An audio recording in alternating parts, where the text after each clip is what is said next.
is also nearly 50, and Helen's barely 20, so I can't see this as a match she'd ask for, assuming she has any say at all. "Of course I'll speak for you," I repeat, hiding my doubts. "But you might be overrating my importance." Lars smiles wryly. "Oh, you ought to talk of Sparta. Ever since you wrote to say you were coming to offer your suit, Castor and Polyjuices have been going round saying they'll arrest you over the Theseus plot and string you up without trial." Knowing those two, this is probably true. "A suitor's protected by law," I remind Lars, with a wink. "Legally, they can't touch me." "Legally, they don't give a shit," he drawls. "And you'll need to get to Sparta alive to lodge your suit formally before the law takes effect. Still, it's your balls on the anvil." He claps me on the shoulder. "I'll be keeping a close eye out for you. Not that they dare piss on my patch." He slaps me on the back. "See you for a drink tonight. I recommend the big tavern on the far side of town. Fewer beach rats, shysters, and Thessalians." Bria, Eurybates, and I get our lads settled into a snug camp at the end of the beach, close to the ship. Then, as evening falls, the three of us head off through the township of Krenai, which is squalidly overcrowded right now. Lars's men are keeping order, but I can tell, despite their apparent calm, that they're having a struggle. It's not our problem, but we don't feel altogether safe. The local lads are being crowded out by the foreigners, and there's some kind of push going on to reassert control. Yuri and I manage to look just intimidating enough that no one does more than wolf whistle at Bria as we wind our way through an area full of new stores, warehouses, and bars, and into an older part of the town, where there's less hassle. We find the tavern Lars recommended, and order a meal, a mediocre but generous fish stew, washed down with some overpriced but decent ale. Lars joins us, and I get the impression he's been to every tavern in the town on his rounds, and been stood a drink in each. He's red-faced and a little bleary-eyed. We sit him down, and I set about trying to sober him up with what's left of the stew, and ply him with questions about what's to come. "Make no mistake," he says, trying to hold himself straight. "It's going to be a fucking mess. Tyndaris doesn't rightly know what he wants, and he's been ill ever since we pulled little Nestor out of Pisa. Castor and bloody Polly have been riding roughshod over everything, I'm telling you. They've cooked up this scheme that every suitor has to pay a whopping great courting gift, just to be considered. No returns, no guarantees." Eurybates looks horrified. "Surely not," he asks. I'm just as surprised. The traditions that surround wedding arrangements are old as time. The initial courting gifts are usually mere tokens compared to the lavish gift exchanges that follow. The husband's marriage gifts and the bride's dowry, once the lucky man has been selected. These first ones, the Dora, are simply to establish any prospective suitor's serious intent. What follows can occasionally vary, especially with high-class marriages. The husband's marriage gifts can be waived if some kind of competitive games are brought into play. In this case, the games have been widely publicized. Now it seems the Dora, effectively the fee to enter the games, is being vastly inflated. And somehow Castor and Polyjuices have neglected to tell me that. How strange. Basically, they're abusing the whole system, treating it as a get-rich-quick scheme. "True as I'm speaking to you," Lars insists, lurching drunkenly on his stool. "No guarantees, no fucking returns. I'm bleeding my lands dry to compete, and only because I know I've got some inside running, thanks to me and Tyndaris being close. He grabs my shoulder. You're definitely going to speak for me, right? Absolutely, I assure him. We've had at least 40 wooing parties go north between here and Port Helos, and I hear they may have as many coming again. Any prince with half a shred of ambition's going up there, rattling their spears and trying to get Helen's eye. Gonna be some fucking disappointed buggers, and some of them will be those northern bastards who'll cut your throat quick as look at you. He finishes this just as a large shape looms up behind him. I look up and see Patroclus, and he's heard every word, judging by the icy stare he's directing at the back of Lars's head. He glances at the rest of us with distaste as I stand. Sir, I greet him, unsure of his title. My father is King of Olympus, Prince Odysseus, the Thessalian says coolly. Lars finally notices him and gives him a casual wave, blearily ignorant of the offence he's caused. My lord Lars, Patroclus continues, I was hoping you would give me some guidance about the road north. He pauses, for effect as much as any other reason. But you seem otherwise detained. It's no matter, Lars answers. Join us if you like. Patroclus looks as if he'd just as soon not, but he complies, and accepts a beer, swilling it around his mouth as if he's tasted far better before pushing it aside, while Lars gives him a rambling description of the road to Sparta. Patroclus is an unusual man for a northerner. It turns out, despite his crassness on campaign a few months ago, that he's been educated in some of the more cultured courts of the northern mainland, but there's something almost reptilian about him, an oddness I can't put my finger on. For all that, he can be charming when he wants to be, and he seems to be trying to win me over, including me in his little asides and jests. At first I'm surprised and a little distant, but then I start to relax, even warm to him a little. After a time, though, a line of supplicants begins to form behind Lars's seat, and it's clear he's needed in his official capacity. So we all rise. The tavern is getting overfull of northerners, and the atmosphere is turning rowdy. So I give Patroclus a nod, wish Lars luck in whatever duties he has, and follow Bria and Yuri to the door. Keep your back to the wall around that Patroclus, Ithaca, Bria says as soon as we're outside. Really? I thought he was showing some human qualities at long last. Bria roars with laughter. Don't say you didn't notice. You're priceless. Why, you think he's a backstabber and can't be trusted? Bria laughs even louder, and even Eurybates rolls his eyes. I mean, she says, patting my behind, that he'd do something over-friendly behind your back, given half a chance. Nice arse, by the way. I go red. You mean he... Oh! Didn't you see the way he was trying to give you the eye? Goodness sake, Ithaca, I thought you were a man of the world. Well, it's his business, I stammer. There's no law against it. I thought I was a better reader of men than that. I'm still not at all sure she's right. Anyhow, he seems a step up from that pig Elephanor. Bria snorts. That wouldn't be hard. I wonder, says Yuri, if either of them think they have a genuine shot of winning Helen.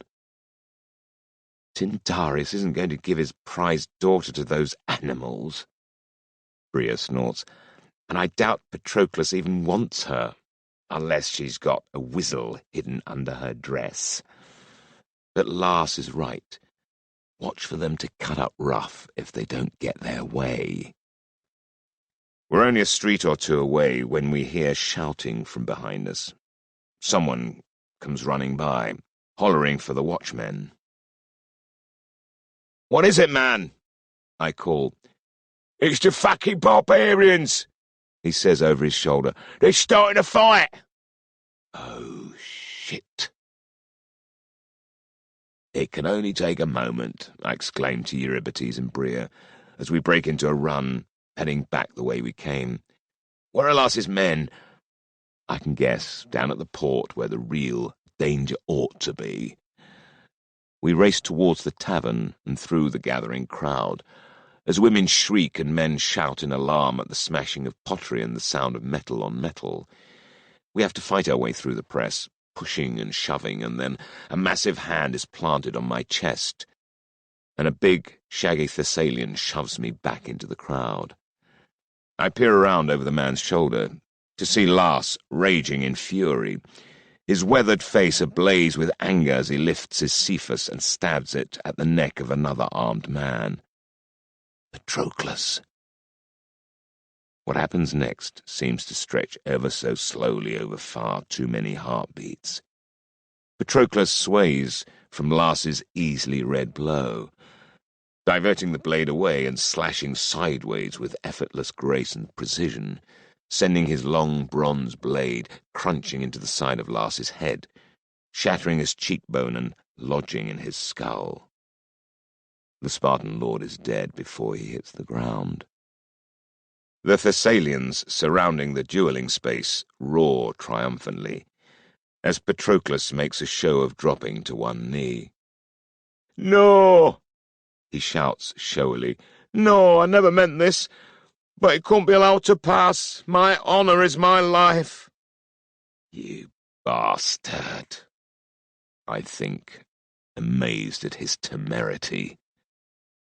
"Patroclus, what have you done?" I shout, earning another shove from his trained ape. This time I shove back, sending him staggering sideways. He goes to draw his sword, and Patroclus grabs his arm, while Bria grabs mine. "Careful, Ithaca," she murmurs. "You saw how he was," Patroclus says loudly. "He was already drunk when I arrived, and the moment you left he said something vile. The sort of thing no decent man should say. First about you and your woman, and then about me when I defended you. He drew first. Everyone here saw." I look round the crowd, a sea of faces, some horrified, some stunned, some alight with a kaleidoscope of emotion. And damn him, damn them all. They're nodding to a man. "Lars wouldn't do that," I retort. "Lars did do that," the Thessalian prince replies in the exact same tones. "He came at me, murder in his eyes. I tried to disarm him, but it was him or me." I look down at the body, lying glassy-eyed in a pool of blood, the body of a man who I had a huge respect for, and a bleak sorrow settles on my heart. This is how the lives of warriors so often end.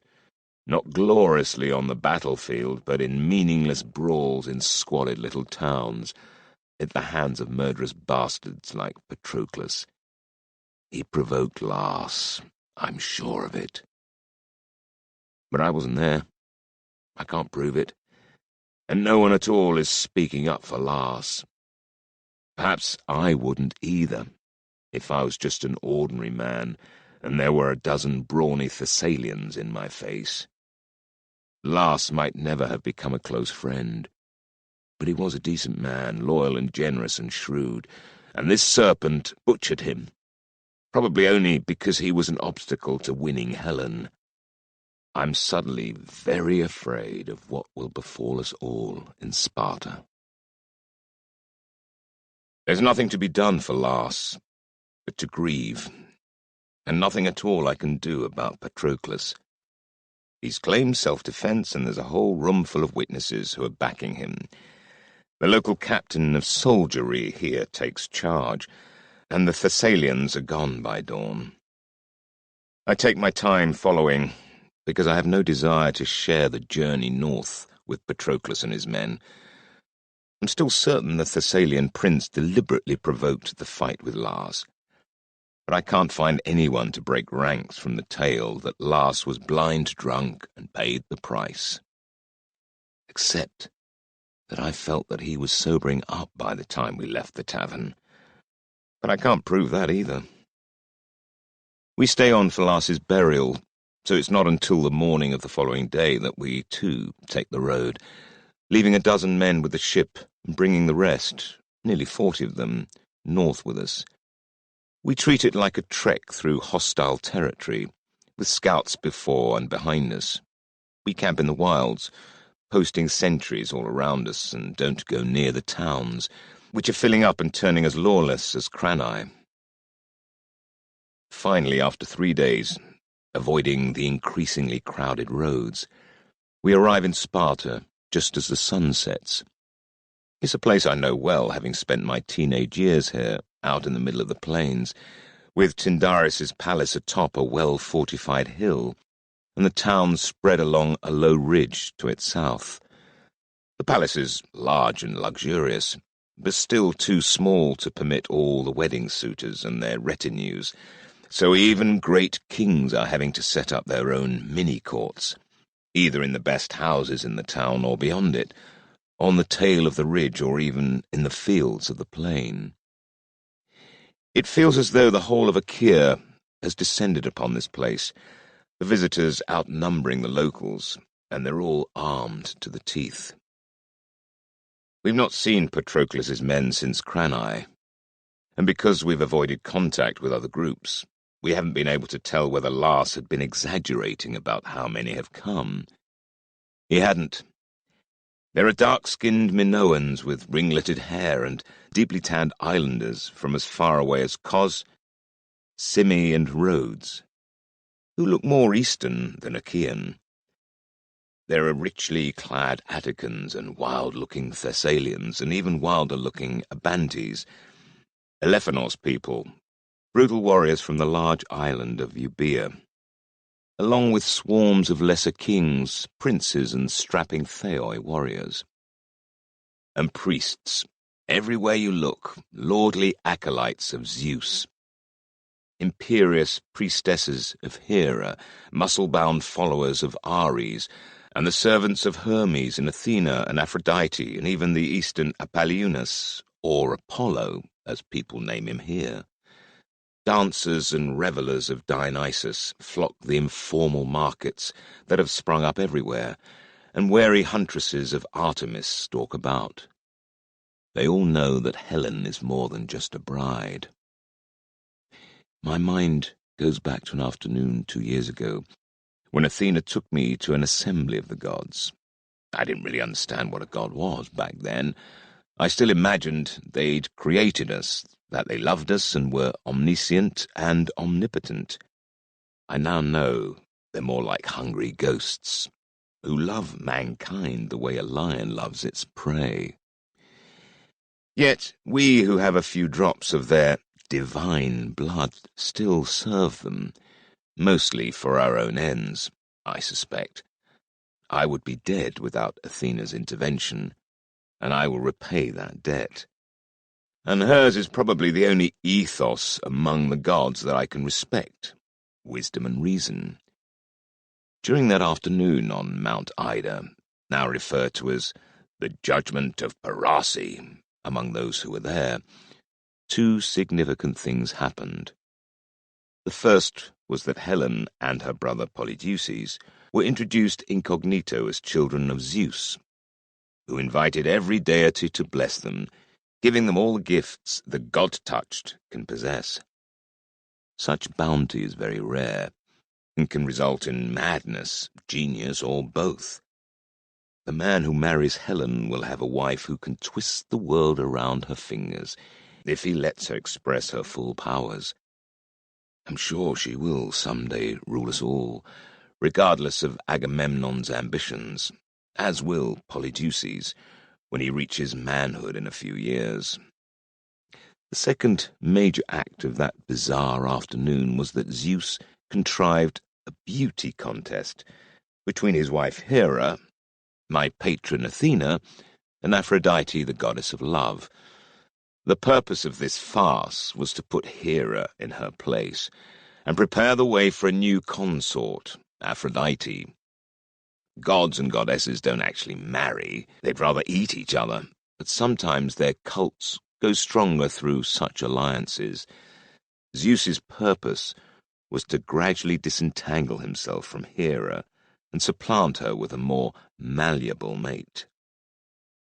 That night, his instrument was Parasi, supposedly a shepherd, though Kishander's put the lie to that. Aphrodite's proffered reward was the most beautiful woman in the world.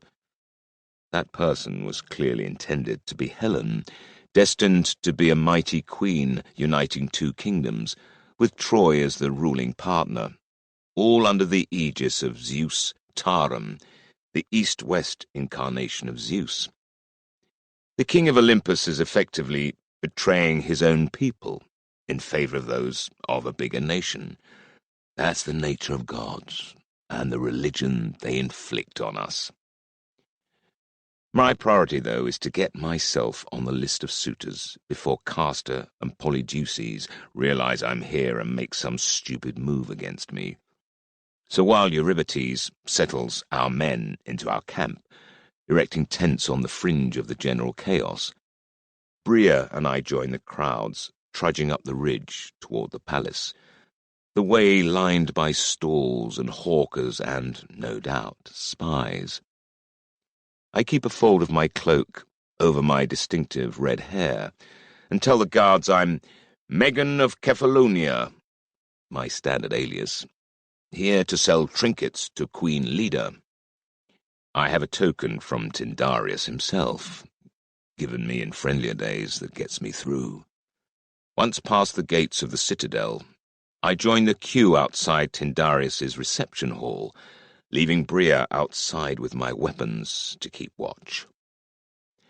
Inside the palace, I espy men I know, but I keep my hair covered and my face averted as we slowly shuffle forward, through the echoing vestibule into the main megaron, Tyndareus's large and elaborately painted throne room, where Tyndareus, Castor and Polydeuces are greeting those who've come to court Princess Helen. Tyndareus looks pale and tired, but his two sons are in their element, playing at being kings. This process is just a registration of sorts. The all-important gift-giving will occur tomorrow. I see Diomedes presented as a warrior prince of Argos, that ancient and lordly house of Perseus. He's a prime catch. Presumably his royal cousins have already arrived. Then King Menestheus of Athens steps forward. Patroclus follows, cutting a striking figure with his broad shoulders, blonde curly mane, and tall barbaric splendor. A giant named Aias of Salamis strides up, the biggest man I've ever seen. I've been lurking behind him, and no one's recognized me yet. Now, for the moment of danger. I give my name to the Kerix at the head of the queue, and his eyes widen. "Odysseus of Ithaca," he calls. The name silences the room. Then Castor and Polydeuces, hot-headed young giants, leap to their feet. "Guards!" Castor begins. "Seize him!"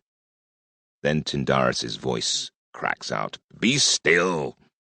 Prince Odysseus is welcome here." He rises and comes to greet me, giving me a kiss on both cheeks while his sons watch, fuming. "Through you, my dear daughter was rescued," he murmurs. "Any imagined misdemeanors are forgotten." "Not by all," I note. "But I am still king here," he says tiredly. Up close his face is drawn and grey. He's been the bastion of Achaea during the bloody years of Atreus's and Thyestes' feud, and it's taken its toll. "We are honored by your presence, Odysseus," he says, raising his voice over the hubbub that has broken out. "You dwelt with us as an honored guest friend, and it's as a guest friend and son that I welcome you again." I smile back in relief. The king is still determined to cast aside the suspicions that have justifiably clung to me since the Theseus affair.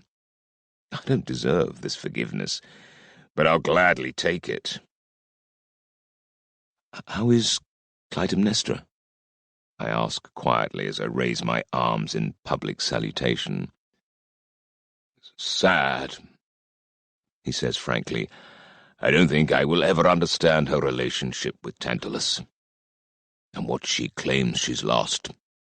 If she is to be believed, she fell in love with her family's worst enemy. Other fathers would kill her for such a thing, but I can't.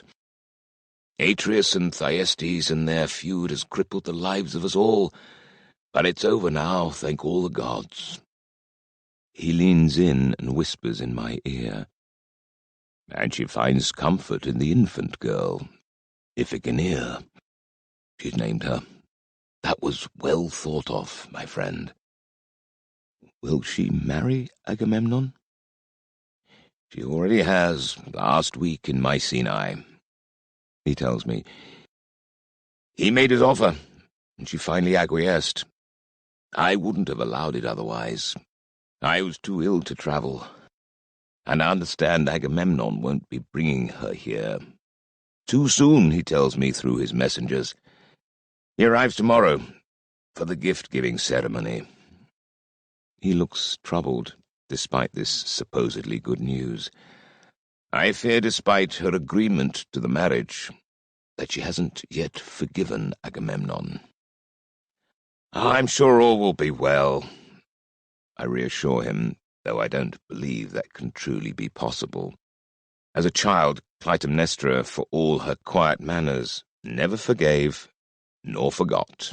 It was almost her defining trait. On the one hand, it's odd that Agamemnon wouldn't want to flaunt his new bride in front of the assembled royalty of Achaea. But if Nestor is still traumatized, he can't risk her behavior. She could easily use the opportunity to make him look foolish or worse. And I'm glad, very glad, she can stay quietly at Mycenae with the little girl and hopefully find a way forward for them both. With my name added to the official register of suitors, I'm now supposedly untouchable for the duration of the wedding games. Castor and Polydeuces give me foul looks, but they're stuck with me. I give him a cheery wave before taking my leave. Bria joins me as I exit, peering over my shoulder for any trouble before tugging at my arm. "Come on," she murmurs. "Athena wants to see us." We meet in a house in the town, which Diomedes has managed to secure as lodgings. Bria and I enter a small upstairs room to find him and another Athena champion already present, Menestheus, king of Athens. If there is a common characteristic among the Theoi of Athena, it's that we're ruled by our heads. Even Diomedes, who isn't outwardly a thinker, restrains his emotions with rationality. But in this turbulent world, we're a minority. Most men, other Theoi in particular, are ruled by the irrational forces of honor and ego. That doesn't always make us Athena worshippers nice people, of course. Not even his mother would claim that for Menestheus, a lean and lordly man in his late 20s, wealthy and with a reputation as a cold-hearted horse trader. He's so reserved, when we're introduced he's bordering on disdain. I honestly can't see him winning anyone's heart, let alone Helen's. But perhaps he won't need to. His riches might be enough. I'm puzzled why he hasn't already married, when many men don't expect to survive their 30s, but I'm guessing his ambition has caused him to wait for a better marriage than any he's considered as yet, while his reluctance to risk himself in the ugly slaughter of battle gives him no urgency to breed before being cut down. Menesthius clearly has little time for me, an outsider from a remote island with no wealth, few ships and a tiny army compared to his, and he knows Helen despises me. He also knows I was neck-deep in the Theseus kidnapping plot. He's far more worried about being upstaged by Diomedes, who cuts a vastly more impressive figure as a warrior, is closer to Helen's age, and is devastatingly handsome to boot. And that's us, Athena's 3 most eligible champions. There are others, but they don't have either the birth or the brawn to make them realistic candidates for Helen's hand. We're joined in our meeting by an old woman from Tiryns, who I met last year. Calliope is one of Athena's precious avatars, someone who can house the goddess's spirit for a worthwhile period of time. When we've placed guards outside the door and locked it, Calliope intones a prayer. Within moments, her spine straightens, her grey hair becomes lustrous, and her green eyes go grey. A silver helmet appears on her head and an owl shrieks, somewhere in the night outside. We raise our arms in supplication. Athena surveys us gravely, then indicates the chairs arranged around the walls. "Please, sit," she says in a cool, resonant voice. Diomedes gazes at her with worshipful, even puppy-like devotion. He's both a believer and madly in love with her. It won't do him any good. She's a virgin goddess. Menesthius is reverent and nervous, as though he doesn't know how to react to someone who outranks him. Bria's laconically obedient, while I'm measured and watchful. Athena knows I have another allegiance, to Prometheus, something she chose to live with when she claimed me and awakened my Theoi powers. Bria updates us. She has a full list of the suitors, and she's found out the planned program for the coming days. "These are going to be old-fashioned wedding games," she tells us.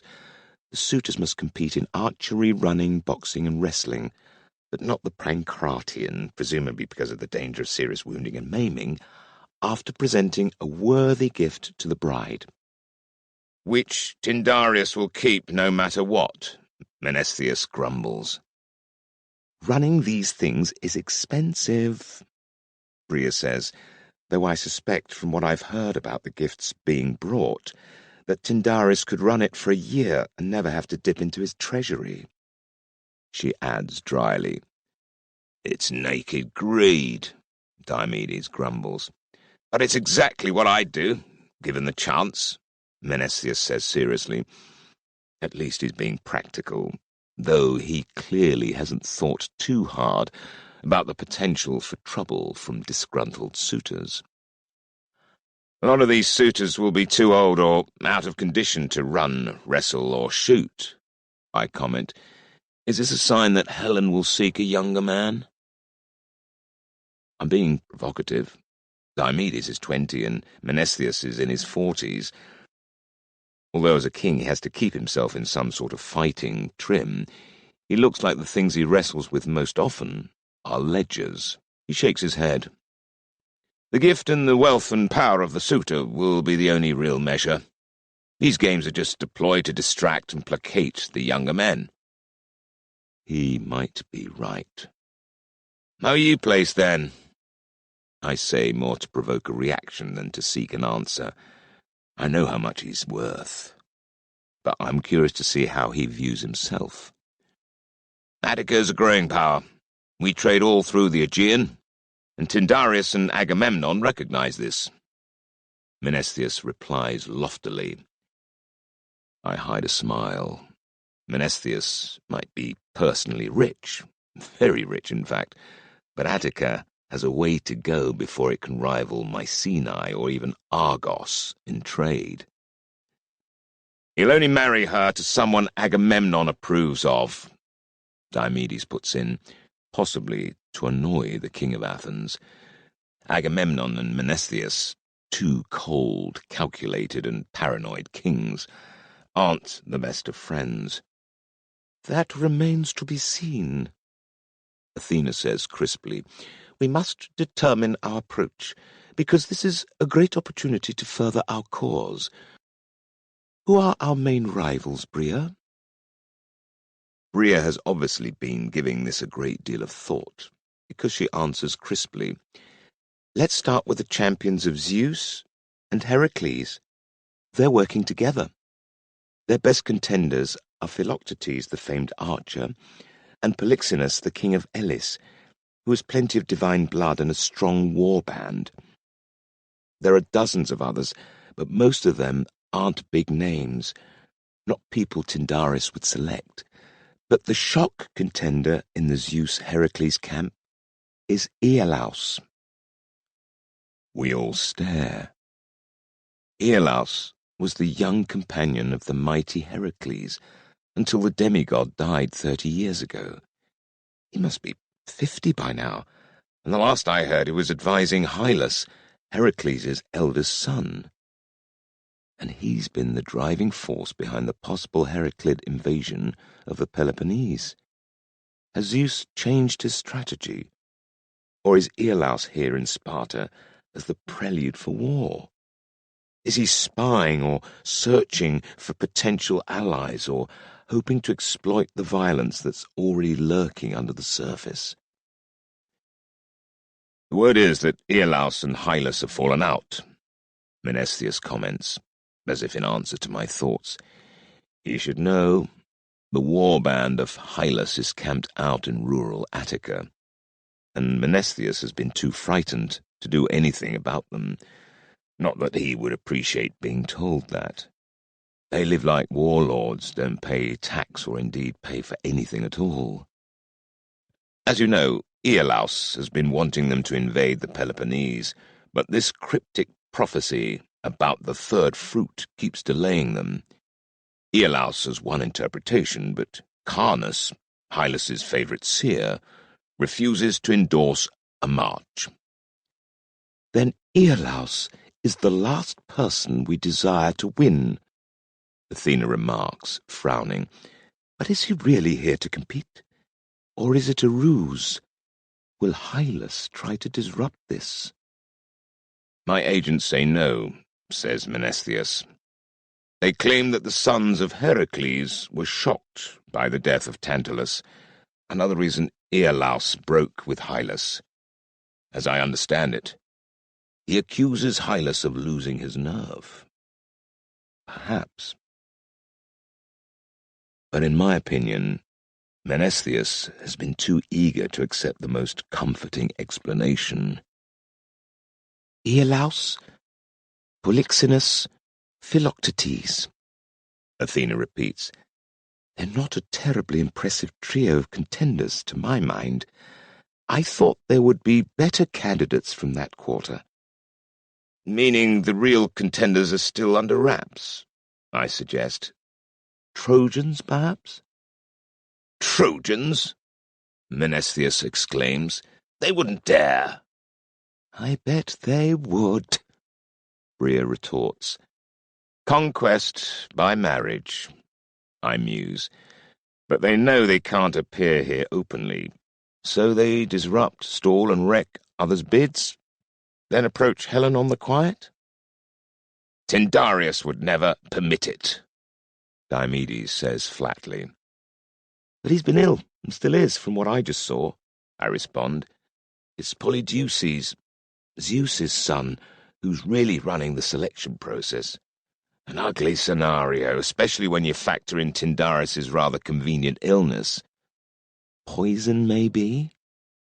Investigate that, Athena tells Bria. What about the other contenders? Bria scans her lists. For Ares, the top people are Aias of Salamis, that big brute of a man, and another Aias from Locris, who's smaller, but a renowned fighter and athlete. Our new friend, Patroclus, and his mate, Elephanor, too. And Odysseus's old friend, Palamedes, is here as well, in Aphrodite's service. I grit my teeth. So many shitheads in one place. It's Palamedes that I'm most intent on. In Delos last year he tried to seduce the Artemis priestess Penelope, or Arnacia, as she was then, using magic, and then resorted to abduction when that failed. I've told him that if he tries anything similar again, he'll face me. Hera has a number of candidates, but she's pinning her hopes on King Agrippinor of Central Arcadia. Bria goes on. He's young but already very capable. Since he's a neighbour of Tantalus, Agamemnon has backed him to take control of Pisa, lending him extra soldiers for the task. He's mature but still young, and he has a level head. A good candidate because with him on board, Agamemnon would effectively control the whole of the northern Peloponnese. He's a backwater hick, Menesthius sniffs. The more impressive his rivals, the more put out he looks. Here is also endorsed Idomeneus, the king of Crete. Bria adds, Crete is nowhere near what it used to be, though. I think this is just a favour to Poseidon, a token of friendship, to put pressure on Zeus. If Hera and Zeus are considering reconciliation, Athena muses, then such an overture to Poseidon could be a smokescreen. In any case, he doesn't seem to have any candidates here. Pylos is where he has the strongest following, but King Nestor's sons are too young for marriage. But the real question for us is, how do we promote you two? She means Menesthius and Diomedes.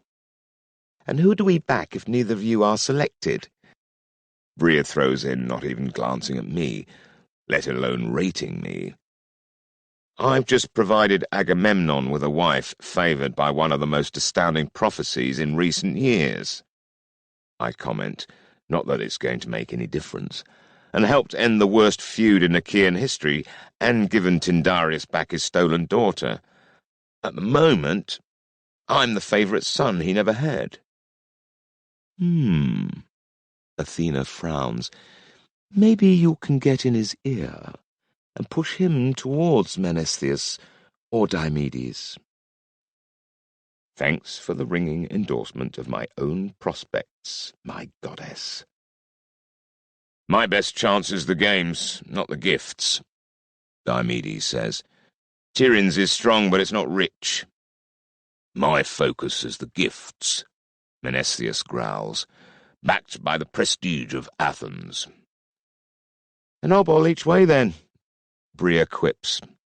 Let's get Ithaca alongside Tyndareus, then see how the gift-giving plays out. If it goes well for Menesthius, we get in behind him. Otherwise we shift our focus to the games and Diomedes. That seems reasonable. Athena gives a tired sigh. Even when a pure avatar is possessed by their deity, the process is draining. Any closing thoughts? That this could turn into a bloodbath. I tell them, it's already started. Patroclus has effectively murdered Lars. Everyone is furious that Tyndareus has announced he'll keep every gift, not just that of the winning man. There are too many foreigners for the Spartan soldiers to control, and armed enemies are camping cheek by jowl with their sworn rivals and enemies. There will be violence. A little violence could be twisted to work in our favour, Bria suggests, her head on one side. I stare at her. What do you mean? Maybe, if a few more of them can kill each other off. Don't be bloody ridiculous, I snarl. That's a perfect recipe for starting an all-out war, one that would consume the whole of Achaea. That assessment sobers everyone up. Read the crowd, Odysseus, Athena urges me, and make sure it's Tyndareus, not Polydeuces, who has the ultimate say on all decisions. If we can guide him, we can at least prevent a disastrous result. She pulls a sour face. If that means backing one of Hera's suitors over Zeus or Ares' candidate, so be it. One person we didn't debate, Bria says, scanning the list. Agamemnon's brother Menelaus is on the list. She looks at me. He's your best friend. What are his chances? I didn't even know he'd put his name forward, I admit, my heart sinking. I'm not surprised, though. Menelaus sees a woman in distress and wants to rescue her. But Agamemnon wants a new alliance, or so he told me. Menelaus brings nothing that Agamemnon doesn't already command. It would double the marital bonds to Sparta, but at the expense of every other potential alliance. I don't think even Agamemnon will support his brother in this. Athena considers, then nods. I agree. He's not a contender. Anyone else of note? Bria shakes her head. There are dozens more, but they're no names. Then you know what to do. Menesthius, remember to be charming, and don't stint on gifts. Diomedes, smile and flex a lot, but show no mercy in the games. Odysseus, get close to the king. And Bria, find out about the possibility of poison, and whether Zeus really does have any Trojans up his sleeve. Her head sags, and a moment later the goddess is gone. Calliope sits, swaying silently in her chair, until she has regained enough energy to speak. I heard it all, she says with a tired but serene smile. Avatars exist for these moments. To her, she's just experienced Elysium. Athena be with you, she says with a touch of irony. You know your tasks, and I'll be around if you need my assistance. We thank her solemnly. We'll need all the help we can get.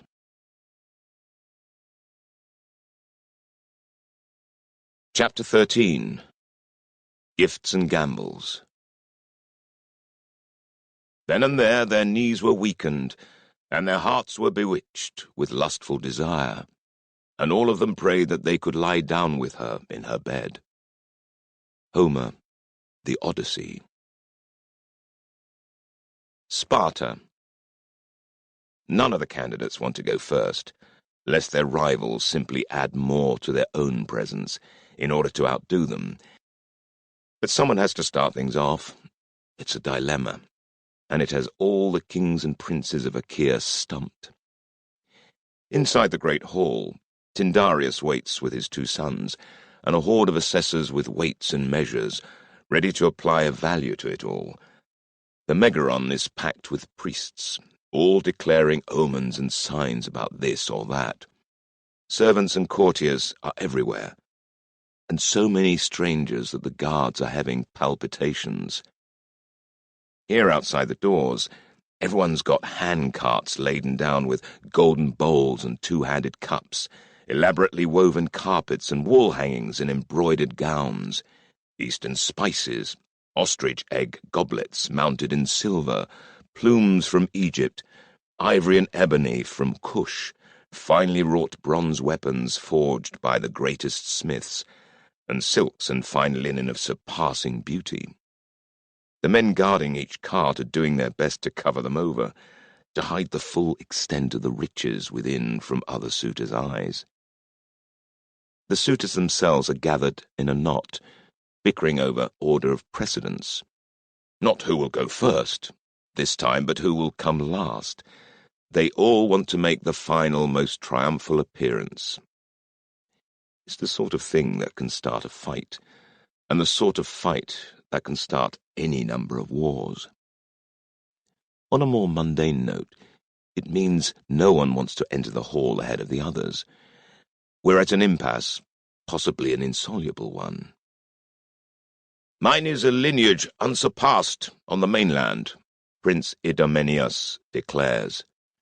A haughty, haunted man in his early 30s and already widowed, With crinkled hair and oily skin, he claims descent from the great King Minos, whose hands were said to only ever handle gold.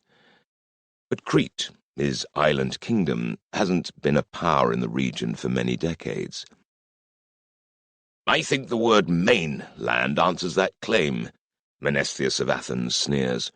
"What Sparta would want with a backwater king, I have no idea." "My palace surpasses Mycenae itself," Idomeneus shouts. "It's thrice the size of Agamemnon's stronghold." "But threadbare," King Agrippinor of Arcadia puts in dismissively. "Gentlemen, I'll go first," a voice says crisply, cutting like a knife across the chatter. It's my voice. "You?" they all sneer. Then the smarter ones shoot me suspicious glances. "Why?" they demand. I give them a confident, knowing look and flick my hair. "Better to catch the eye of the princess early, while she's attentive. Youth and good looks, you know. These young women have a short attention span." "It's wealth that'll decide this, not looks," Agrippinor sniffs. "Not that you're overly blessed with either, Prince, His voice trails off into a question, even though he knows exactly who I am. "Oh no, this will be all about Helen and what she wants," I tell them. "I'm close to the family. I grew up with them, here in Sparta. I had quite a soft spot for Helen when she was a little child. Sweet, wee thing she was, and I'm sure she remembers how kind I was to her. In fact, we had very little contact. She was in the nursery and I was off mucking about with Menelaus. Polydeuces is the one really running this, and he's devoted to his twin sister. He'll make sure she's happy first. All other considerations are secondary." They look at me with burning eyes, trying to work out whether I'm showing them the secret road to glory or merely leading them up the garden path. The rest of the courtyard has fallen silent to listen, while the suitors around me suddenly decide it's vital to be among the early candidates.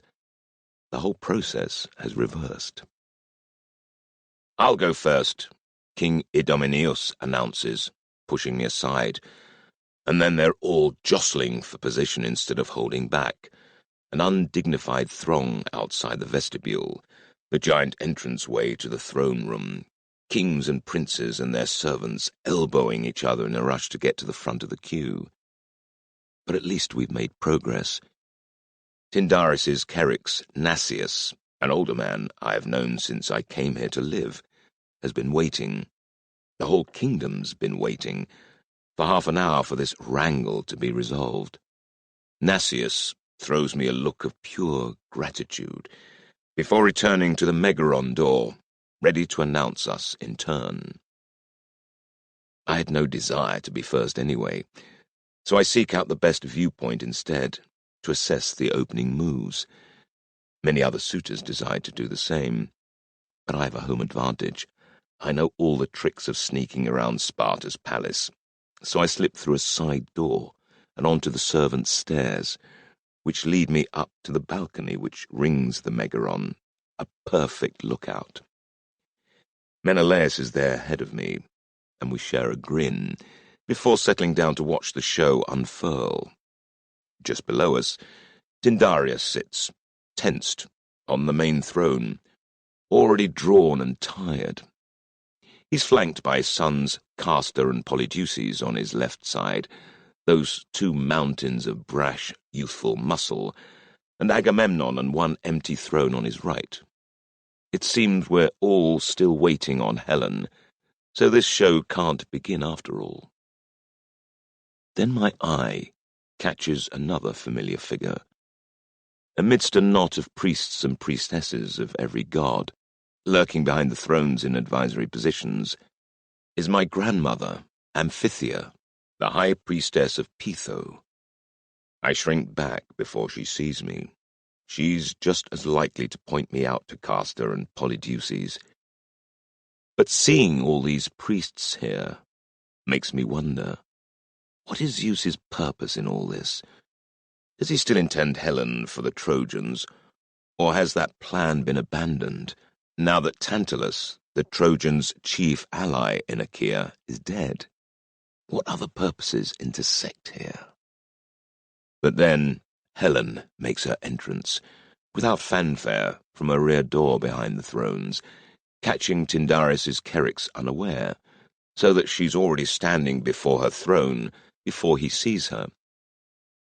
"Her Highness, the Princess Helen," he hurriedly calls, his face going red. Everyone goes wide-eyed at this first glimpse of the greatest prize in Achaea, the sacred bride-to-be. She's slender but shapely, clad in a silk bodice and flounced skirt of dazzling peacock blue, with a gauzy veil hemmed in gold cast over her golden hair, which streams down her back and upper arm in a river of radiant curls.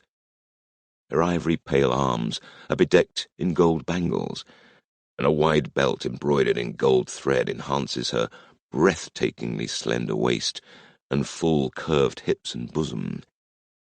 She pauses a moment, fully aware of every eye, milking their appreciation and their desire to see her face, then slowly removes the veil and gazes out over the court, taking the weight of scrutiny with effortless ease, a playful smile creasing her perfect, slightly parted lips.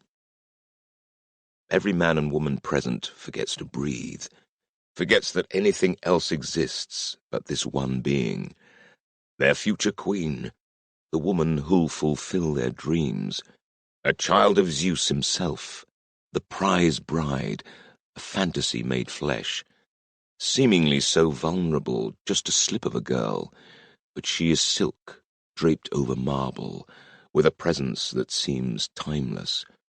Her presence fills the throne hall, and suddenly all these kings, princes, and warriors are mere shadows. It's as if an avatar of Aphrodite and Artemis called both goddesses to their body at once. There is youthful expectation balanced with absolute poise, sensual promise wrapped in innocence. Her divine heritage glows within her like an unseen fire. A tongue of flame that consumes, burning all that it touches. The last, unexplained phrase from the Dodona prophecy leaps to my mind, and my mouth goes dry. Is she the one who that's about? The flame we all want to hold, even though it burns. I'm less affected than almost anyone else present. For one thing, I've seen her before, so her appearance isn't such a surprise. There's another thing. Helen once tried to kill me during that damned Theseus affair, and when someone looks at you along the shaft of an arrow, mockingly recalls your shared past, and then tries to put that arrow through your chest, a certain amount of empathy dies. And of course, my heart has already been given, torn asunder and handed back to me in pieces, only too recently. Even so, I still wonder a little how those lips would taste. Menelaus, poor fool, is gazing as if he's never truly seen her before. Poor fool! Everyone else seems stupefied by her beauty, her poise, and the promise of all she brings, divine favor, wealth, and power. And for the men, there's the added allure of knowing that her gorgeous face could be the one he sees as he snuffs out the candles at night, and her perfect body the one he rides into the realm of Aphrodite. As if all the world is merely a play for her amusement, Helen signals to Nasius, waiting at the doors, and sits down on her throne, ramrod straight. It's almost with disappointment that those present pull their eyes from her, if they can, to watch the suitors present themselves, and wonder if any mere mortal can be worthy of her. "Prince Idomeneus of Crete," Nasius booms, and the first of the candidates advances down the aisle, his face grim and lordly, like a man leading his warriors into battle. Idomeneus walks erect and proud, his waist-long hair oiled, bearing an ancient trident as a rod of office. Though his true allegiance is to Hera, he retains some of the traditional emblems of Poseidon. His slaves are weighed down with bolts of finely woven wool, the strands dyed in a startling array of colours, for Crete is famous for its flocks and the quality of its handwork. Under the cloth lie chests overflowing with golden necklaces and finely carved ivory, and signet stones of beautiful translucent agate, etched with tiny but exquisite figures and sacred images. He must have emptied his coffers to put together such a hoard, I'm thinking, which will have his nerves on edge.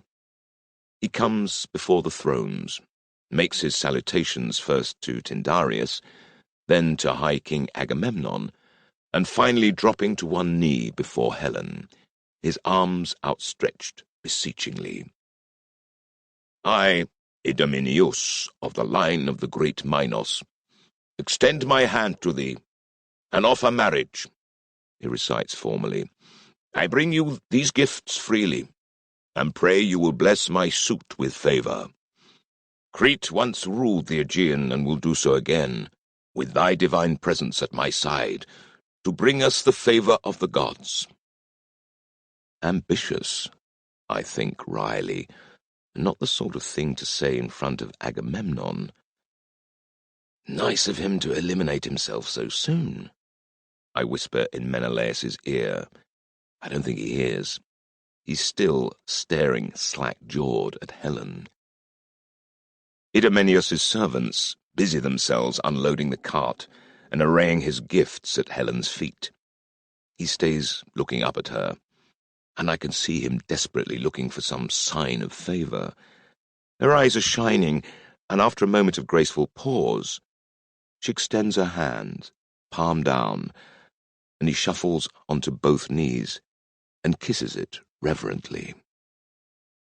Now he must move aside, his face alight with worship, while everyone else tries to outbid him. King Menestheus of Athens.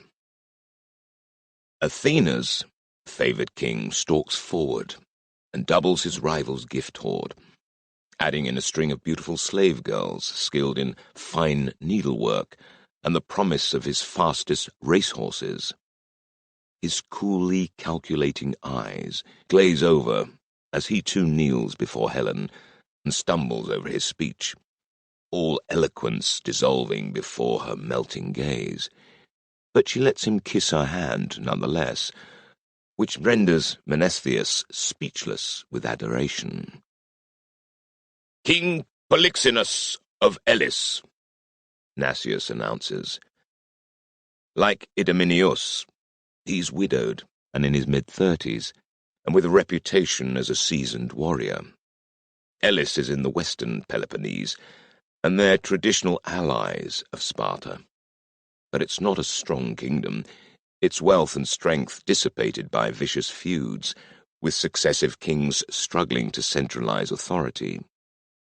His gifts are nowhere near as generous as the preceding two kings, and everyone reads the dismissive looks on Castor's and Polydeuces' faces as a sign that he's already behind his rivals, though Helen still permits him to kiss her hand.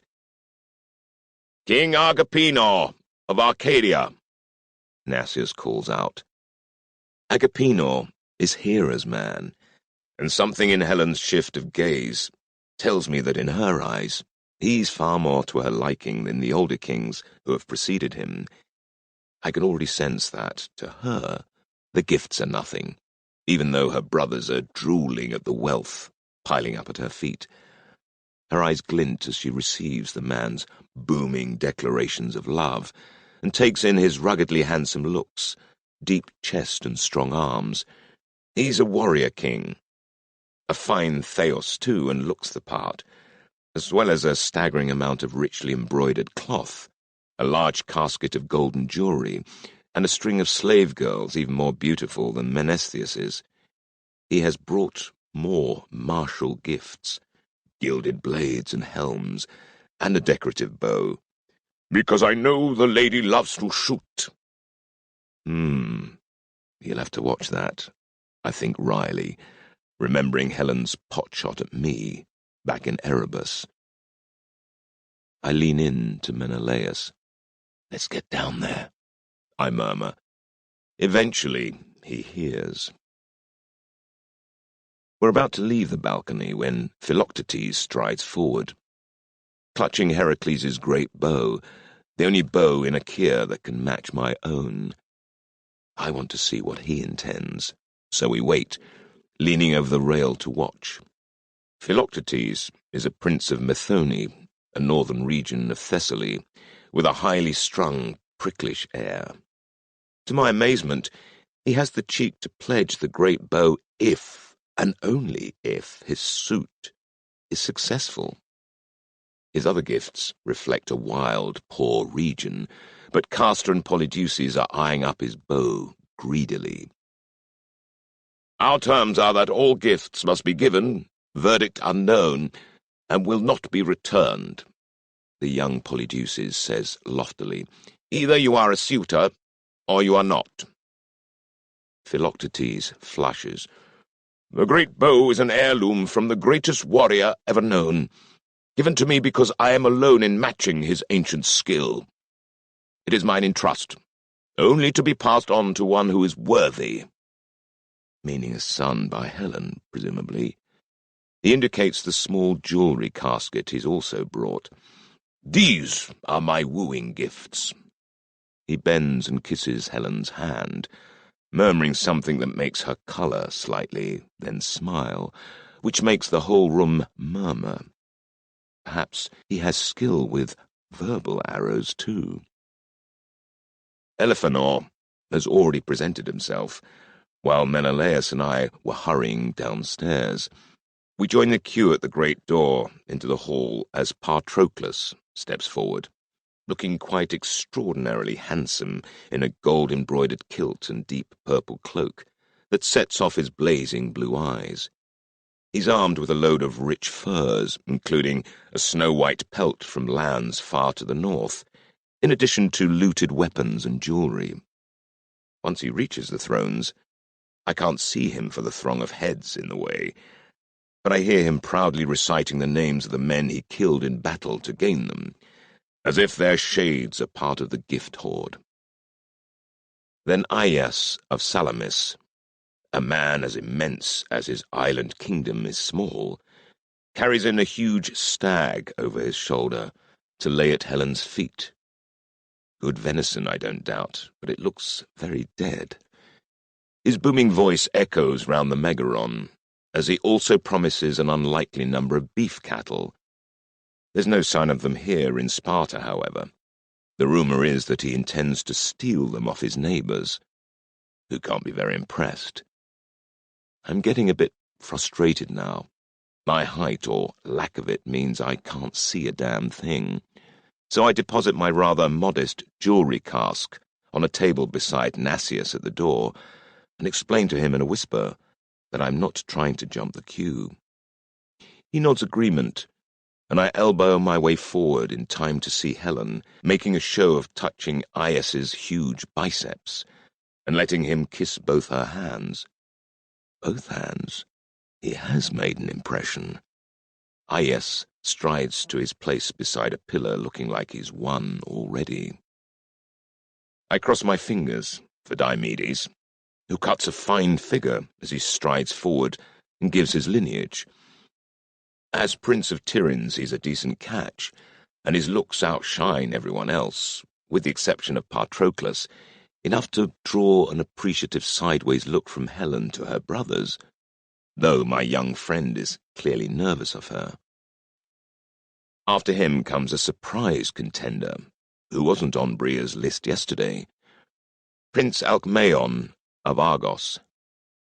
He commanded the Argive conquest of Thebes last year, and he's a surly, malevolent figure. Last I saw him, he swore to hang me. Yes, someone else that wants me dead, because we disagreed over what to do with the two Theban seers, Tiresias and his daughter Manto. He wanted to torture the former and rape the latter. I prevented both outcomes, and Alcmaeon is not the sort of man you thwart. He presents himself before the throne in all his glowering anger, and stalks out afterwards, his eyes meeting mine as he leaves. He draws a finger across his throat. Looks like I'm not yet forgiven. Then it's Menelaus's turn. As I watch, I'm joined by another suitor who sidles up beside me.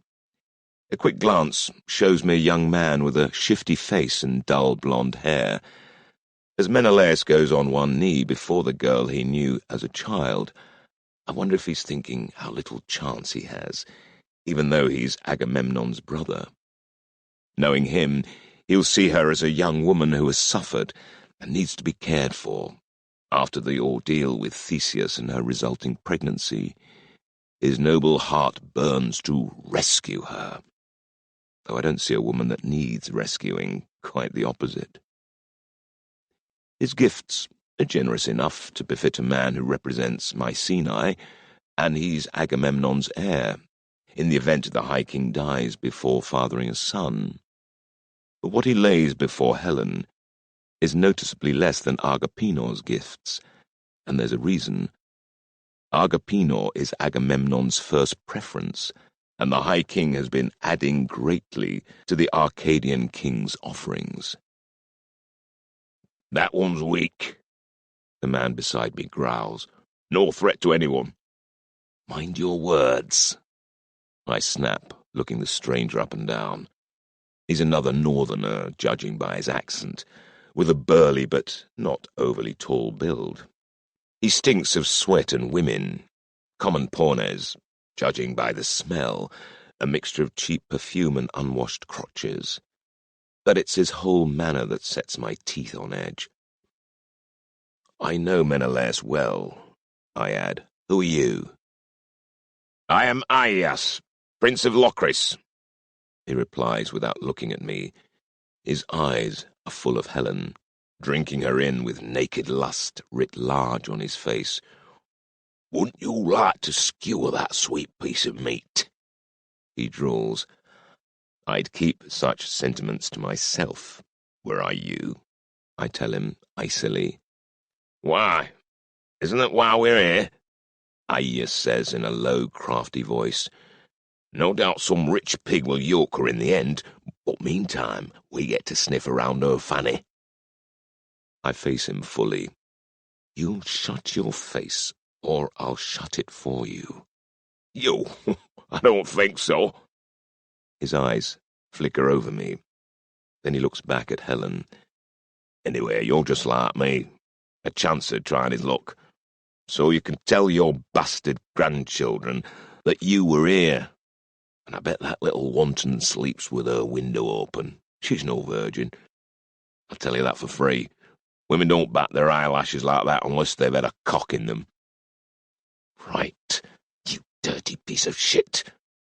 I go to grasp his collar, and Nasius announces, "Prince Odysseus of Ithaca." Reluctantly, I let my hand drop, at which Aias of Locris snickers. "Any time, Islander." "There will be a time," I assure him, then stride, still seething through the Megaron. About halfway across, I realize that in my fury at that Locrian pig, I've left my paltry gift box on the table outside, and that the whole court is looking at me like I'm an idiot. Which I am. I have a choice, to stand like a fool and ask someone to bring my little cask, or turn around and fetch it myself. Either way, the entire hall will have a laugh at my expense, and I'll have probably messed up any chance I have of influencing this event. Oh, bugger it. Why not? I mutter, as my idea takes form. Because his whole process isn't going Menesthius's way, he's been outbid several times, nor is Diomedes likely to shine, despite Helen's sideways glances. He's been noticeably overshadowed by Patroclus's dazzling good looks and Aias's brawn. Either this whole gift-giving larceny gets sidelined, or we, Athena's champions, have lost already. So, I stride forward. Salute Tyndareus and Agamemnon and Helen, ignore the two princes because they loathe me anyway, and announce myself in a loud, proud voice. I am indeed Odysseus Laertiades, Prince of Ithaca, and my gift to you, Princess Helen, is my true heart and my dedicated service in the name of Achaea. I pray that you accept my offer. No gift, sneers Polydeuces. That's outrageous. Where's your honour? None at all? Castor echoes angrily. How dare you mock our sister? Peace, Tyndareus wheezes, and despite his weak voice, his sons go quiet. He sits up. He still looks deathly, and he's been all but asleep for the last few suitors, but now he's interested again. Please, Odysseus, my ward, and son of my great friend Laertes, explain yourself. My king, you are as much a father to me as Laertes, I reply, addressing him directly, but burningly conscious that Helen is looking at me with piercing eyes, trying to discern what game I'm playing. You know me as only a father knows his son, and so you know how deeply I honor your daughter and all your family. But if my offer of love, companionship, and respect is to be judged solely by the quality of my material gifts, then my honor and yours are diminished. These noble virtues cannot be purchased, and to avoid hubris and absurdity, I must tailor my worldly gifts to my prospects, which apparently are none. The hall is now silent, as they all try to work out what I'm saying. I've been deliberately obtuse, but hey, I'm thinking on my feet here.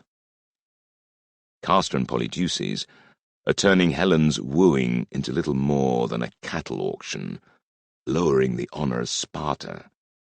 But do I dare say this out loud? Tyndareus gives me an approving nod.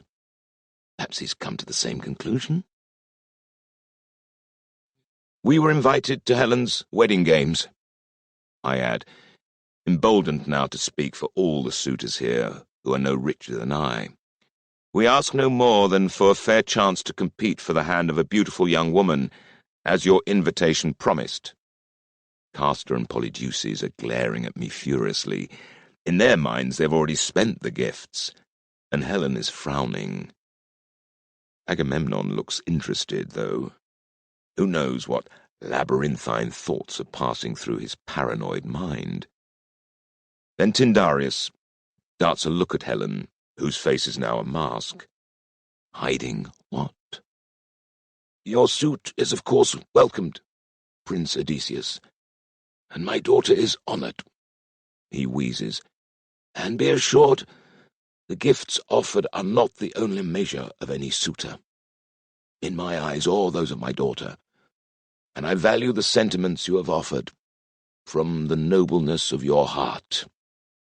He gestures me forward towards Helen, while the hall mutters at his words. Those suitors that have already pledged gifts are now looking at me as though I've tricked them, as I kneel before Helen, who gazes down at me with suspicious eyes. I haven't forgotten a thing, Ithacan, she murmurs, her voice like ice. Theseus said you aided in abducting me, until you dirty thieves fell out. He lied, I say in a low whisper, for her ears alone, bare-faced cheek on my part, given that I'm the one lying. Up close she's flawless, her skin perfect, but she exudes, for my benefit, a glacial coldness. I will never marry you, you stinking fisherman, she whispers back, while smiling for her father's sake. Then who will you marry? I ask, mirroring her smile. Her face turns sly. The man I want. not some old fart my family tried to foist on me. Then choose well, I exhort her quite seriously. The fate of Akia rests on your decision. Whoever I choose will be victorious, won't they? She murmurs smugly. So regardless, I win, and I really don't care who loses. Her smile widens, showing her pearl-like teeth. Now piss off, before I change my mind about allowing you here. She offers her hand, and I kiss it, though I'd rather kiss a cobra. The rest of the gift-giving is more muted. As Tyndaris's words sink in, and people begin to think hard about the games to come. Most weddings are predestined. The guests arrive knowing who the groom will be. This openly competitive situation is very rare, and when it occurs, major gift-giving is only expected from the winning contender. And when games are used to determine who will become the husband, no marriage gifts from the groom are required at all. The only wealth handed over is the bride's dowry. Castor and Polydeuces have broken that rule, and now their father has overridden them. I can sense the consternation of some, the rich, non-martial kings like Menestheus, as it sinks in that their wealth may not buy them the prize. But others like Diomedes, Philoctetes, and Aias of Salamis will now fancy their chances. The remainder of the suitors present their gifts. 50-odd men in total are offering themselves today, most of them looking both angry and bitter, as they behold the greedy farce that has drained their treasuries, but few stand out as real contenders. My hackles rise as I watch the vile Aias of Locris swagger forward and murmur something that makes Helen's cheeks go pink. And I'm still fuming as Palamedes, son of Nauplius, presents himself. He's a rakish man, a charmer with a glib tongue. When he sees me watching him, his face hardens. But he's an Aphrodite man. He won't come at me head-on. If he gets Helen alone, though, he'll use the same tricks he tried on a young priestess in Delos, a girl I helped to rescue from him. I resolve that, so far as it's in my power, that won't happen.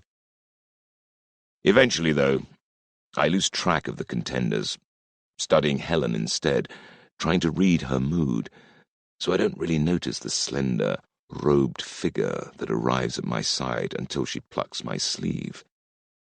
"Hello, Odysseus," she whispers. I turn to see the very same young Delian woman who had filled my thoughts not long before. She's wearing a pale green dress and a green veil, with a pendant of a leaping deer hung round her neck. Her thick brown hair is tightly bound back, and there's a half-smile on her sharp, clever face. "Arnacia!" I exclaim involuntarily, grinning with pleasure. "I was just thinking of you." She puts a finger to my lips to remind me to keep my voice down. "I'm called Penelope now," she murmurs. "Remember? Perhaps you're not thinking hard enough." Her words are chiding, but her smile widens as her intelligent eyes measure me. She must be here with the Artemis priestesses, a sworn virgin, and a Thea to boot, a seeress whose prophecies are widely sought. "I'm surprised to see you here, pledging your heart to Helen. I thought another woman had won your love." She knows about Kishanda. Indeed, they worked together to save my life, last year in Delos, but obviously she's unaware that our relationship has ended. I shake my head, my expression telling her what I cannot put into words. An Ithacan prince must set his sights upon the attainable, I tell her. "You think Helen is attainable?" She laughs, and then touches my arm apologetically. "I'm sorry your, Eastern liaison hasn't worked out. You seemed a good match, in spirit if not rank." I'm reminded how much I like this woman, an admiration born of the adventure we shared in the seas west of Delos, in which Diomedes, Bria, and I helped her escape from the rapacious hands of Palamedes and his vile father, Nauplius. I gesture toward that erstwhile prince. Does Palamedes still covet you, Lady Penelope? Her face hardens.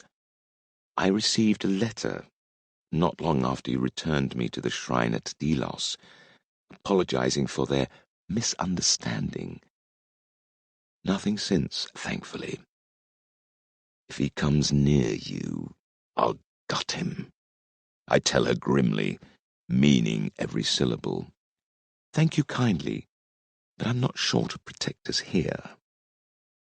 I look over her shoulder and see a knot of Artemis priestesses, including some Thea huntresses, who looked like they'd happily put an arrow in my back. Do I recognize any from Pisa? I give them a cheery wave. I'm pleased they've let you off that dreary island. I tell Penelope, I thought they'd lock you up there, to prophesize for evermore. She gives me a slightly sad look. So did I. And this is just a short interlude. We'll return there as soon as this is over. Then I hope for your sake that Helen takes her time. I joke. How do you spend your days on Delos? I walk briskly around the island every day, and I swim. She tells me with forced cheeriness. I weave for hours. That's how my prophecies now come to me, and I have Actoris for company. Her eyes twinkle. She remembers you fondly, she adds in a teasing voice. Actoris is her servant and companion, a plucky girl who kissed me in gratitude for helping her mistress, though nothing further happened between us.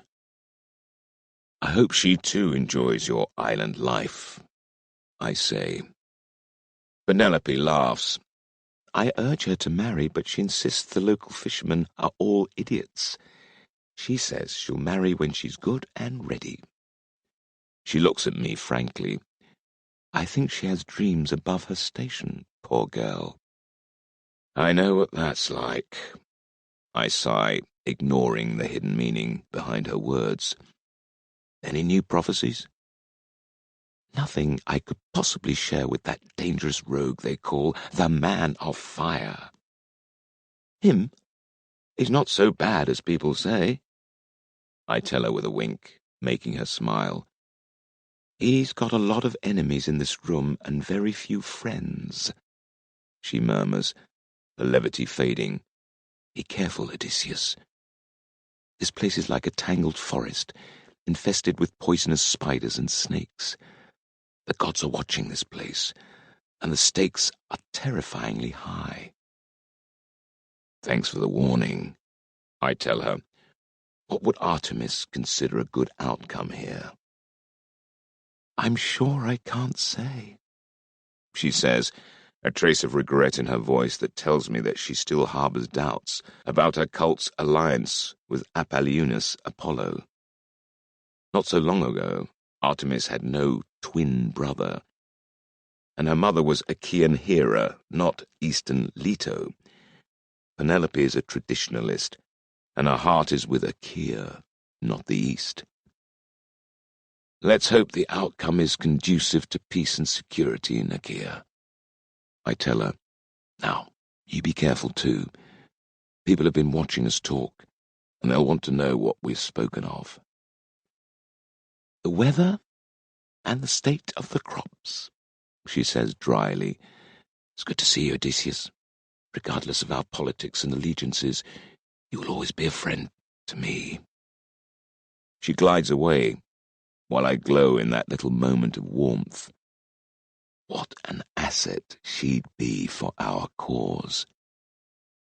But I believe her vocation to Artemis to be steadfast, so that's not likely to happen. I turn my mind to more immediate matters. The last of the suitors has been presented, and Tyndareus, now exhausted and deathly pale, staggers to his feet to address the room. Thank you for your gifts, he tells the room. "The happy couple, whoever the groom will be, will appreciate them greatly. Their donors have been noted, and their generosity, as will the prowess of the men about to contend for her hand. Rest well tonight, my lords, for tomorrow the wedding games begin." He looks around the room, and his gaze finds me. "Prince Odysseus, could you help an old man up the stairs?" He's never needed such aid before, but now he's sick and weak, and I'm swift to go to him. As I help him leave, I can smell his sour, unhealthy sweat. But I'm pleased and intrigued that he's singled me out. "Get close to Tyndareus," Athena told me. So far, so good. Castor, Polydeuces, and Agamemnon join us in Tyndareus' private rooms, while Helen, giving me a burnished stare, departs to the women's quarters. No doubt her mother needs her. Leda has been a drunken wreck ever since Zeus's sordid seduction years ago. The moment the door closes, Polydeuces rounds on me. He's only 15, but he already towers over me, as tall as a full-grown man, and an exceptional one at that. He's more than just a theos. He's prodigiously gifted, but he's still young and blind to all subtlety. "What's this pornos doing here?" he demands of his ailing father. Castor steps in behind me, not a theos, but still a mountain of muscle. Agamemnon watches with interest, and with a slightly bitter cast to his face. He too lacks theos gifts. I'm wondering if I'll end up coming to blows with them, but Tyndareus intervenes. "Settle down, my sons," he says in a weary voice. "As I've already made clear, Odysseus is my ward, and remains as a son to me. Theseus may have alleged that Odysseus aided him in taking Helen, but Theseus was a villain, and it was Odysseus who helped you rescue her. He will remain, and he'll be heeded." Thank you," I say gravely, helping him into his seat and turning to face the two brothers. "I really do have Sparta's best interests at heart," I tell them honestly. I glance at Agamemnon, who's settling into the other armchair. The High King just looks coldly amused by all this. "Are you a suitor now, or an adviser?" Polydeuces grumbles. "I'm a suitor, when it suits," I tell him. Tyndareus drums his fingers on the arm of his chair. "Castor, Polydeuces," he says, "you must be hosts tonight at the banquet. I'm too tired to attend. Go now and prepare." It's both a great honor and a dismissal. Polydeuces is smart enough to recognize both, and they depart grumbling. Once they're gone, I'm left alone with the two kings.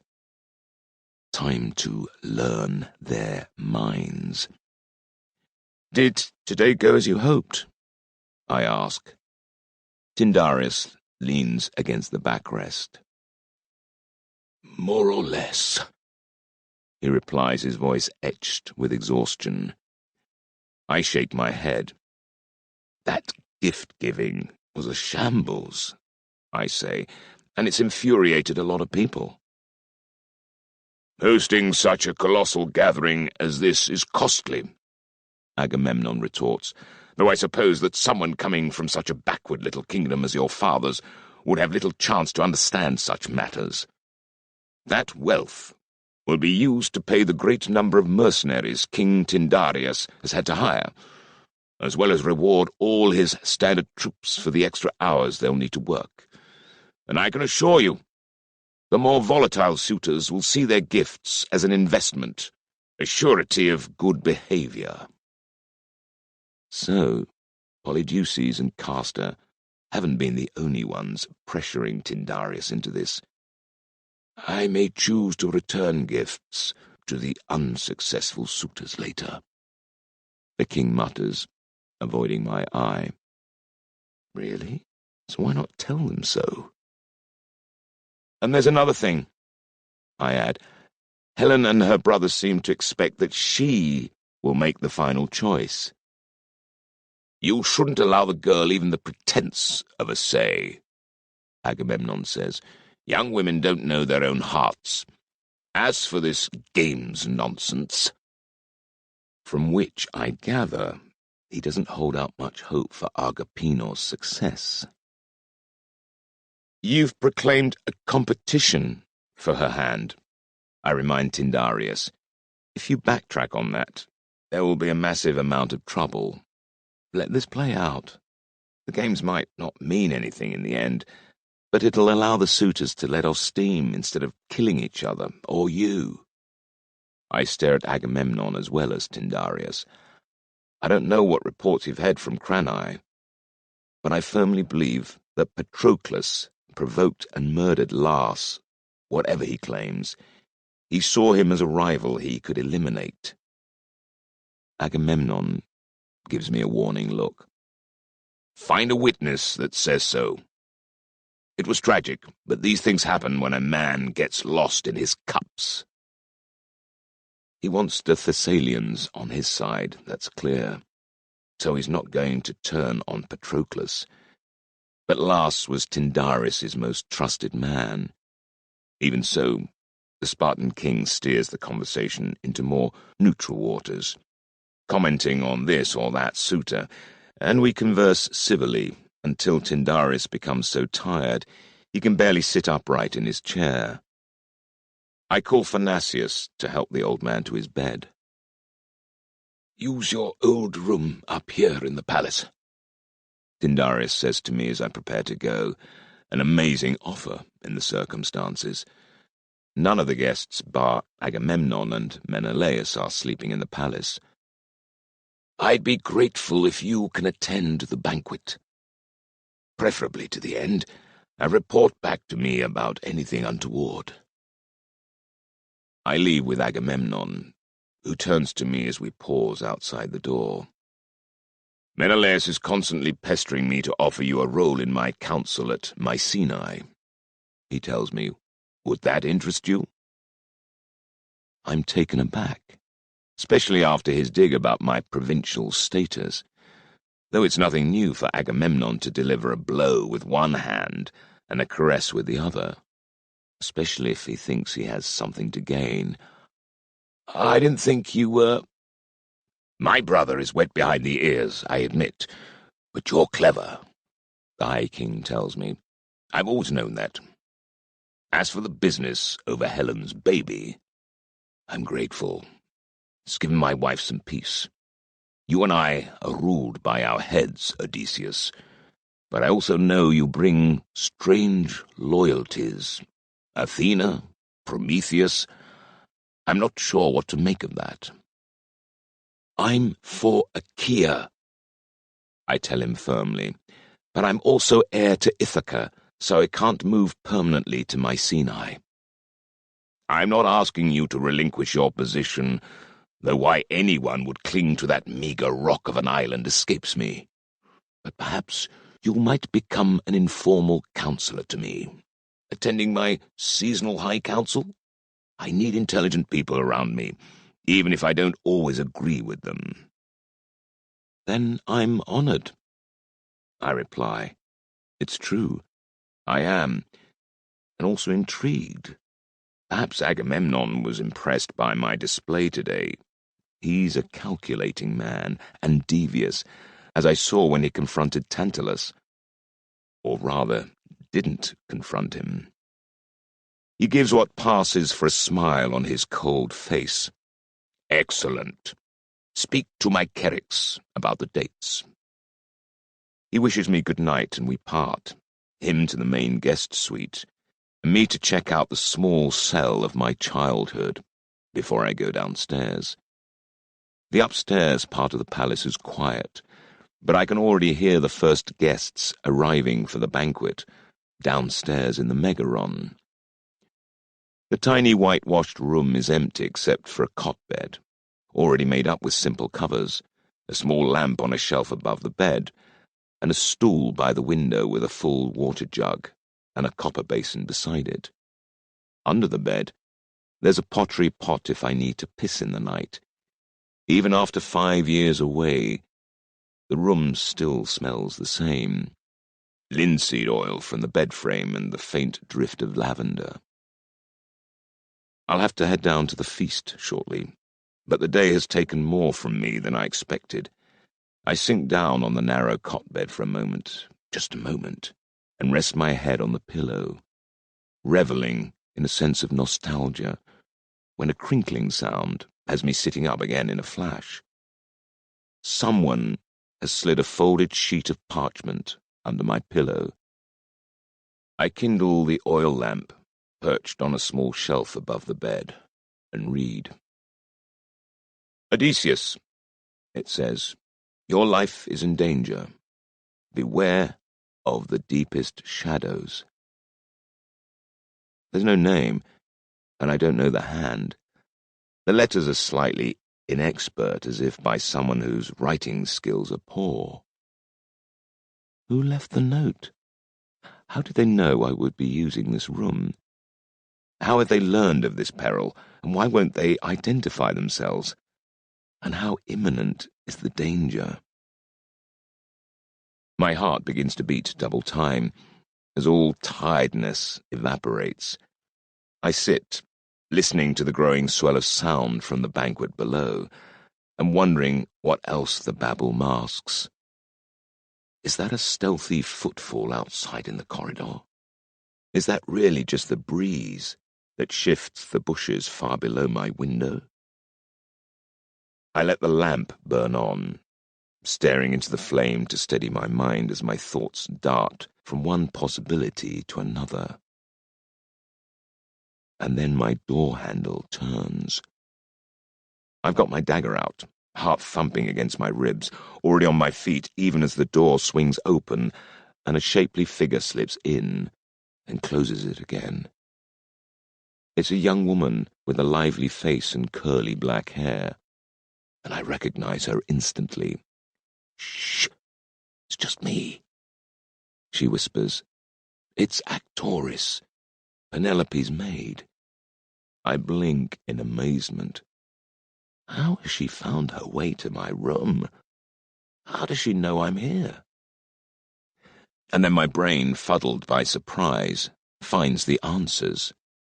She's Spartan just like her mistress, and she will have visited the palace many times before she and Penelope left for Delos. My room? She'll know the servants well, being one herself, and whoever Tyndareus ordered to prepare my bed could easily have told her I would be staying here tonight.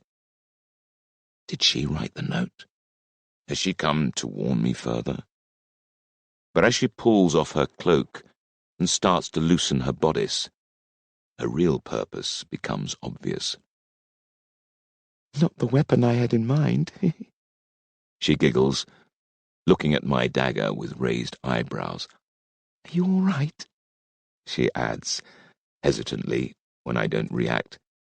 Don't I please you? My mind is racing. Penelope has either organized this visit to console me over Kishander's loss, or at the least, she's turning a blind eye to it. Did she not tell me herself that Actoris thinks of me fondly? The girl is attractive, a little fleshy for my taste, but pleasing to the eye. More importantly, I like her, and I was impressed with her on Delos last year for her loyalty and courage. However, I've been raised not to sleep with servants, including other people's. My mother has drummed that into me many times, and right now Kishander is still an open wound in my breast, and I'm still disgusted with myself over my coupling with the nymph back in Arcadia. But Actoris is here of her own accord, her face glowing in the lamplight with excitement and arousal. Am I going to punish myself for fate's cruelty over my Trojan love? Am I going to spend the rest of my life looking backwards? Maybe Bria was right about needing to let go of the past. In my heart and in my head, I know I'll never hold Kishanda close to me again. I go to sheath my dagger and realize I'm still gripping the parchment in my other hand. "Did you write this?" I exclaim, waving it at her. Actoris pauses halfway through loosening her waistband. "What's that?" she says, frowning. "A love letter?" "No, quite the opposite," I exclaim. I step over to the door, bar it, and then close the window shutters as well, before showing her the sheet. "Is this Penelope's writing?" I ask, and she shakes her head, puzzling over the symbols before looking up at me in astonishment. "Your life is in danger," she repeats. "Beware the deepest shadows." What does it mean? It's clear she knows nothing of it. More and more strange. "Dear Actoris," I say, gathering up her cloak and draping it over her shoulders, "I'm really very flattered that you came." And I am, but I'd rather disappoint her than risk us both being murdered as we roll amorously around on my cot. "I think it's best if you leave now. If my life is really in danger, I'll not have yours imperiled as well."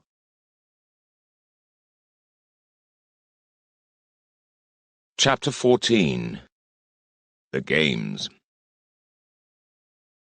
First of all, they challenged themselves with a foot race. The race stretched out from the very starting line, with all of them sprinting fast, stirring up the dust with their feet. Next, they tested themselves at wrestling, that painful sport, and at the jump, and at discus, and boxing, for there is no greater glory for a man, as long as he lives, than what he might accomplish with his feet or with his hands. Homer, the Odyssey. Sparta.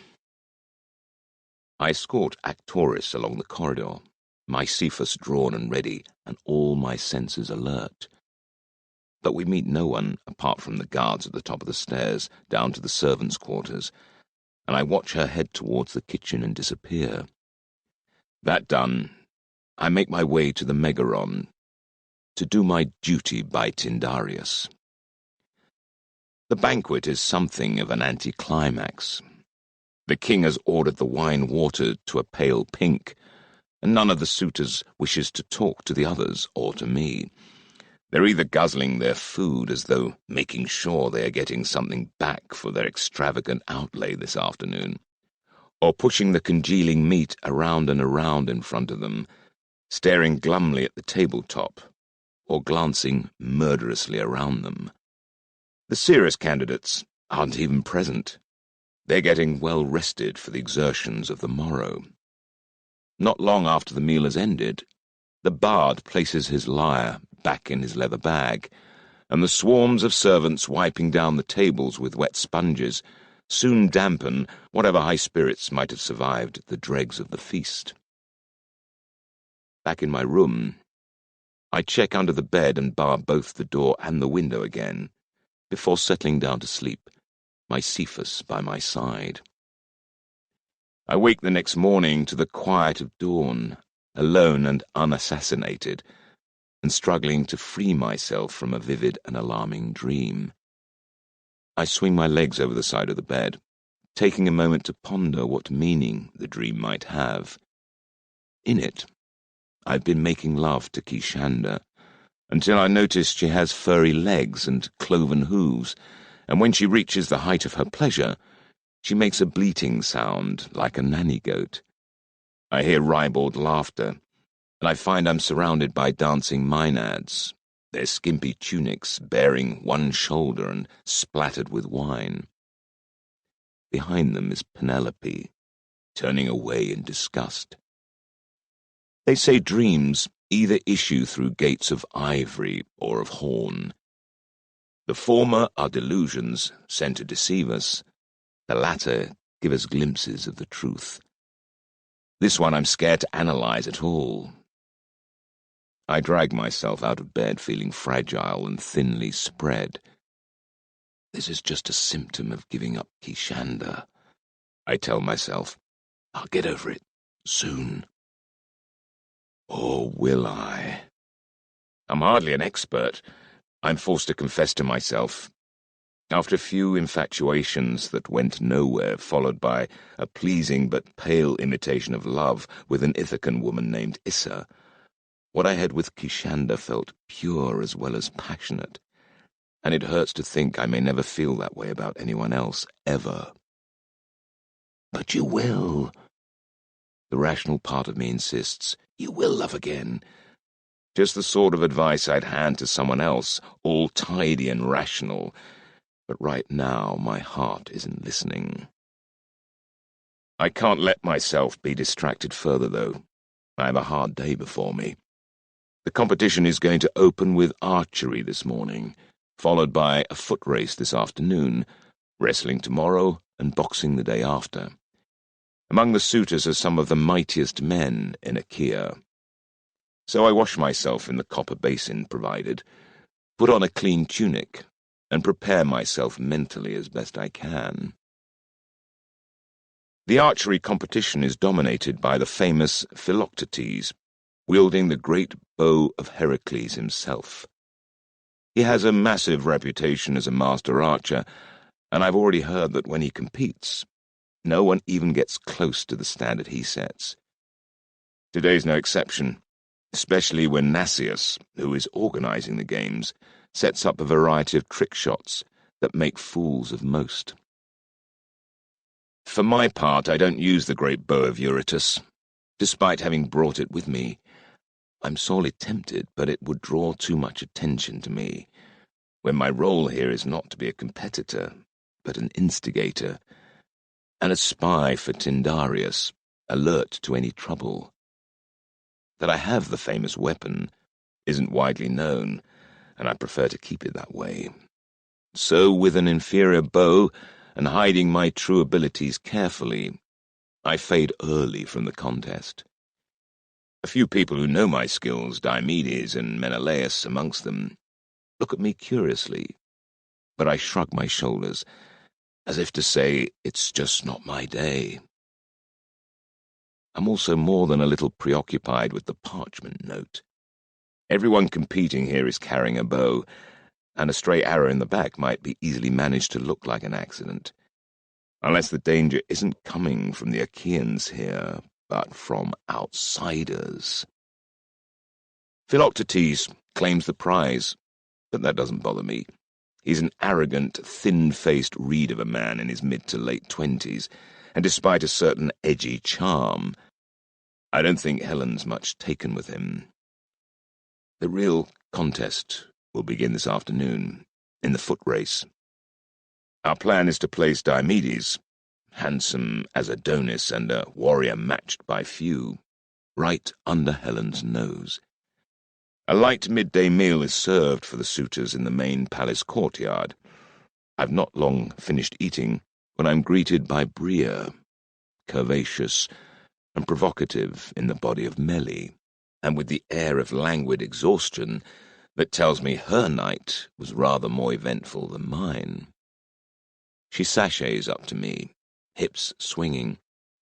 "We have work to do," she states, batting her eyelashes at me as though I'm longing to bed her. We both do. I agree. She takes my arm and puts her mouth to my ear. "The best runners here are Aias of Locris and your mate Palamedes. Nobble them, and Diomedes should win the race." "Nobble them?" I'm suddenly tense. These games and their rules are sacred. Anyone who interferes with the natural outcome will be disqualified, and if they're suspected of deliberately using foul play, "Trip the bastards up and bugger their legs," she advises blithely. "This is foot race as warfare, Ithaca." "But—" "No buts. It happens all the time. Not on my patch. She smiles at me sweetly. But your patch is so very, very small, Ithaca. And I know you'll be clever about it. It's rather important you don't get caught. That's the understatement of the year. Deliberate interference at a contest as sacred as a marriage games can be punishable by death. I've met young Aias of Locris, and I know all about Palamedes, I tell her, swallowing my doubts as best I can. Believe me, I'll have no trouble with motivation. It's no surprise that turd Palamedes is a good runner, is it? Think of all those bedroom windows he's had to flee through. She sniggers. Good luck, Ithaca. Go out hard and cut down those two arseholes so that Diomedes wins. She sways back through the courtyard as the assembling suitors jeer or whistle. Then the giant Aias of Salamis sweeps her up and makes a show of kissing her, while the other men laugh or catcall. Then he pats her behind and shoves her toward the courtyard doors. Bria gives him an over-the-shoulder look that almost has him following her out into the square. I look around, checking who is and isn't here. The older men, Idomeneus, Menesthius, Polyxenus, and a few others, are absent, disdaining the foot race. They know they won't win, and have chosen to spare themselves the ignominy of working up a sweat in front of lesser men for nothing. Alcmaeon has shown up, but he's clearly drunk and out of shape. Among the younger men, I pick out those with a reputation for athleticism. Palamedes hasn't arrived yet, but Aias of Locris looks confident, and I know that Diomedes is no slouch. Nor am I, for that matter. My strong thighs are excellent in a sprint, though I tend to fade over longer distances. When runners with a more wiry build come into their own, it's the barbarians that interest me, Patroclus and Elephanor. Life in the north is no joke, and I suspect they'll have speed and stamina to burn. Then Nasius orders a horn to be sounded, and calls us to attention. "My lords, listen, please. In a few moments, you will all parade through the central square in the town and out to the plain below, where King Tyndareus and his family await you. There, the race will begin. Around the palace hill and the town 3 times, a distance of 6 miles. To the victor, the glory." That sets off a loud buzz of conversation. This is a longer race than any of us had expected. As I edge through the throng, seeking out Diomedes, I hear the unpleasant, rasping voice of the Locrian Aias. "Once I get the little princess alone, I'll have her," he's boasting. "Once you grab a woman's pussy, their meat in your hands never fails, I tell you." Whoever wins this, you're going to lose, I vow silently as I pass. I find Diomedes, who seems well-rested and calm.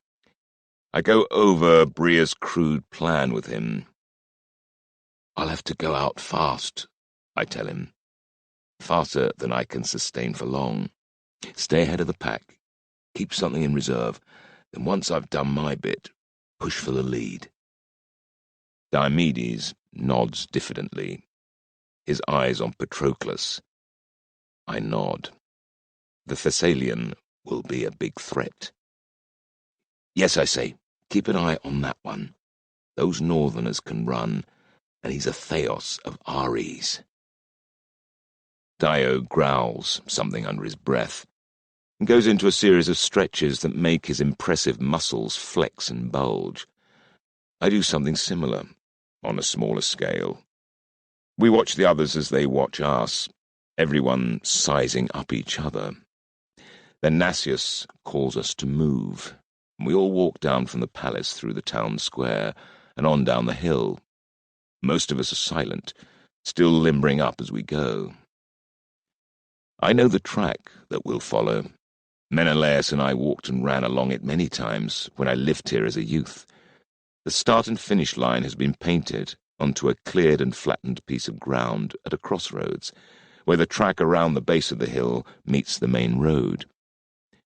We ready ourselves, spreading out the width of the line and warming up more urgently now, getting our blood pumping so that our muscles don't pull during the first hectic sprint. The whole town is here to watch, from house servants to craftsmen, to the sea of soldiers and servants who escort their masters. The kings, Tyndareus and Agamemnon, are now seated on a raised platform, along with Tyndareus' wife Leda and their 3 younger daughters, and Idomeneus and Menesthius, and the other older men who have decided not to compete in the athletic contest. The royal party is surrounded by an array of priests and priestesses, representing every deity in a sea of colour. I glimpse Penelope's taut face and give her a brief wave, but she's talking to someone, a man. I feel a surprising twinge of jealousy, but when I look closer I see from her stance that she's not being at all friendly, and then I realize that it's Palamedes, her would-be suitor, and attempted abductor. I bunch my fists and head toward them, but then her arm swings, open-handed, and Palamedes reels back, clutching his cheek. When he tries to face her again, a pair of Artemis huntresses close in on either side, and he's sent on his way. Only then does Penelope see me, and her taut, angry face softens into a wink. "Well done, you," I think warmly, following Palamedes with my eyes as he joins the runners. I drift in on his flank, unseen by my quarry, as Nasius calls us up to the starting line. "Hey," I growl in his ear, "I told you never to talk to her again." He looks startled, then glances over my shoulder and decides he's got enough friends nearby to be brave. "You don't have any call over me, you poison-mouthed runt," he spits back. "You're not so pretty with a red handprint on your cheek," I tell him, and he flinches. "Watch yourself." I back away. There's far too many Ares men around him, and from what Bria's said, if I get caught up among them when the race starts, I'll be the one broken. Palamedes sneers as I edge away, but I'm not troubled. I know this race track very well. I ran it every day for years. My chance will come. The crowd is thousands strong, chanting the names of their favourites. I hear Eurybates leading my lads in a rousing hymn to Ithaca, before chorusing my name.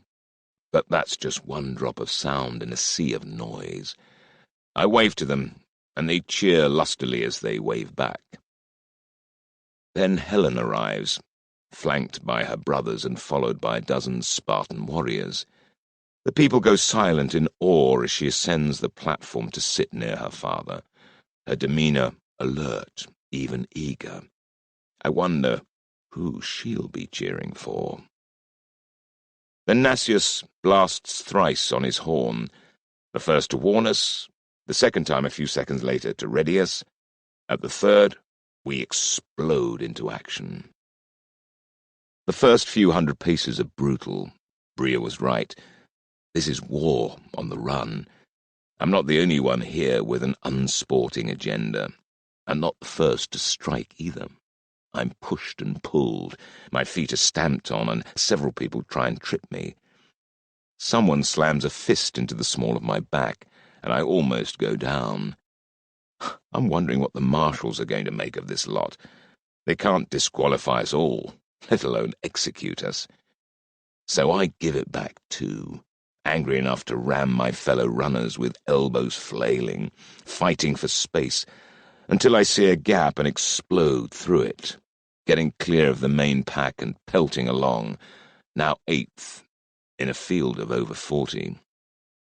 The 7 in front of me must have gone out as hard as they possibly could to avoid the sort of melee I got dragged into, and they're strung out with a leader a distant 20 yards ahead. And it's Palamedes, as I feared. Elephanor and Patroclus aren't far behind. Then the giant Aias of Salamis, to my surprise. He runs gracelessly, but with real power. Diomedes is on his shoulder, with the archer Philoctetes. The nearest of the prominent runners to me is Aias of Locris, who has slipped into a steady, graceful lope, so I focus on him first. As we reach a low dip I know well, where the track is momentarily screened by willow trees, I close him from behind, ghosting in as he enters the shadow of the trees. He thinks he's pulled free of the carnage in the pack, running hard and freely, so he's not prepared when I lash out with my leading foot, clipping his ankles together. He cries out as he tumbles, rolling aside and rising in one fluid movement. But I veered to follow him, and as his snarling face turns towards me, I give him no time to react, slamming my fist into his jaw with a brutal running punch, and he goes down like a sack of meal. I must admit to feeling a certain guilt and shame. This isn't how I was raised to race, but I've been given my mission, and I'll see it through. It all took seconds. I'm gone before the next runners enter the trees, and it's his word against mine that he didn't just trip. We both know it. So I have no fear of retribution, as I set off after the leaders, running as if this is the last lap. I need to use what strength I have as soon as possible. At this pace I'm going to blow out long before the finishing line.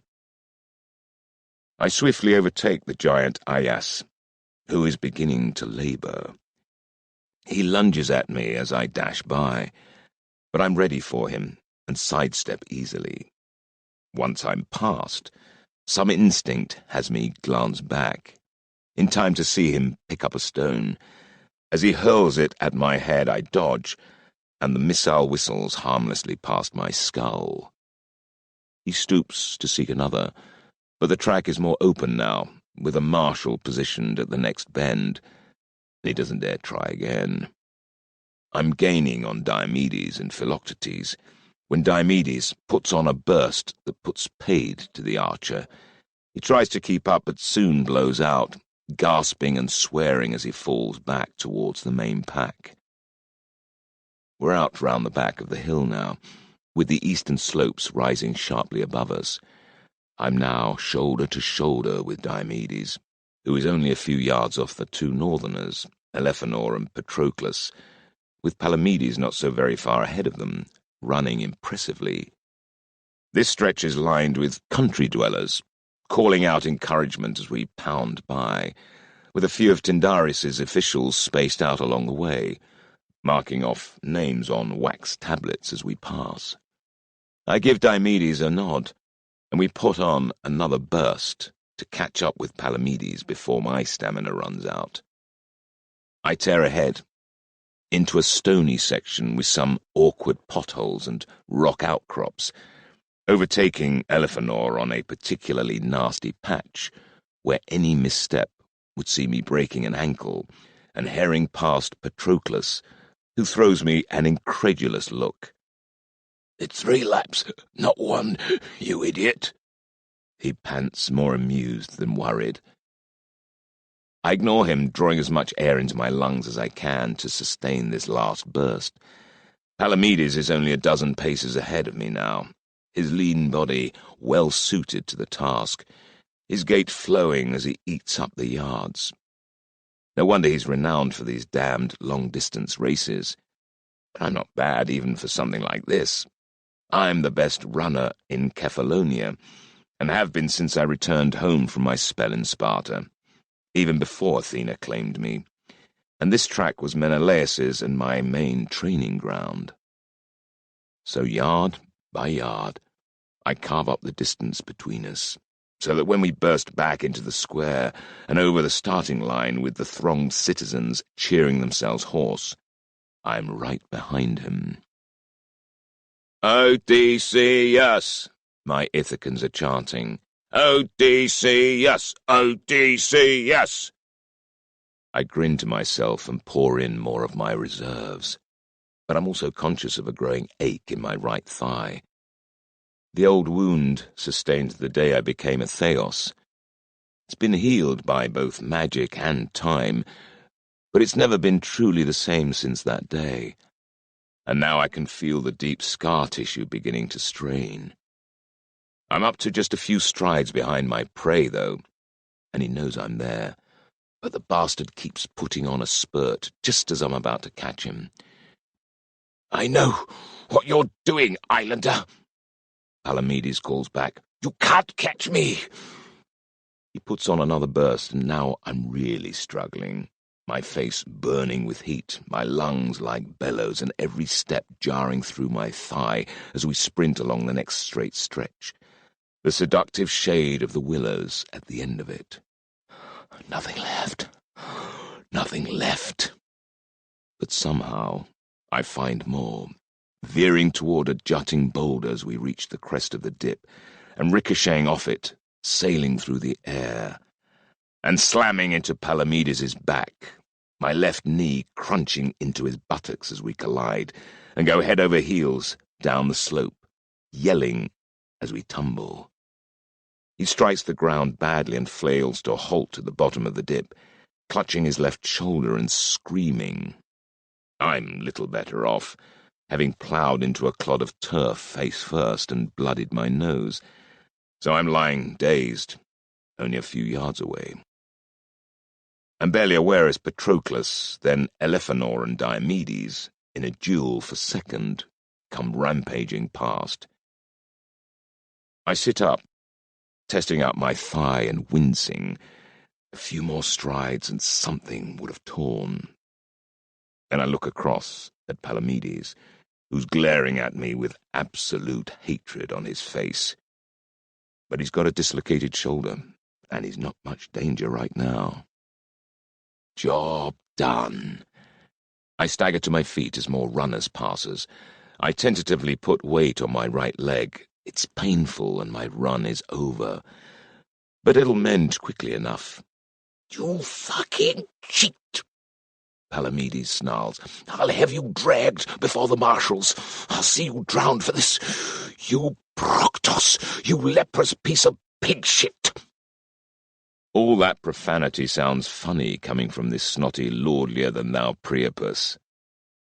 "A pure accident," I tell him, wiping blood from my face.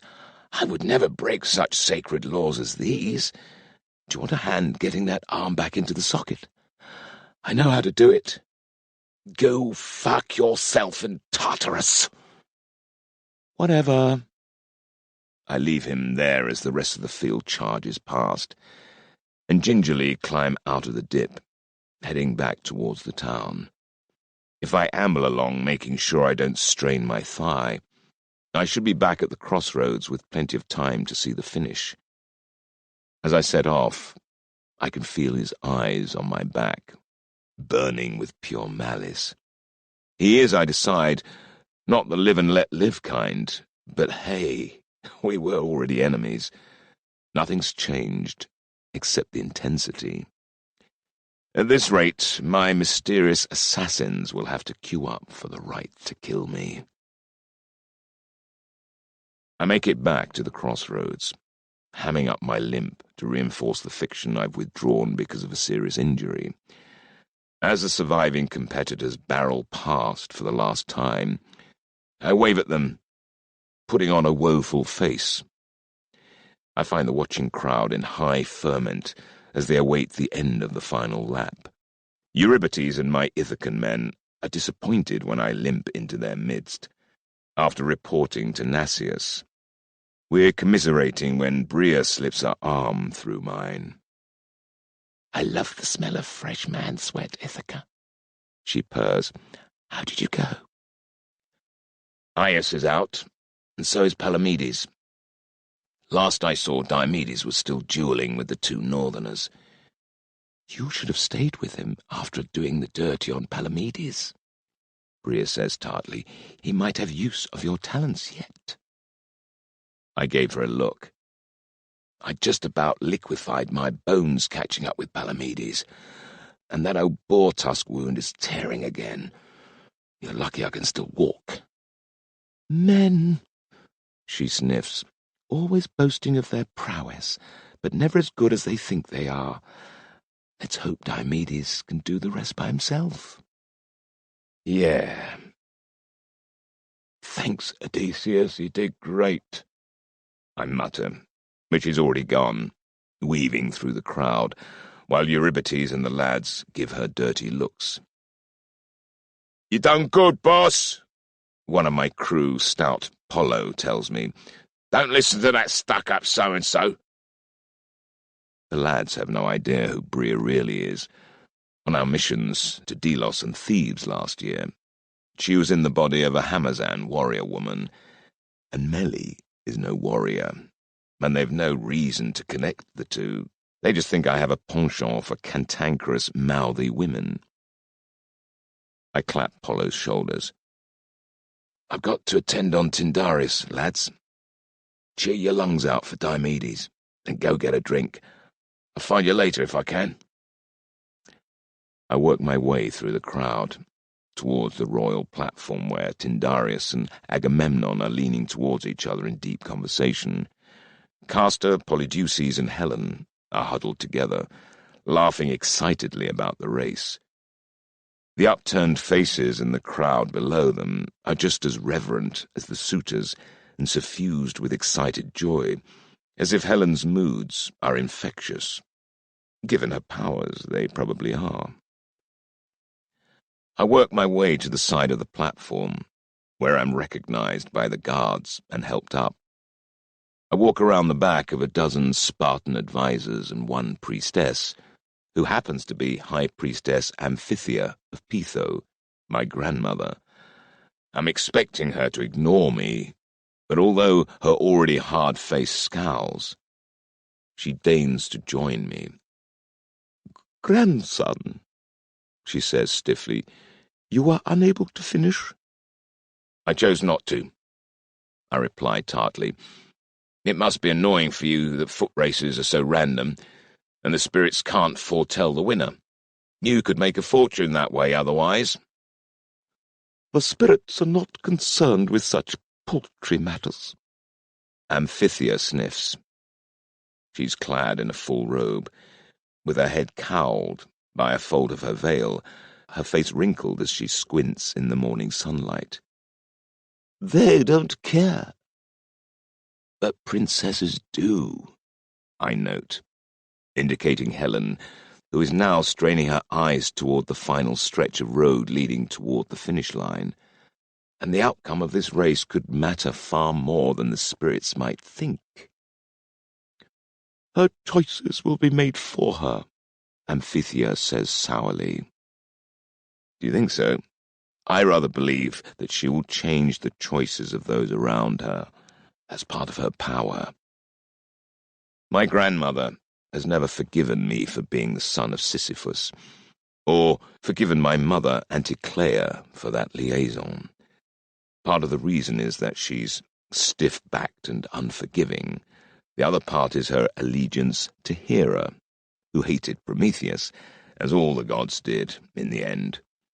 That's why he's chained up in Erebus being tortured, and why I have to constantly watch my back, even though I'm under Athena's protection.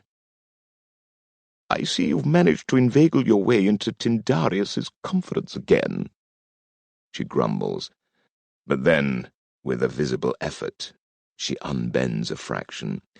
I'm told we have you to thank for eliminating Tantalus. I was involved. Athena wants the same things as Hera, to prevent Zeus's alliance with Troy from destroying Achaea.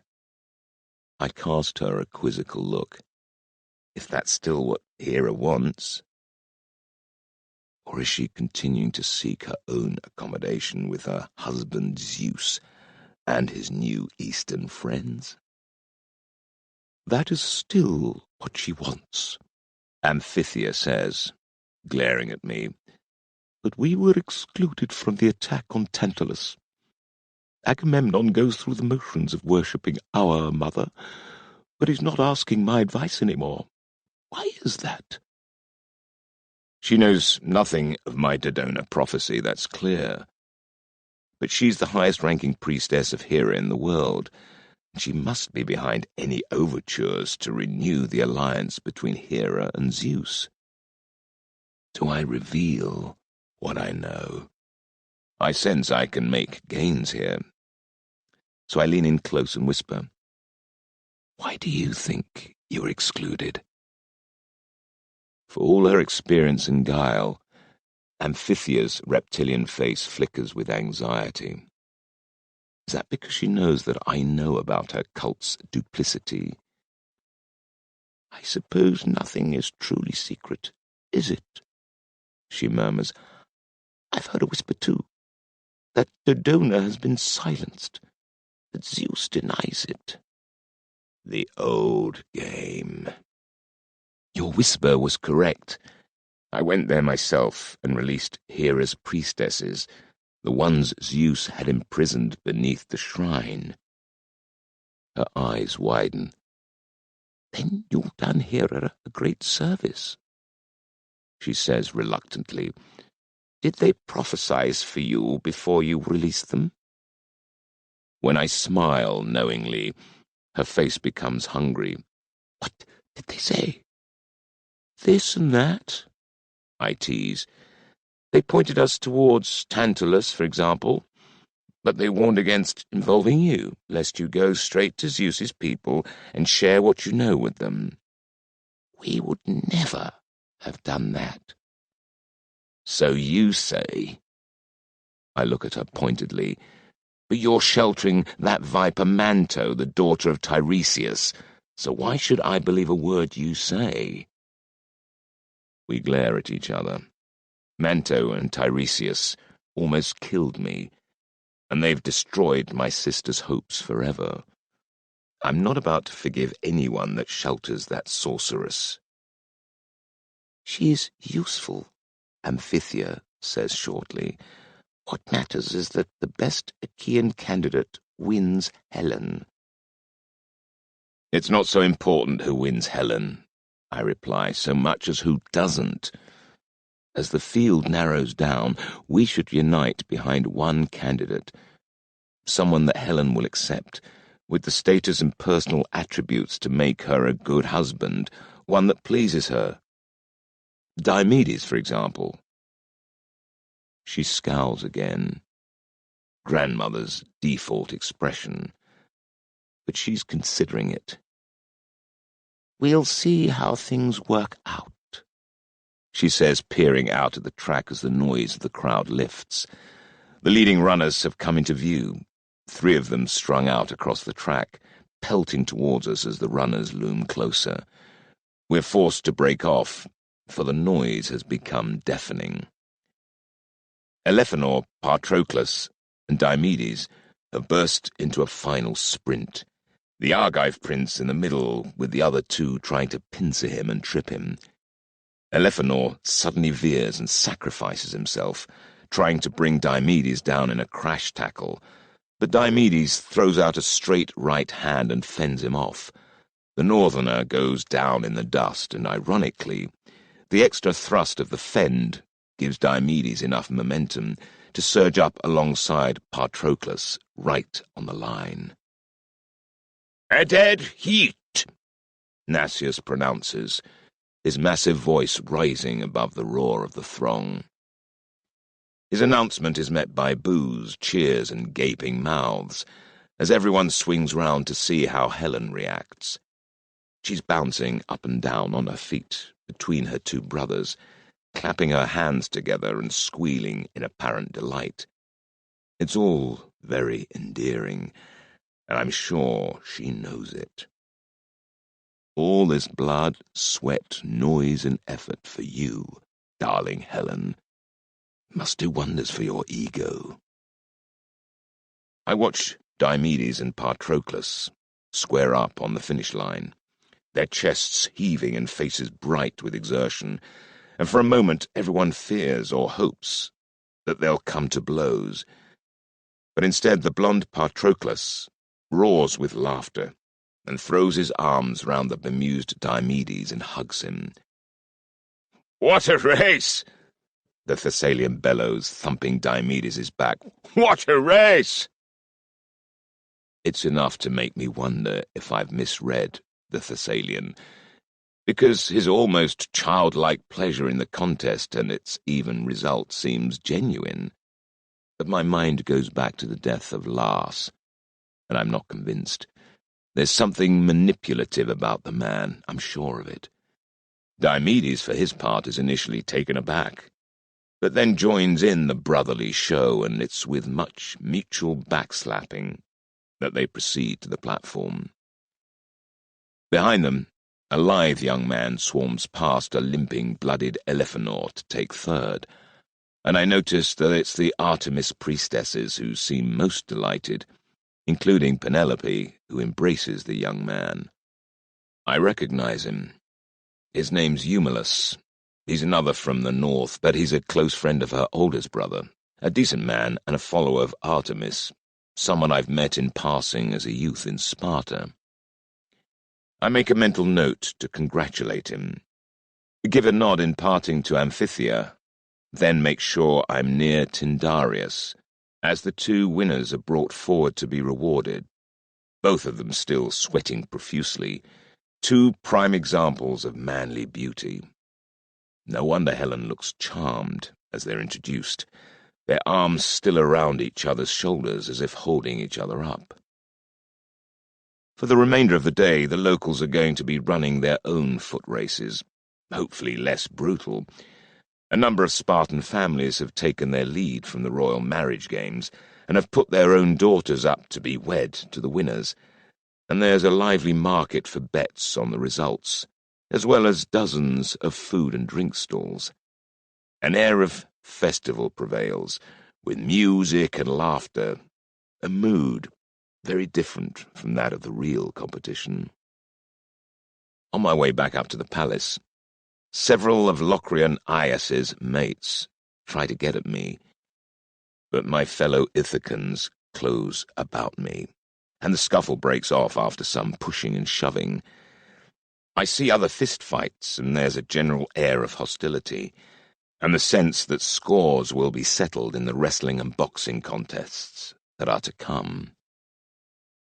But poor Palamedes won't be part of that, I note wryly, as I see him being led away by his friends, still clutching his arm. Even a Theos can't recover from such things that quickly.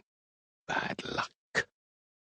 But then I see Aias, the giant from Salamis, lumber past. He was well back in the field by the time he finished, but he doesn't seem to care in the slightest. The wrestling tomorrow, he clearly believes, will belong to him. I just hope I don't draw the big lug. It's another gloomy night in the Megaron, with the bard struggling to find any rousing song that doesn't depict some form of mutual violence. At one point he begins a comic poem about Aphrodite's seduction by Ares and the cuckolding of Hephaestus, but is soon shushed by Nasius. By now the glum looks of last night have been replaced with more murderous ones, but, though harsh words are spoken more than once, no blows are exchanged, and no blood is shed. They're probably saving that for the wrestling and boxing. Once the dismal gathering has ended, and I've given my report to Tyndareus, along with a private recommendation of my own, I try to get some rest, with my door and window as firmly barred as before. But sleep is elusive, and I end up spending too much time propped up, thinking about the day to come, and worrying at the slightest sound that seems too close to my door or window. It's only now that I realize how stupid I've been today, running along the track around the town, where a killer could have lurked in any of the bushes I passed and dispatched me with ease. That dip with the willow trees would have been the ideal spot, not only for my own misdeeds, but for my death. Beware of the deepest shadows.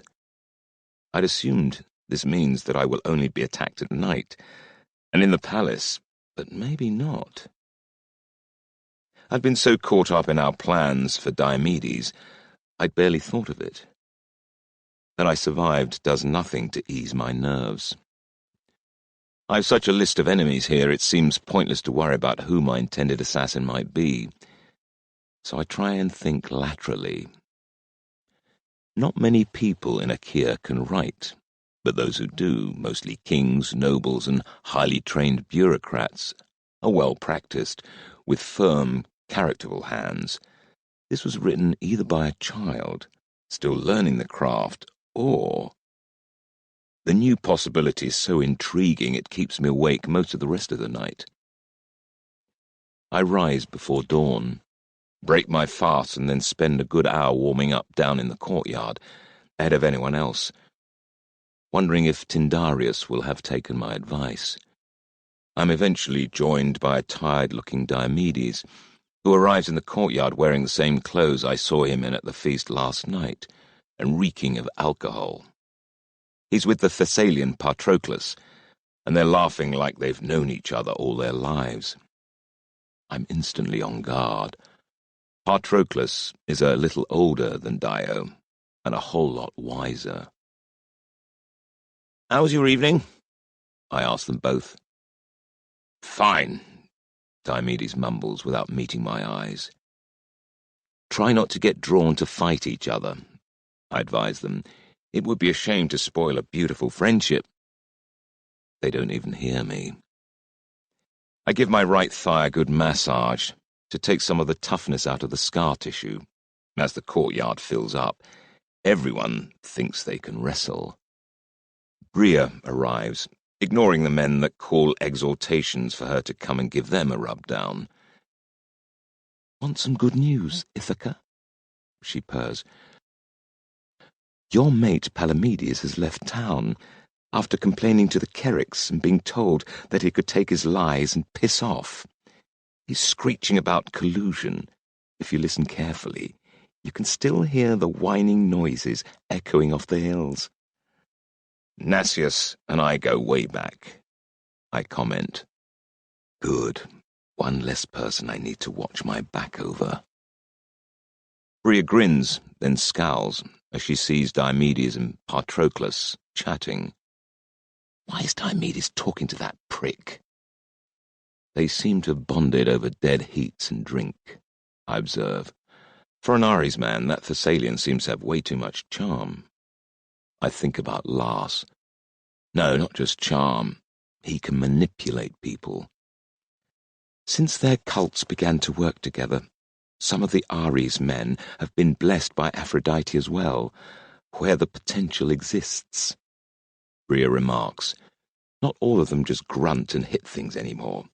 Some have learned how to speak in whole sentences, it seems. You think that bastard's trying to work Diomedes around to Ares? I'd be surprised if he wasn't. But Diomedes worships Athena, I protest, utterly. I didn't say he'd succeed. Let's just watch them for now, Bria says quietly. So how are you at wrestling? Seeing as you won't wrestle me, I have no idea. I straighten up. As good as I am at sprinting, or better. Best in Kephallonia. It's true. You? She says disbelievingly, running her eyes down my shorter-than-most frame. Really? Kephalonians must be smaller than I thought. I suppose you're Kephalonian boxing champion as well. I roll my eyes. Bria, there's a huge difference between the two. Wrestling is all about balance and skill as much as bulk and strength, and height can be a handicap. If you know what you're doing, being low to the ground gives you an advantage. I've won a lot of bouts like that, and I know what I'm doing. Short men have to work twice as hard to be regarded as half as good. I work hard. Boxing depends on height and reach and bulk. You'll notice I haven't put my name down for that. There's no point in me being beaten to a pulp by some of these big thugs. Well, you don't need to worry now. Haven't you heard the news? What news?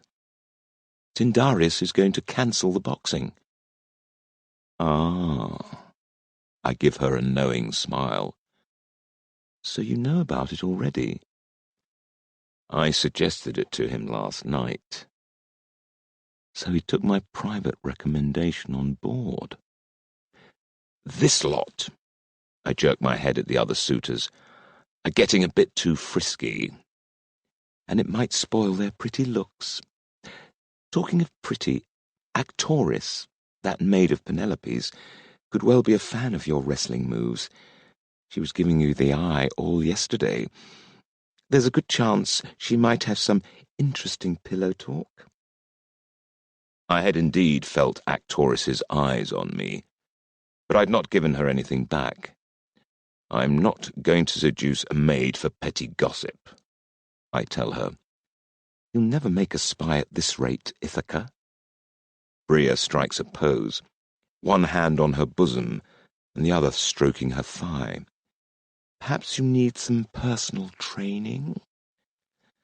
I think we've had that discussion before, I remind her. Why don't you check out the local goat herds in case your Hermes friend shows up again? She's not put out in the least. What a splendid idea, Ithaca. Your Arcadian girlfriend might be there too. We could do a foursome. She snickers at her own wit, then changes the subject.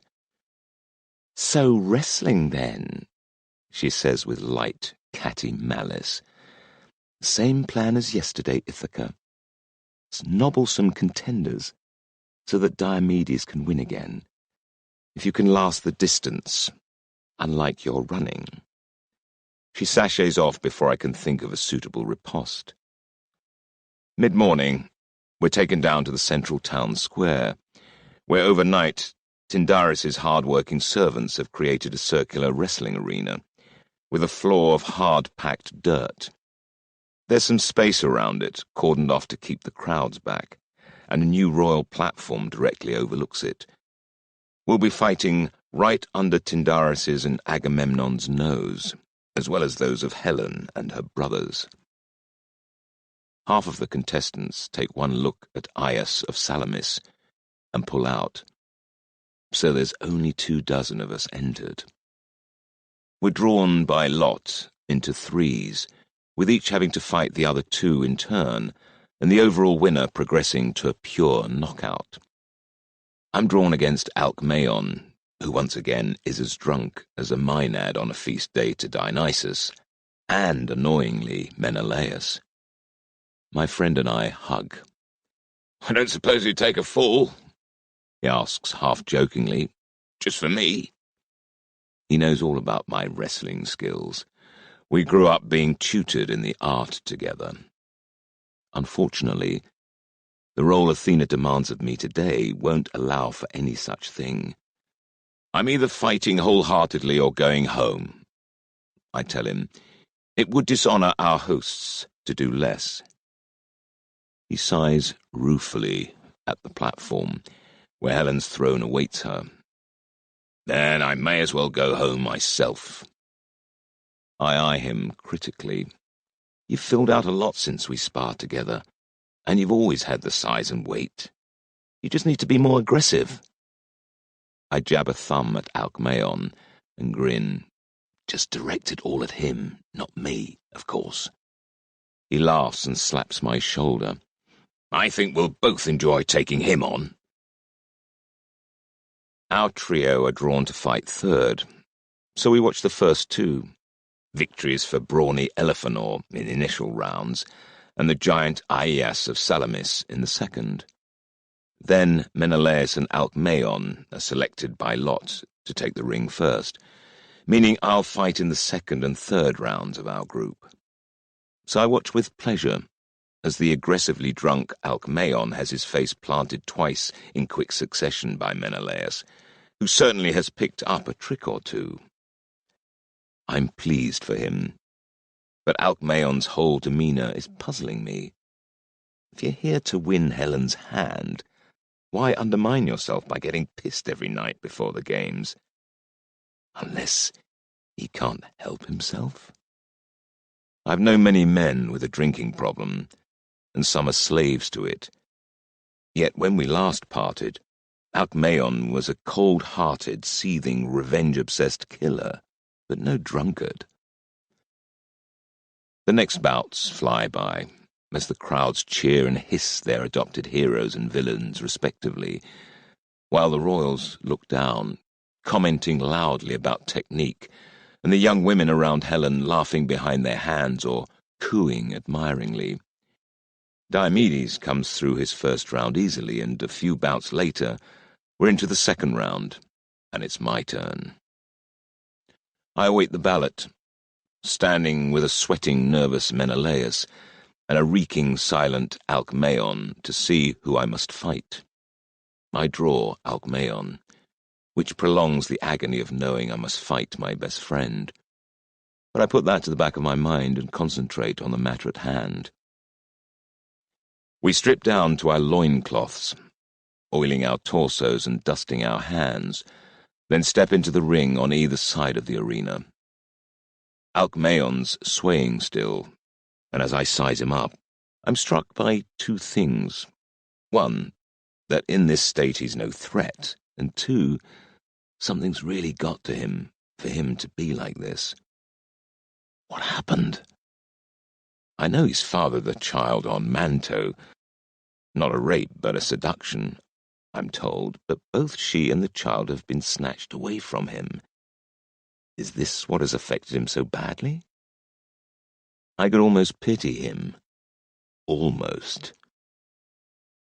We stalk toward each other and face off.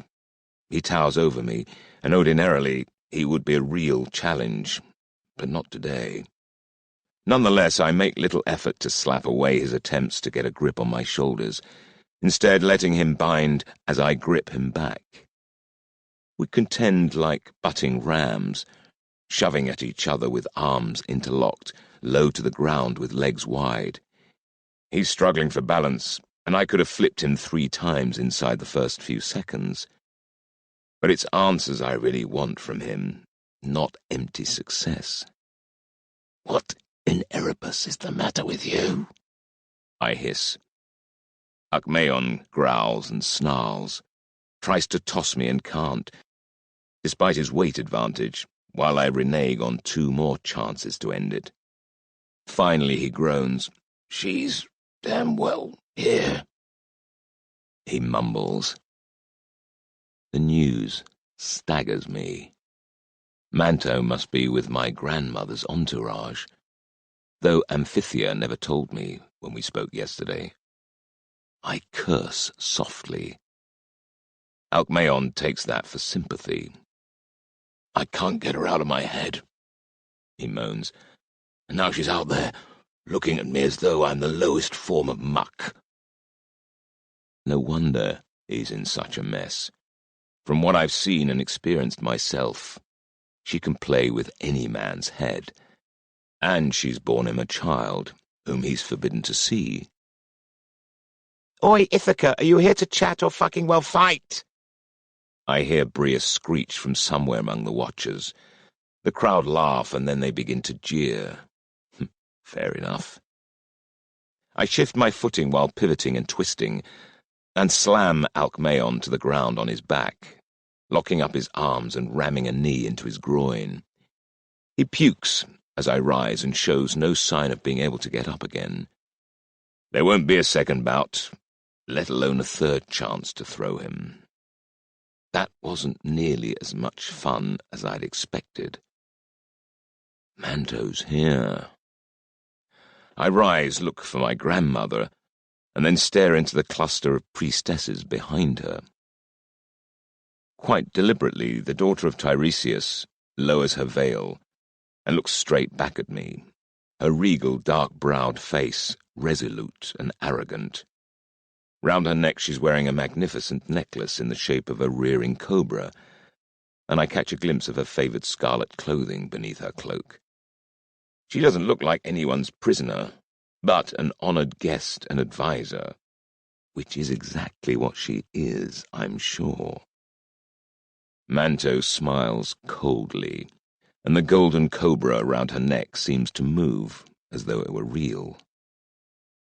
I wrench my eyes away, swearing under my breath as I stalk from the ring, leaving the servants to carry Alcmaeon out.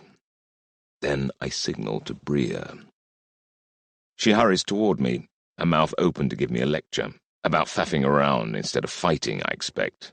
But I cut her off. "Manto's with the Pitho delegation," I rasp into her ear. "Get Alcmaeon out of here.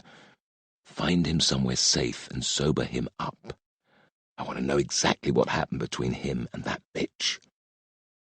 Bria's tirade dies unspoken. "I'll see to it," she mutters, patting my arm.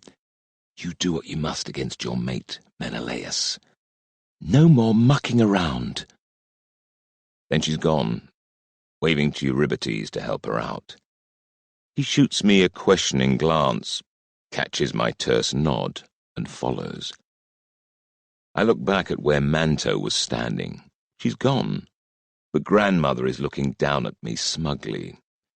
I have half a mind to berate her, but I swallow my anger. "Pick your fights," I remind myself. My next one is with my best friend. Menelaus and I walk out before the crowds together, with the sun approaching its zenith. The day had started on the cool side for early summer, but a cloudless sky and the press of the crowd mean that there's now a warm fug in the air, and we're both sweating already. As we turn to face the royal platform, I'm conscious that everyone here, apart from my small knot of Ithacans, is firmly behind Menelaus. It's no wonder. He's tall, his hair is a mane of gold, and he's got a fresh-faced cheeriness that makes even strangers warm to him. And the local people remember his years in exile here in Sparta. Whereas I'm just a short-grown islander, though there's no real hostility towards me. Some remember that I was here too, and that we're friends. There's some good-natured jeering, but mostly they just cheer for the beloved brother of the High King.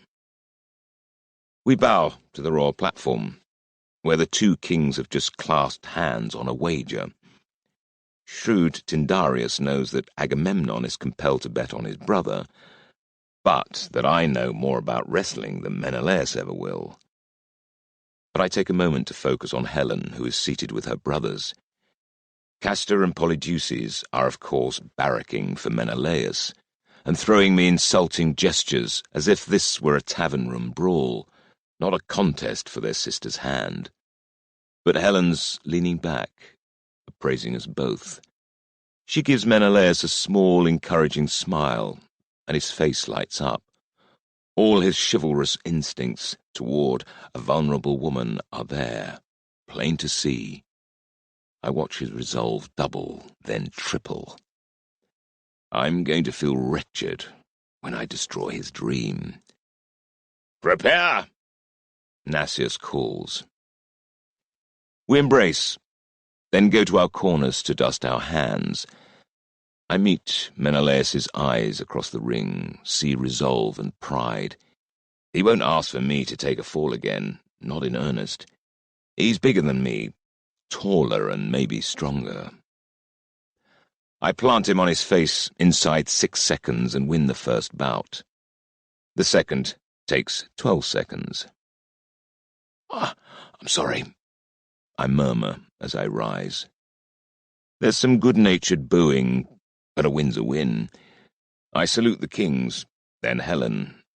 Up so close, her skin is flawless, lustrous, and there's such a glow to her that even somewhat disinterested as I am, I find myself holding my breath and staring. "Aias of Salamis will break your spine," Polydeuces sneers. "I've asked him to cripple you as a personal favour." I ignore him. I trust the princess is enjoying all this effort being expended on her behalf. I ask the coolly amused young woman. "I always enjoy seeing big, handsome men working up a sweat," she says in a distant voice. Then she leans forward and whispers, "But small, ugly, fishy-smelling men make me sick." "Have you made your choice yet?" I ask, just to see what she says. "I don't see anyone worthy of me," she replies with a tight little grimace, quickly disguised as a ladylike simper. Not in this barbaric backwater. But I'm sure my noble father will provide one. There's so much more wealth in the East, isn't there? I observe, watching her closely.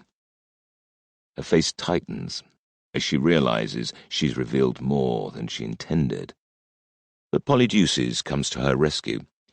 Accept your win and get out, Ithacan, he growls. Yes, walk while you still can, Castor adds. If I were permitted to compete, Polydeuces adds, I'd kill you. Given the blessings he's received as a Theos, he might well be right. I pretend for the crowd's sake that the princes are offering encouragement and back away, sharing a smile with Tyndareus, who's just fleeced Agamemnon in their wager.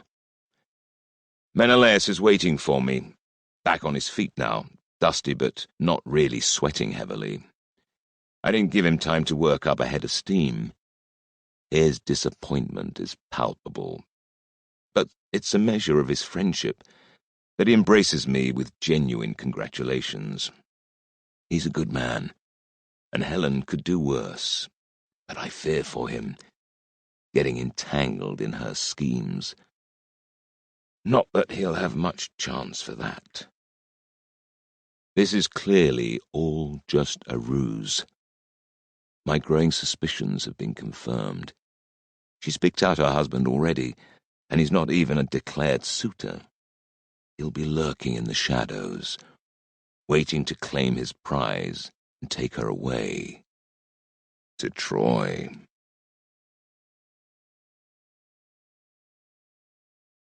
Chapter 15. Wrestling for Leverage.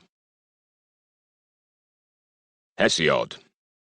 But what do righteousness and manly courage signify? Homer. To bring about a common advantage through private hardship. Lives of Homer. The contest of Homer and Hesiod.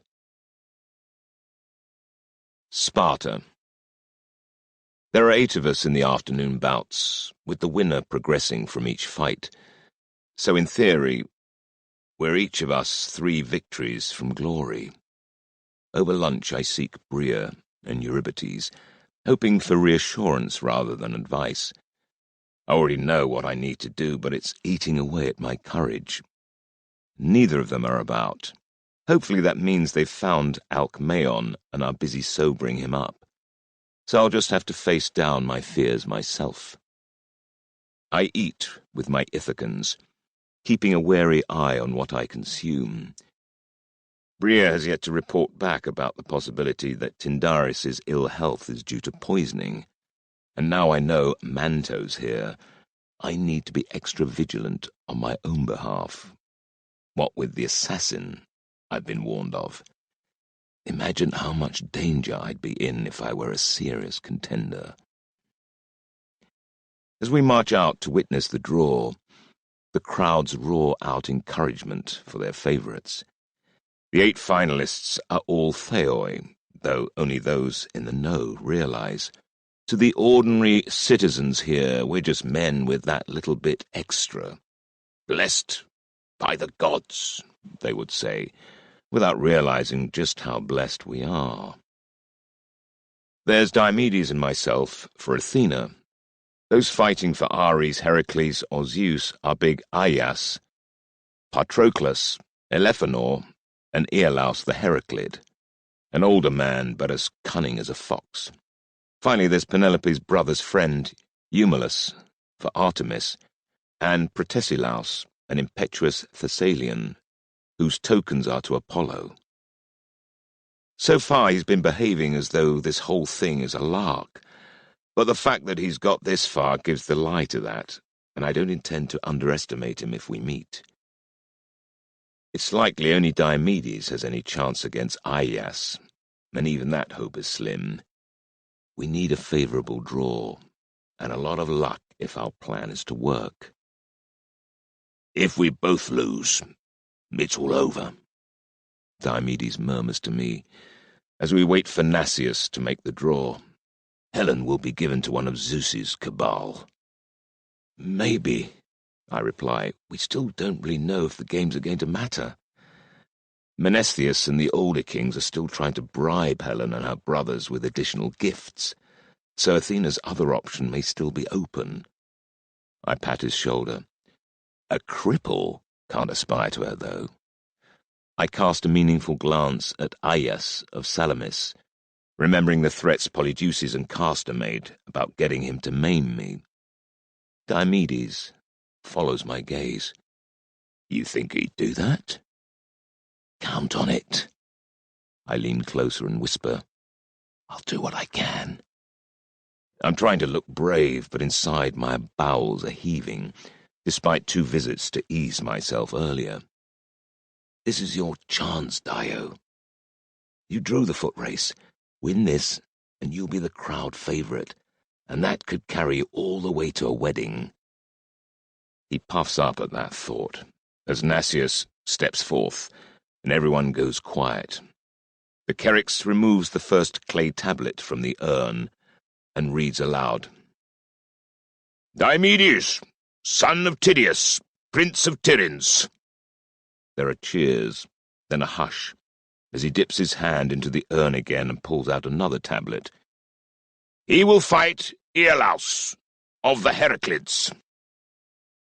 The young tyro against the veteran, a classic encounter. The crowd cheers vociferously.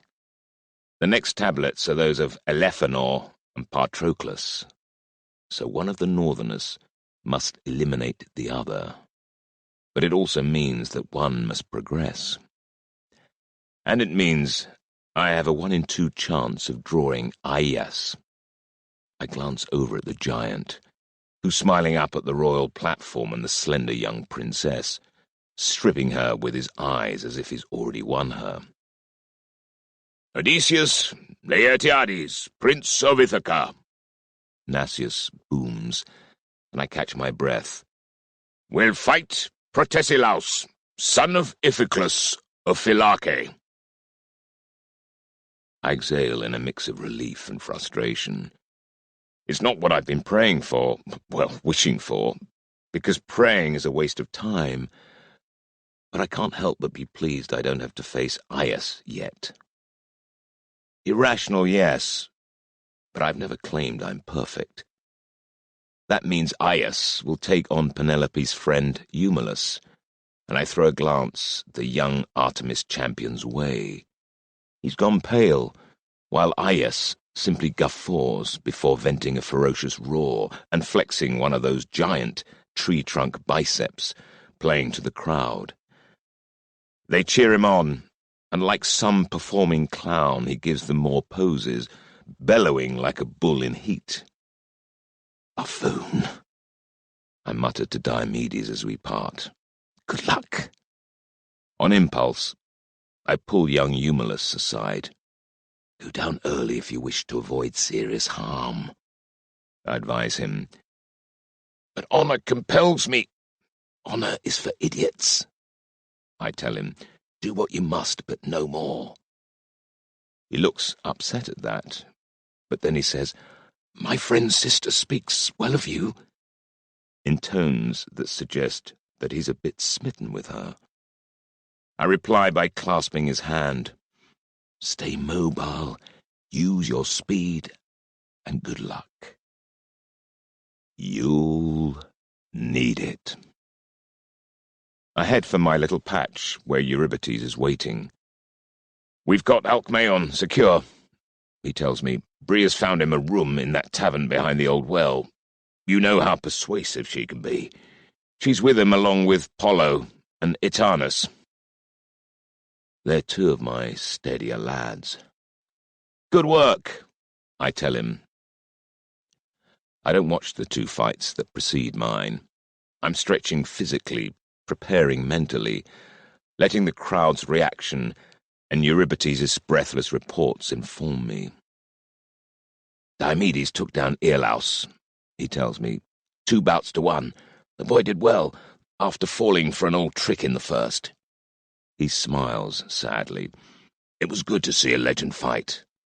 But Iolaus is past his prime. That won't stop Aeolus trying to help Zeus in other ways. The cheering tells me that Diomedes is a popular victor, and there are young women watching that burst into inchoate shrieking whenever they see him. I'm just relieved he's got himself out of that bout intact. The next match-up is an interesting one. Patroclus defeats Elephanor with such ease that Eurybates is convinced the Boeotian took a fall. "He's pretending he's disappointed, but he doesn't look too worried to me," Eury growls. "They'll be wanting to capitalize on Patroclus's efforts in the foot race, especially after Diomedes got through." "Makes sense," I tell him, straightening and heading for the ring, as strangers slap my back and yell encouragement, advice, or abuse. I'm not really listening. Protesilaus of Philake is already waiting in his corner, and I have not really had a good look at him yet. But Menelaus has watched every bout the Philakian has fought, and he's giving me some good advice. He's about 25 fast for a big man, left-handed but pretends he isn't. He'll move opposite to how most men would, but he's all upper body strength. Go low, fight dirty. Hopefully, the Philakian's people have limited their praisal of me too. He's short, so it should be easy. We salute the royal spectators, but this time I'm all concentration and don't really take in the nuances of their expressions. The crowd is a wall of sound, and I shut it out, though I'm aware they're on my side this time. Philake is a long way to the north from here, even further north than Elephanor's and Patroclus's kingdoms, and no one here wants their princess to marry a barbarian. I'm watching the way Protesilaus moves, over on the far side of the ring, planting both feet, hands on knees, breathing deeply. He looks calm, confident, and bloody big. "Begin!" Nasius calls, and we advance, slapping away each other's initial attempts to grapple, circling left, right, seeking a misstep. He's wary, so am I, and those are muscular shoulders he's got. Then he steps in, and it's either dodge or grapple.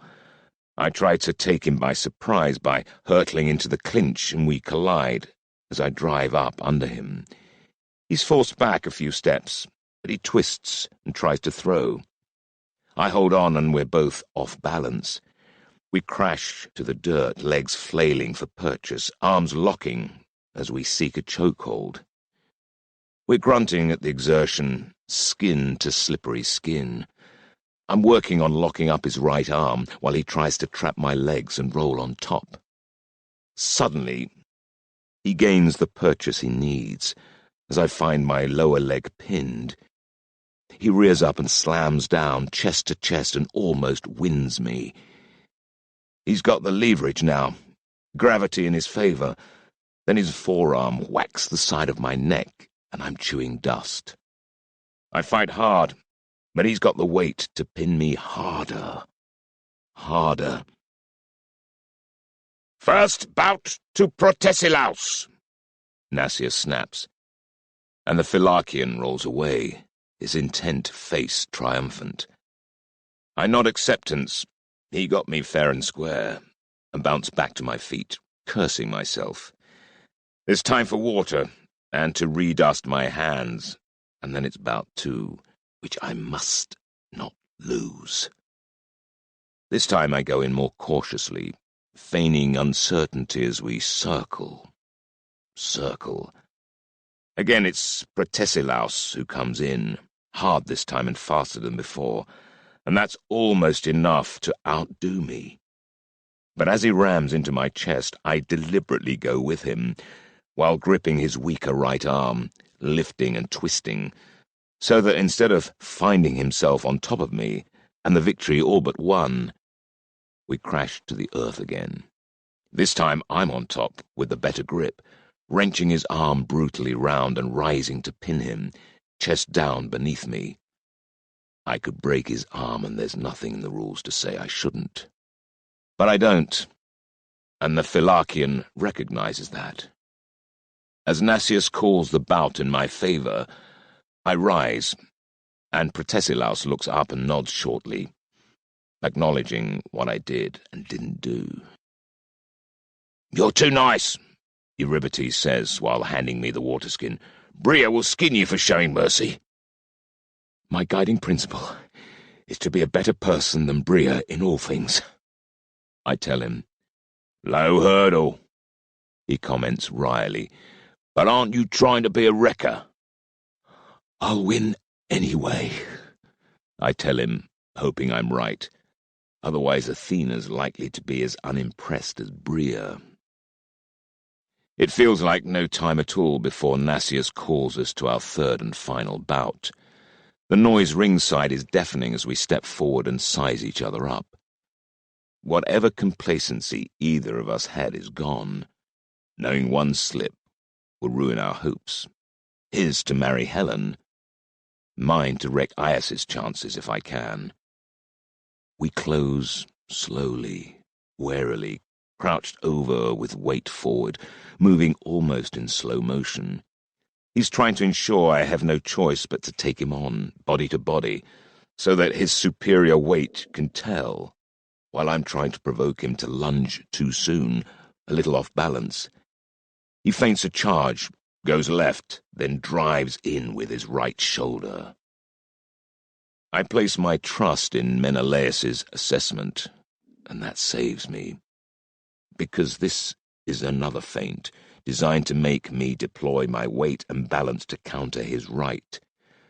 But his feet shimmy, and suddenly he's bullocking forward, leading with the left, but I've gone in lower than him, dropping to one knee and driving once again up under his shoulder as we slam together, chest to chest.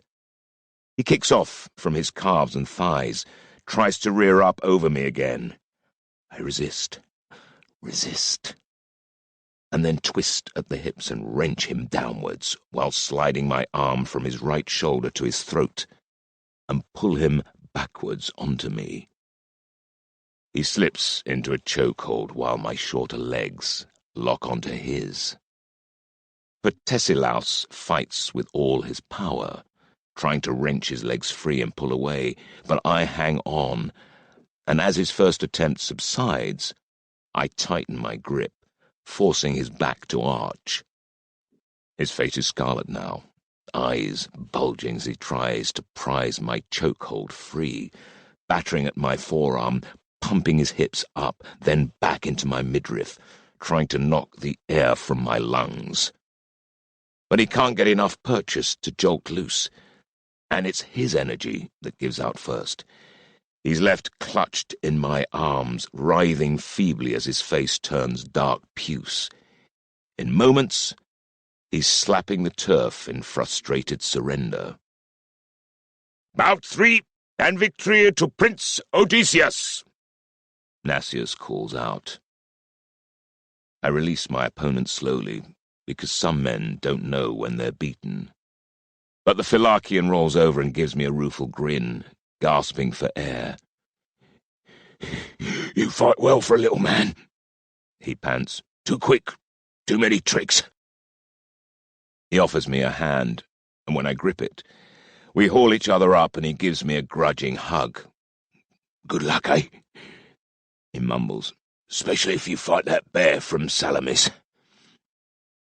I'm led to the royal platform, still panting, where Agamemnon rubs his chin and tells me that he knew better than to bet against me this time. But Helen and her brothers are no friendlier. "It's the dwarf again!" Polydeuces snickers as I salute them. "We'll be peeling him from the turf next round." Polydeuces adds. I just focus on Helen. "Princess, when royal children take up the mantle of their parents and become rulers, they must also embrace the dignity and honor of that role. For Polydeuces, that day is still far off, but for you it's only days away. I look forward to seeing the woman emerge from the child." She leans forward and beckons me close. I lost my childhood the day Theseus decided I was a gift he would unwrap. She hisses, for my ears alone. He said you were involved, and he had no reason to lie. Same old, same old. I guided your rescue. Theseus was lying to get himself out of a hole. He didn't lie at all, but that's a truth that needs to die. You were serving Athena, and you were going to give me to one of hers. She hisses back. Maybe you even thought to have me yourself. Was that your plan? Theseus broke from Athena, and she aided your rescue through me. That does nothing to allay her suspicion, but I can see she's unable to say categorically that I'm lying. Her lovely face takes on a sour, dissatisfied cast. How can I marry anyone I can't trust? She asks quietly. You may as well withdraw now, because you're wasting your time. If I thought that was true, I would, I reply evenly. Let her think I'm here for her, for a little longer. I doubt she buys that, though. She's far from foolish.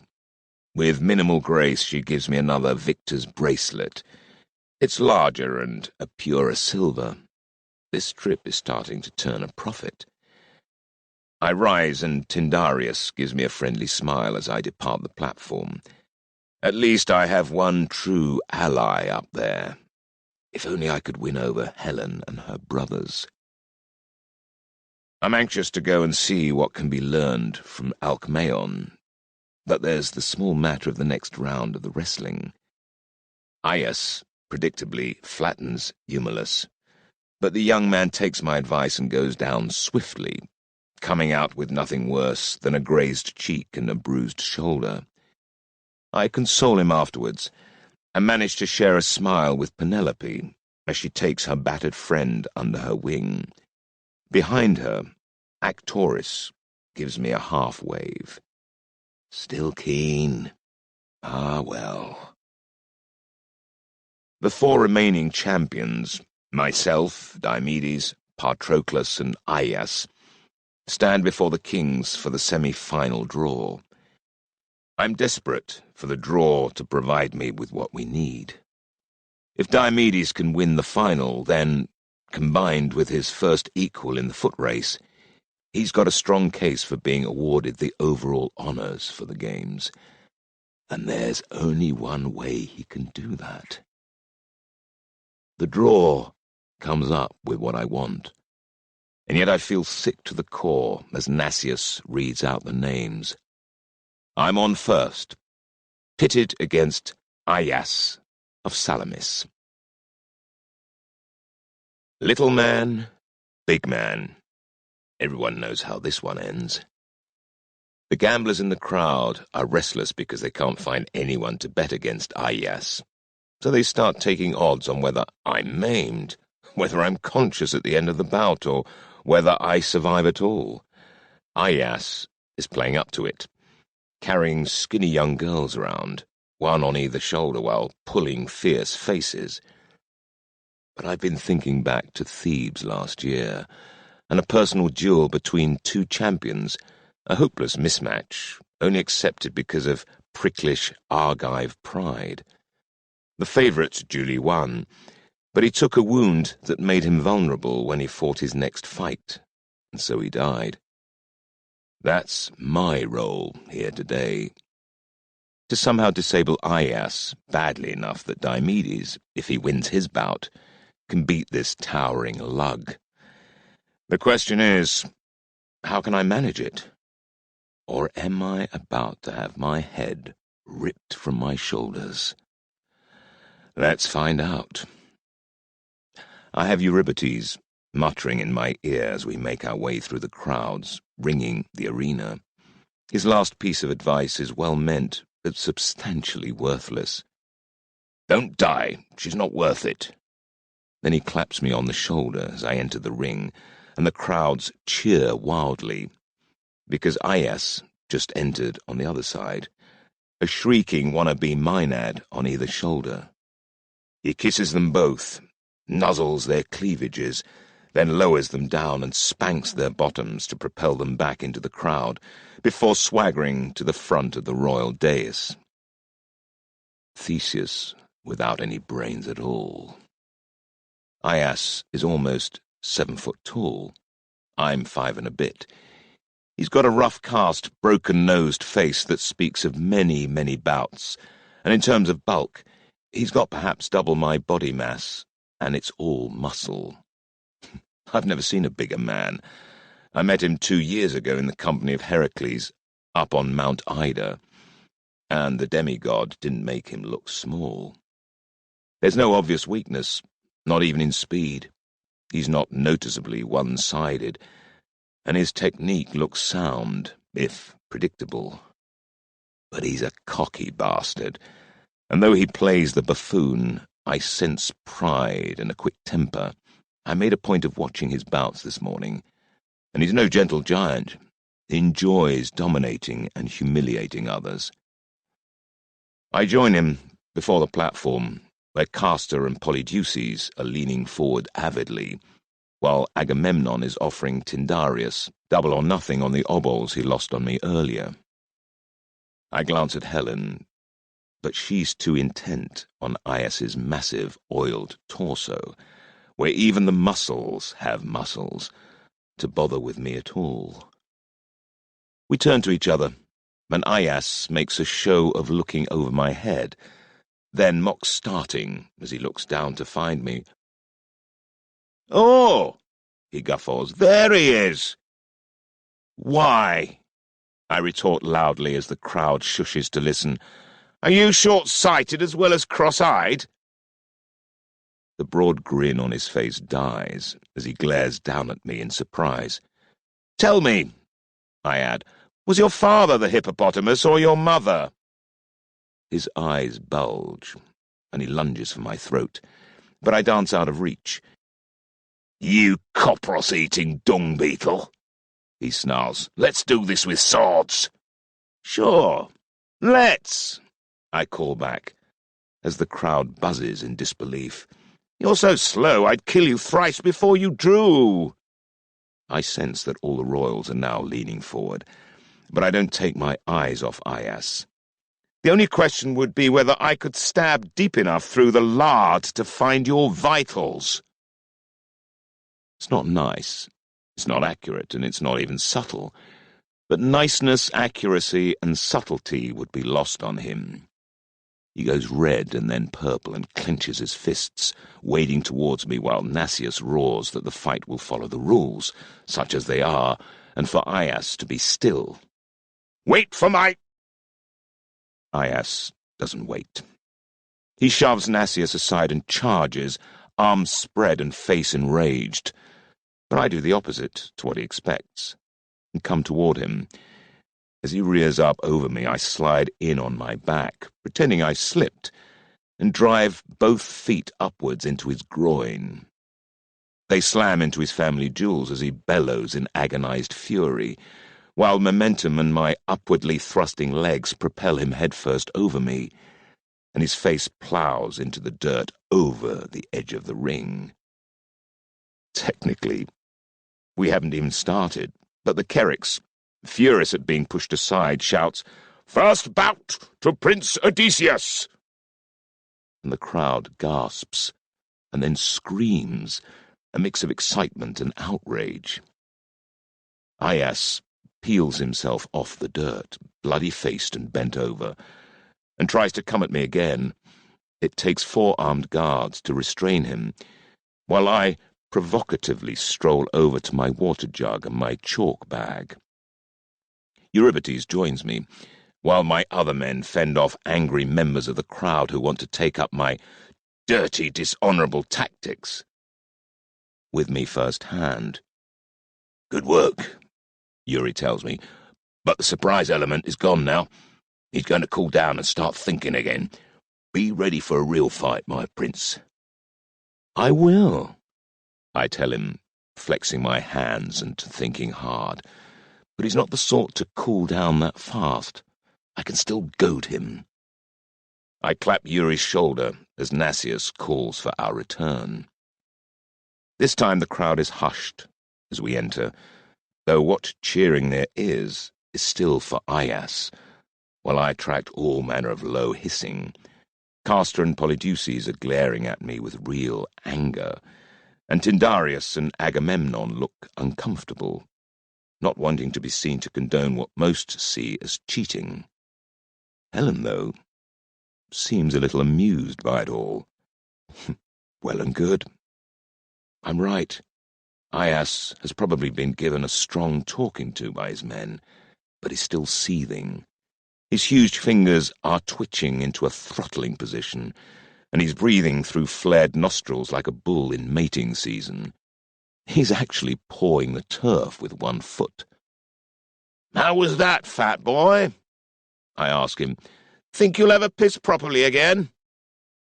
"I am going to kill you," he snarls with slow menace. "I do believe your voice has gone up an octave," I comment loudly, and even Helen sniggers. Aias begins to advance, and Nasius, brave man, steps before him. "This time, no one moves before I say," he shouts, looking up at the not-so-gentle-any-more giant with a steadfast expression. "You'll both await my signal." "Make it a clear signal," I advise. "This bloated ass I'm fighting isn't very bright." "Why, you... Be still!" Nasius barks. "And be silent, both of you." "But I was hoping Aias could sing for us now that he's a castrato," I reply, getting another laugh from the crowd. Aias splutters and the Kerix glares at me. "Prince Odysseus, do you wish to be disqualified?" I wink at him. "Not when I'm on the verge of victory." "You're on the verge of death!"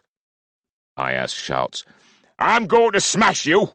I'm going to pulp your skull! I'm going to rip your limb from—" "Prince Aias!" Nasius shouts. "I have asked for silence! Limb, I'm going to crush your—" "Aias, shut the fuck up!" someone shouts from among his entourage. And all power to whoever he is, because Aias clamps his jaw shut, though he's still seething fit to burst. "Thank you," Nasius says tersely. "Now, to your corners." I back away, and as the Kerix leaves the ring, pitch my voice for Aias's ears. "It's good that your friend knows how to control you. Does he cuddle you to sleep at nights?" Nasius gives me an evil look. But he's clearly bluffing about disqualifying anyone. Instead he shouts, "Begin!" and folds his arms as if distancing himself from the carnage to come. This time, Aias advances slowly and crouched over, probably a good position to adopt when you're nursing bruised nuts, and I do the same. A few yards in, I begin to crab sideways, making him turn as he advances. He lunges at me cautiously, probably aware, assuming he can count, but one more mistake and he's lost. He keeps away from the edge, though, giving me room to dart away, but all he has to do is turn and pursue, closing down the escape angles again. It's a slow road to victory for him. Eventually I'm going to run out of room. It's not sustainable. "Not so fucking chatty now, eh?" he sneers. "Come here, runt. Let's see if you can fight." He tries to hem me in. I evade again, and as I go, I flash my hand in and tweak his left ear, making the crowd murmur and him snarl in frustration, turning and hurling himself at me, momentarily all his weight in the front foot. I slam my heel into his leading ankle, as if it's an accident in passing. If he'd been an ordinary man, it would have broken. I'd likely have been disqualified, and we'd both have been eliminated. But he's a damnable freak, and I just bounce off, land badly, and almost get pinned. As it is, I kick free, rise and spin, coming away as we both leap to our feet, and then he charges me, grappling my shoulders before I can get away. I offer token resistance, concentrating on staying up as he drives me backwards, then falling out of bounds before he can drag me to earth and do some serious damage. "Bout to Prince Aias!" Nasir shouts, and his stave slams into the turf beside our heads to get our attention. That prevents Aias from trying to break my neck, so it's a good thing. 1-1. Reluctantly, Aias lets me go, getting up and glaring down at me. "Thought so," he sneers. "You're all tongue." "Is that what you tell your boyfriend?" I ask mildly. "You!" Bang goes that stave again as Nasius calls, "To your corners!" Eurybates puts his arm round my shoulder as I return to my stool. "Right choice to take the fall," he murmurs. "If you get caught again, do the same. Don't risk your life. If Diomedes wants the princess so very badly, let him take the rest of this." It's sound advice, though it's not what Athena will be wanting, and that low blow to his ankle was my best shot. I mightn't get another chance, and all I'm doing is alienating people right now. Achaeans love a winner, but we despise a dishonourable loser. I go out there resolved to do this right, using my one possible edge: technique. This time I pretend to repeat my earlier tactic, circling as if trying to avoid close quarters, but then I let him catch me. Our shoulders lock as our arms entwine, and he uses his massive weight to drive me back. But I fold and go under, buckling to one side, then wrenching at his left arm as we roll over and forcing it up and back, while jamming my shin against his other arm as he tries to turn over, and for a moment I have the upper hand. We strain against each other, and though he's huge, I'm no weakling. The crowd hush, because they all know the sport well enough to see that I can win from this position. I bear down, rearing over him, and any other man would have buckled. But this huge bastard suddenly heaves, and I go flying, barely staying in the ring, while he rises, roars in triumph, and slaps his thighs. "Come on, dwarf!" he shouts, but he advances with considerably more respect, as I scramble up and step away from the edge of the ring, circling again. "Nearly," I tell him, and he knows. There aren't many rules. No punching, no headbutts, no elbows, no kicking. All the fun stuff like that is reserved for the Pancratian. My leg flip in the first bout was excused because I didn't actually kick him. Technically, he fell onto my upraised feet. So there's not many ways you can overcome such a mismatch. I circle, I feint and dart away. I slap away his arms, and once I even slap his already bloodied nose, making him yelp with pain. But I'm running out of space again. Sooner or later he's going to grab me, and then it'll be a case of survival before Nasir stops it. He throws a move, left, then right, then lunge, but it's ponderous and I go in straight and hard, and for a moment I'm under him and pushing up, driving him back as he flails for balance. The crowd rise to their feet as they see this man-mountain toppling backwards, with the edge of the ring looming behind. Again, anyone else, and they'd be gone. But his excess bulk allows him to crash us both down, and we both flail desperately on the ground, seeking a hold, any leverage at all as we thrash against each other. I take a sly knee to the small of my back that almost numbs my spine, but I overcome the pain fast, throwing one arm over the back of his head and wrapping it round into a reversed chokehold, while driving with both legs to force him to crash chest first into the dirt. His back is oiled and liquid with sweat, an expanse of bronzed muscle. But he can't throw me this time, and I realize that he's also tiring. His stamina flagging because none of his bouts have ever lasted this long. He strains, roaring to Ares for aid. I squeeze tighter as he fights back, but he's losing air, so he stops trying to break my hold and attempts instead to get up and drive me backwards. I can't stop him because he's so fucking big, but damn, I try, heaving with both legs, trying to hold back the wall of muscle, straining with all my strength as the crowd leaps to its feet again, and this time they're marveling because the little guy is going toe-to-toe with the big guy and holding his own. But then, my right thigh muscle, the one shredded by the boar tusk, rips yet again. I scream, give way and convulse in blind agony, my left thigh jerking upwards in reflex. And that's all it is, as Aias topples onto me, face first onto my left knee. It breaks his nose, and the body that crashes down onto mine is utterly limp. But I'm seeing through a white-hot haze as I kick free and then crawl to an open space and just lie there, trying to hold back my howls of agony as I clutch my torn upper thigh and vanish into the pain. When I regain enough vision and hearing to be aware of anything else, it's to find uproar. Aias's people want my head for my foul, dastardly false blow, but Yuri and my Ithacans are shielding me amidst the push and shove, while Nasius bellows for attention.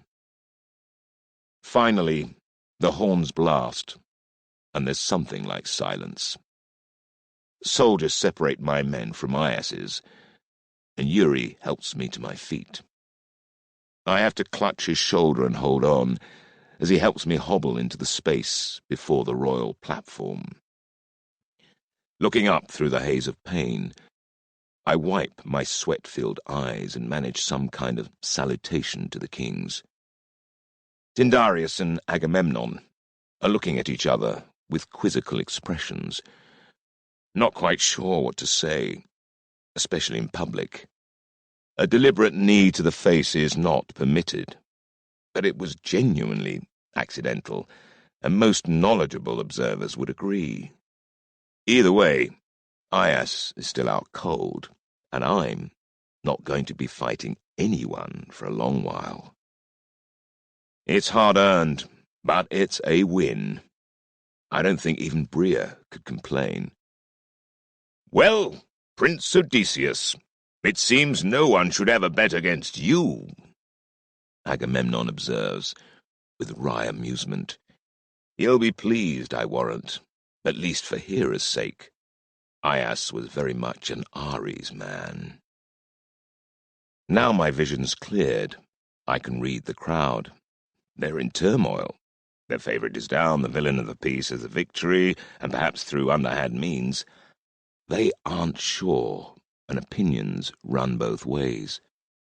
But the small man beat the big man, and there's nothing a games crowd likes more than an upset. "I learnt all I know about wrestling here in Sparta, my lords," I tell the kings, my voice raised so everyone can hear me, and that goes down very well.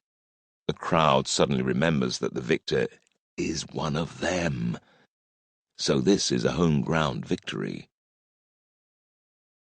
Naturally, Castor and Polydeuces are sick to the stomach, but Helen is sitting back with arms folded, a faint smile on her lips, as if all this hurting for her sake is a wonderful amusement.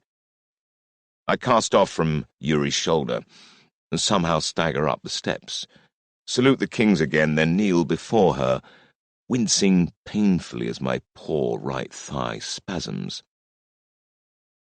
"Is that abominably painful?" she asks. "My princess, you have no idea," I tell her. "I fear I won't be contesting the final." "Will you ever walk again?" she asks, with even more interest. "I'll be fine," I tell her, managing to sound debonair. "Old wound, one that flares up occasionally." "Good." She fakes a smile. "It would be awful for Ithaca if you had to relinquish the kingship one day because you were crippled. Though in such a backwater, perhaps that doesn't matter." What a treat it would be to be married to such a sarcastic, caustic puddle of bile. "Quite the opposite," I tell her, suppressing my temper. "To be king of Ithaca, the ruler of the Kephalonian Confederacy, requires considerable wit and vitality, and I'm more than sufficient for such a task." She dangles another silver bracelet in front of me, which I accept with what good grace I can muster before limping away, past her stewing brothers and the bemused kings. Yuri grabs my shoulder at the foot of the steps and takes my weight. "Get me somewhere I can lie down," I mutter in his ear. "You don't want to watch Diomedes and Patroclus fight?" "I don't give a shit," I tell him. "I've done my part. And the best bit is, I don't have to marry that foul-minded little Canopes up there." It's still daylight when I wake up, somewhat startled as I didn't actually know I was asleep. I'm in my room in the palace. The afternoon sun is seeping through the shutters, and Eurybates is saying, "Lady, I don't think he's awake." "I am," I call in a husky voice, coughing up some phlegm to clear my throat and say more firmly, "Who is it?" "Who were you hoping for?" a slim woman asks dryly, entering my room with her head beneath a fold of her veil, then dropping it as she perches on a stool beside the bed. "It's Penelope." "Lady," I say, startled and somewhat aghast. I'm naked beneath a flimsy and badly spread blanket. I try to sit up, but she raises a palm. "No, stay there," she tells me firmly. "Your Kerrick says you have tissue damage to your leg?" "Actoris insists I tend you," she says in an ironic voice. "Apparently, she's quite worried about your inner thigh." I go scarlet, which she finds highly amusing in her quiet, reserved way. "I have some healing skills, as you already know from Delos," she says briskly. "Show me where it hurts." I struggle to pull the blanket up while keeping my private parts covered, utterly embarrassed but unable to refuse. My family equipment appropriately concealed, she probes my thigh, painfully, then applies a messy brown paste. Then she closes her eyes and concentrates, her palms against my skin. A gentle heat begins to radiate, soothing and pleasant, and the throbbing pain starts to ease. When I was awakened as a Theos by Athena, the goddess applied a similar healing to the same thigh. It was swifter, but then she's a deity. This is slower and less efficacious, but it's undeniably beneficial. "Seer and sorceress, you're a Thea of many talents," I say appreciatively. "One tries," she says, a smile warming her coolly composed features. "The paste is arnica-based, good for muscles and bruising. I would suggest complete rest." "Then you'd better warn your maid." I say, remembering Actoris's little wave this afternoon. Don't worry, Penelope replies. Actoris has plenty of good sense. When she's not mooching about, dreaming of you. She leans in and looks me in the eye. I could use a break from hearing about your noble profile and kindly demeanour, though. I'm not encouraging her. You're her hero, she says quietly. She pulls out a strip of gauzy fabric from her bag and begins to wrap it tightly around my thigh to bind the paste to my skin. I'm not such a hero, I reply, thinking about that last fight. The only chance I had against Ayas was to goad him, but I prefer not to act that way. For some reason, I don't want Penelope to think ill of me. She pauses in her task and looks at me with wise eyes. I've watched men wrestle, and as a huntress I've learned some of the art myself. I know what you were doing, and why. I didn't know girls wrestled. Only those brought into the Ark toy, the little bears of Artemis, she replies, smiling at the memory. Sometimes we all have to fight a little dirty to win, as you clearly know. I'm having trouble picturing you wrestling, I remark, colouring when I realise that I'm flirting. Good, she says tartly, though her eyes glint with mirth. As a priestess of Artemis, I've moved beyond such things. She pulls my blanket over my thigh and rises. Athena will be pleased with your efforts today, I suppose. Only if Diomedes does his part, I reply. Then I realise that I have no idea what time of the day it is, or even if it's the same day. Or has he? He had the victory, she tells me. 2 bouts to 1 in a close-fought match against the Thessalian Patroclus.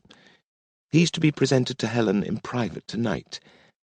I understand your grandmother, the Pythia, will chaperone them. Yes. I clench a fist triumphantly. Well done, Dio. Does it make any difference, though? I wonder. Tyndaris still hasn't truly said how the groom will be selected.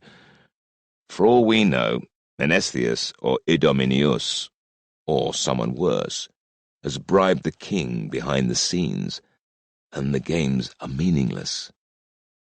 Penelope purses her lips. Then she leans towards me, close enough for me to smell the rosemary oil on her skin. I shouldn't tell you, she murmurs, but Artemis's favourite avatar is part of our entourage. She's been fasting and preparing for the goddess to possess her imminently. My high priestess, Sophronia, met with the Pythia not long after dawn, and your grandmother is adamant the real decision will be made tomorrow. She has confirmed what you've already guessed. The games are meaningless, and Hera will decide who will marry Helen. I sit up, forgetful of my blanket. This could be crucial. Tomorrow. And by Hera. If I find out more, I'll let you know, Penelope says, while her eyes stray to my bared chest and abdomen. Then she seems to remember that she's a virginal priestess, and with an awkward bob of the head, she exits the room. I'm doing head spins inside as her footsteps bustle away, wondering what in Erebus to make of all that.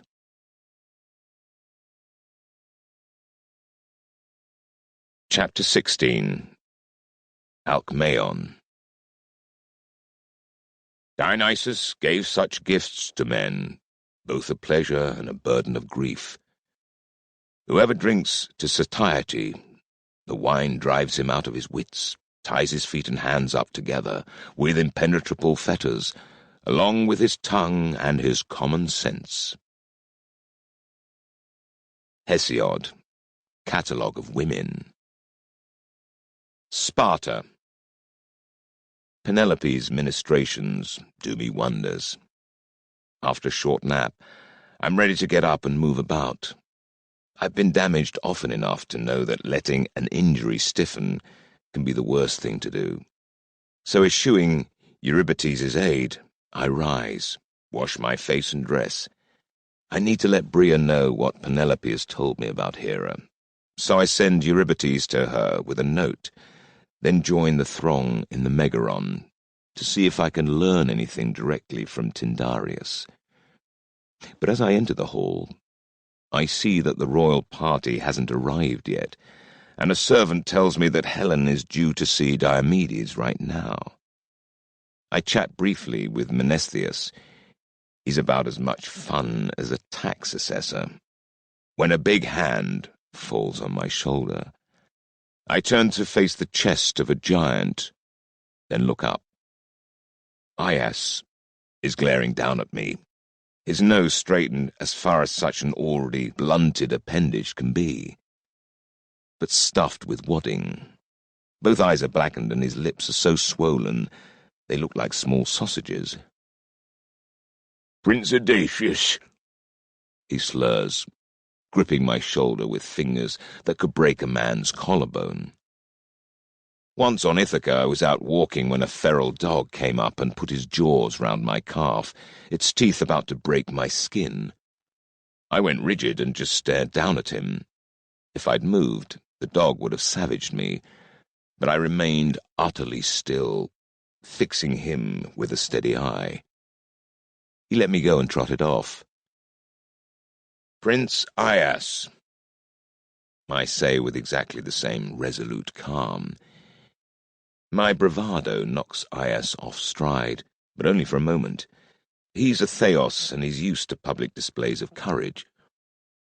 "You think you're something special, don't you?" he snarls, planting a finger on my forehead. "But you're just a jumped-up squirt with a smart mouth, a dishonourable bastard without any honour." "You know nothing about me or my honour," I reply levelly, while those around us watch avidly. "I know that you're a filthy cheat with the foul mouth of a goat-herd," he growls back.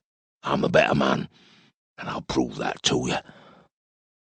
That was just our first fight today, Ithacan. The second will make it even between us, and after the third fight the loser dies." He shifts his thick finger down to jab at my sternum. "I swear this on my honour, which is unblemished and the pillar of my existence." Pillar of my existence, I think sarcastically. No false modesty issues here. But this is no joking matter. He means it. 2 more contests, of who knows what, where or when, after which he'll seek my death, having proved himself the better man. If I best him, he will believe it is his duty before the gods to take his own life. That's what honour means to virtually every man in this room, and if I walk away, he'll decry me as a coward for the rest of my life. That would undermine every piece of counsel I give, every alliance I offer, every undertaking I propose. "I'll be waiting," I tell him firmly. "You're already 1 down. That's quite a knife edge to walk. And now, if you don't mind, I believe our host, the King of Sparta, wishes for my counsel." This may well be true. Nasius has just waved to me and is on his way through the press to speak to me. Aias turns to the men behind him. "You heard that," he says. "The islander runt accepts. He's mine." He thumps his chest. "Mark this moment. Him or me." That's 2 men named Aias, who I've made a lifelong enemy of in 2 days. I wonder who else, with a name starting with A, I can offend next. I limp away to meet the anxious-looking Kerix. "Prince Odysseus," he greets me. You are a companion of the Prince of Tiryns? Do you know where he is? The princess is expecting him. I look at him quizzically. I assumed he was with her already. I haven't seen him since the wrestling this afternoon. He pulls a concerned face. He left with Patroclus of Thessaly after their bout, but no one has seen him since. They left together? I'm somewhat surprised. Their draw in the foot race yesterday was one thing, but the Thessalian doesn't strike me as a good loser, especially when there's so much at stake. Then I think about Lars and how he died, and I'm suddenly afraid. Is Patroclus here? I look around and see that Elephanor is talking to High King Agamemnon, but his fellow northerner isn't with him. Does Elephanor know where they are? I ask, and Nasius shakes his head. I groan inwardly. Despite Penelope's ministrations, my leg isn't up to dashing about just now. But I gamely volunteer my services. I'll find him for you. Thank you, the Kerix says. I'll come with you. I'd really rather he didn't. But my lads aren't here, and I may need someone to help me if we have to climb any stairs, so I reluctantly agree. I'd like to get my Cephas. No weapons are allowed in the Megaron, apart from our eating knives, but there's no time to fetch it.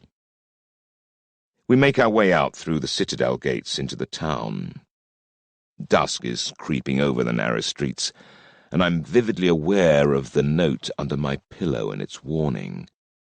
So far, I've stayed inside the palace at night, either in the courtyard or the Megaron or my room, trusting on the palace guards and my own instincts to keep me safe from my secret assassin. This is the first time I've ventured into the town after the day's end, and I'm feeling naked without a weapon. My skin is prickling with nerves. Diomedes has told me who he's lodging with, a nobleman I know well from my years here in Sparta, and we find our way to the house without difficulty, and without anything untoward happening. Even so, I have a premonition of some looming disaster. We hammer on the main door, which is opened by a servant, who explains that his master is out, visiting a friend and won't be home this evening, but that Prince Diomedes is within. The man seems a little nervous, his eyes shifting to and fro. When we ask if we can see Diomedes, he tells us to wait in the vestibule. Strangely inhospitable request. By custom, we should be taken into the main room, a smaller version of Tyndaris' Megaron, and plied with wine and simple food. When we insist on seeing Dio, the man demurs. But after a few more attempts to fob us off, he admits that Dio is taking a bath. Up in his bedroom? I ask, glancing apprehensively at the steep stairs up to the second floor. Oh, no, the servant says in shocked tones. My master has a bathroom, properly plumbed and all. That's all right, I exclaim, pushing past. I've seen Diomedes stripped many times. He won't mind if I barge in. He's been there half an hour or more. Said he didn't need me, the old man replies, clearly uncomfortable. Didn't want to be disturbed. Perhaps Dio has simply lost track of time. Oh. My heart is thumping against my ribs by the time we reach the bathroom at the back of the house. The door is shut, and my sense of danger is now overwhelming, all my Theos awareness at screaming point. Where is Patroclus? What evil revenge might he have enacted? Dio could be lying in there with his throat cut. I shoulder charge the door as best I can with my gammy leg. It's a flimsy thing, and it bursts open immediately as the timbers splinter. There are two naked bodies lying on the tiled floor. For one terrifying moment I think they're both dead, They're coiled around each other, top to tail, but as they jerk their heads up in alarm, it's obvious what they've been doing. Diomedes and Patroclus! Oh, shit! I look away while Nasius backs out of the room, squawking. Patroclus looks murderous, but not repentant. As for Diomedes, he looks like he's waking from a dream into a nightmare. Nasius stammers, "Dear gods!" Then he grabs my shoulder and hauls me back into the passageway. The door, or what is left of it, slams behind us, and I hear frantic curses and movement. "You know he can't marry the princess now," the Kerix babbles. His face is a mask of horror, and his hands are fluttering about as if to swat away what's been going on in the bathroom. "It's not a crime," I try to protest, but he cuts me off. "It's a damnable disgrace," he rasps, gathering up his dignity. That's the nub of it. Not whether either of us condones what's been going on in the bathroom, but the insult it offers to Tyndareus and to his daughter. She's been stood up. It almost doesn't matter who Diomedes was making love to. The fact is, he preferred that choice over the honor of speaking with Helen. And honor is the glue that binds Achaea together. "I must tell Tyndareus. I have no option," Nasius continues. I seize his shoulders. "Please, let me deal with this. I'll withdraw them both from contention, but I'll do it discreetly." The herald stares at me suspiciously. "But I must—" I place my face nose to nose with him. "You make this allegation, any allegation, about what they've been doing, and Patroclus will deny it with his Cephas." His eyes jerk about, his forehead suddenly beaded with sweat. "But you saw—" "So you want to pay for this with your head? Or start a general bloodbath? The suitors are ripe for any excuse to carve each other up." I shake him back and forth. "Listen to me, and listen carefully. It was very steamy in there. I believe I saw one athlete helping another scrape the bath oil off his chest. That's what you saw too." He nods. Or maybe his head's wagging because I'm shaking him so hard. "Helen's honor is at stake," he manages to gasp. "Aye, and these men's honor is at stake as well." I go on through gritted teeth. "And you know how warriors guard their honor." Honor. There's far too much of the damned stuff crammed into this town right now. His face is ashen. "Both of them, Prince Odysseus," he says. "I will be silent if you will swear that they will both be withdrawn." And he pulls away, and I let him go. I can hear the two men inside dressing hurriedly. Both have weapons. Nasius's life may be forfeit if I detain him any longer. He's disappeared by the time Patroclus emerges. His face flushed. His tunic is damp, his long hair tugged into some kind of order, and he has his scabbard slung over his shoulder, but the blade thankfully still sheathed. I take a painful step into his path, and he looks down at me, eyes narrowing. "Well?" he says coolly. "I've persuaded the Kerix not to speak to the king until I do, and the version I give will preserve your reputation." "You don't give a fuck about my reputation," the Thessalian sneers. "You're only concerned about your friend." He places his hand on his Cephas hilt. "Perhaps it's you I need to silence." I put my hand to where my own Cephas hilt should be, but of course it's back at the palace. "Kopros!" Diomedes appears at his shoulder, his face sickly. "No one need be silenced. he says. I will bear my shame. No one's going to be shamed if I can help it, I tell them, and it's not about what you've been... I'm about to say doing, which sounds crude and judgmental, and I don't mean that. Sharing, I conclude lamely. If only I could be sure that Patroclus has brought the same open-heartedness to their love-making as Dio, but I'm not sure of that at all. I can only imagine the fury Tyndareus will feel if he finds out why Diomedes has failed to keep his meeting with Helen. I'm sure the king knows that some men prefer their own kind, but if this got out, it would mean public insult and humiliation to his family, with almost every important king and prince in Achaea here to witness it. Thank the gods the servant didn't come back to the bathroom with us. One less tongue to wag. The Kerricks will only speak to Tyndareus if I don't, I stress. Hopefully, Patroclus will have enough sense to realize this means he'll gain nothing by skewering me.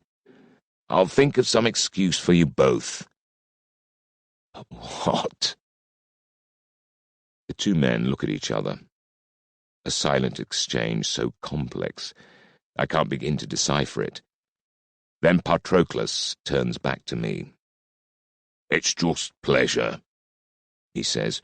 You know it makes no difference, with regard to the princess.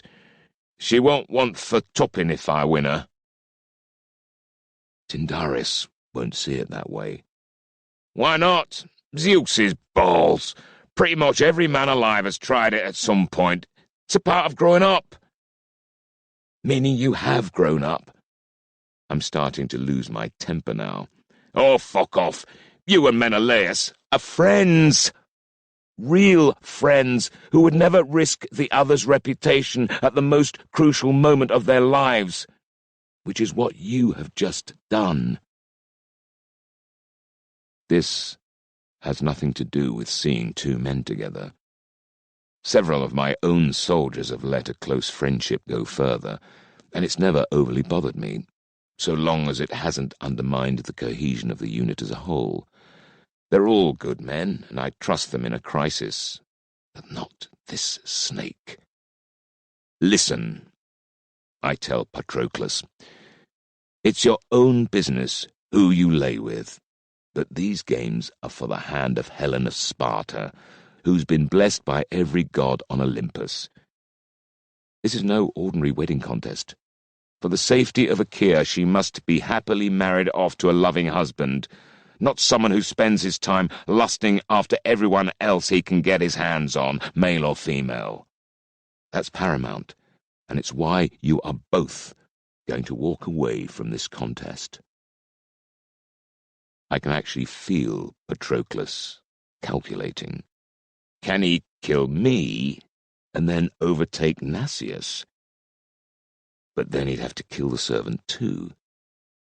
And can he trust Diomedes to be silent, given that the young Argive has just demonstrated a strong weakness for public confession? Somehow, he comes to the right conclusion. Then we're in your hands, Ithacan. He growls and stalks away without a backward glance, even at his erstwhile lover. Diomedes stares after him for a moment, waiting perhaps for some sign. When it doesn't come, he slumps against the doorpost, hanging his head. I steer him back into the bathroom, though the shattered door is unlikely to give us much privacy. By all the gods, my friend, I say, what came over you? He looks up, miserable as a prisoner in Tartarus. I'm sorry, he blurts in a trembling voice. I shake my head, still not really able to credit this. That bastard has blessings from both Ares and Aphrodite. I tell him, did he... I wiggle my fingers in a vaguely magical way. No, he just... It's always been there inside me. He hangs his head miserably. Rhea is going to use your guts for harp strings, I tell him, which is nothing compared to what our goddess will do, to get so close to victory and then let it slip through our fingers. Talking of whom, we thought you were in love with Athena. Diomedes sags onto the edge of the bathtub. I do love Athena, he groans. I adore her so much. He plucks at his tunic miserably. I want to be her, not this thing I am. Oh, gods, I groan inwardly. I sit beside him, go to put a consoling arm round his shoulders, and then suddenly feel profoundly awkward about that for the first time in my life. For the next few moments, I'm floundering. It'll be all right, I finally say, my voice strained and unconvincing. No one need know. I won't tell Bria or Athena. What exactly am I going to say to them, let alone Tyndareus, to explain Diomedes' withdrawal? He nods, but he seems beyond caring. I'll pack my things, he mumbles. That would be a disaster in itself, but what if he decides to do something more drastic? No, you'll stay, I reply, and follow it with an argument he can't disagree with. This whole business is bound to turn violent at some point, and Athena will need your blade. He falls silent. What will you say to Tyndareus? He asks eventually. Finally, the solution comes to me. I'll tell him your heart is already given to another, a lifelong love. He gives me a pained look. I suppose I'll need to marry someone now, to prove the truth of it. It would help. This is far from ideal, but the alternative is worse. Anyone in mind? It will be useful if I can give Tyndareus a name. King Adrastus has been nagging me about wedding his daughter. The youngest one. Aegialia? But she's your aunt. And my cousin, depending on how you look at it. Our family tree is a little complicated. He manages a wry smile. She's only a few years older than me. His voice trails off. Do you like her? He shrugs. She's all right.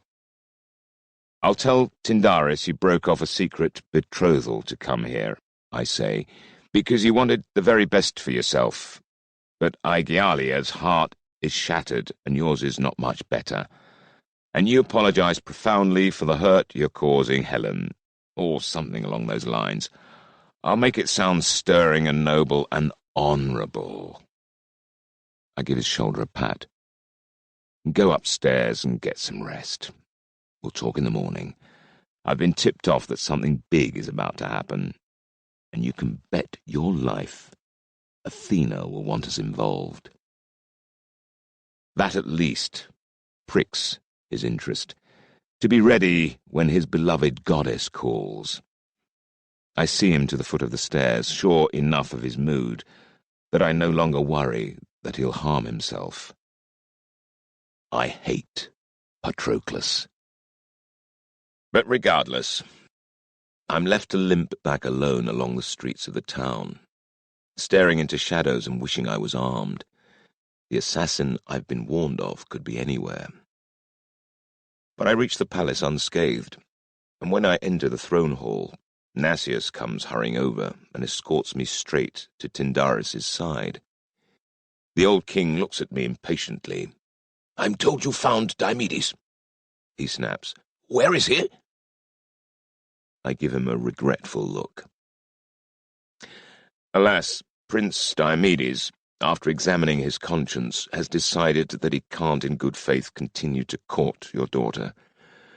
The truth is, he has another love, a lifelong love, for Princess Aegialia, whom he left broken-hearted in Argos. He has tried to put his own feelings for her aside, but they will not leave him. So he apologizes and asks that you convey his regrets to your daughter.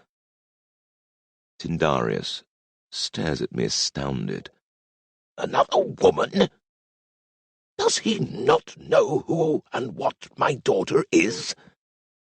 He rolls his eyes at the utter stupidity of this assertion. Has he lost his mind?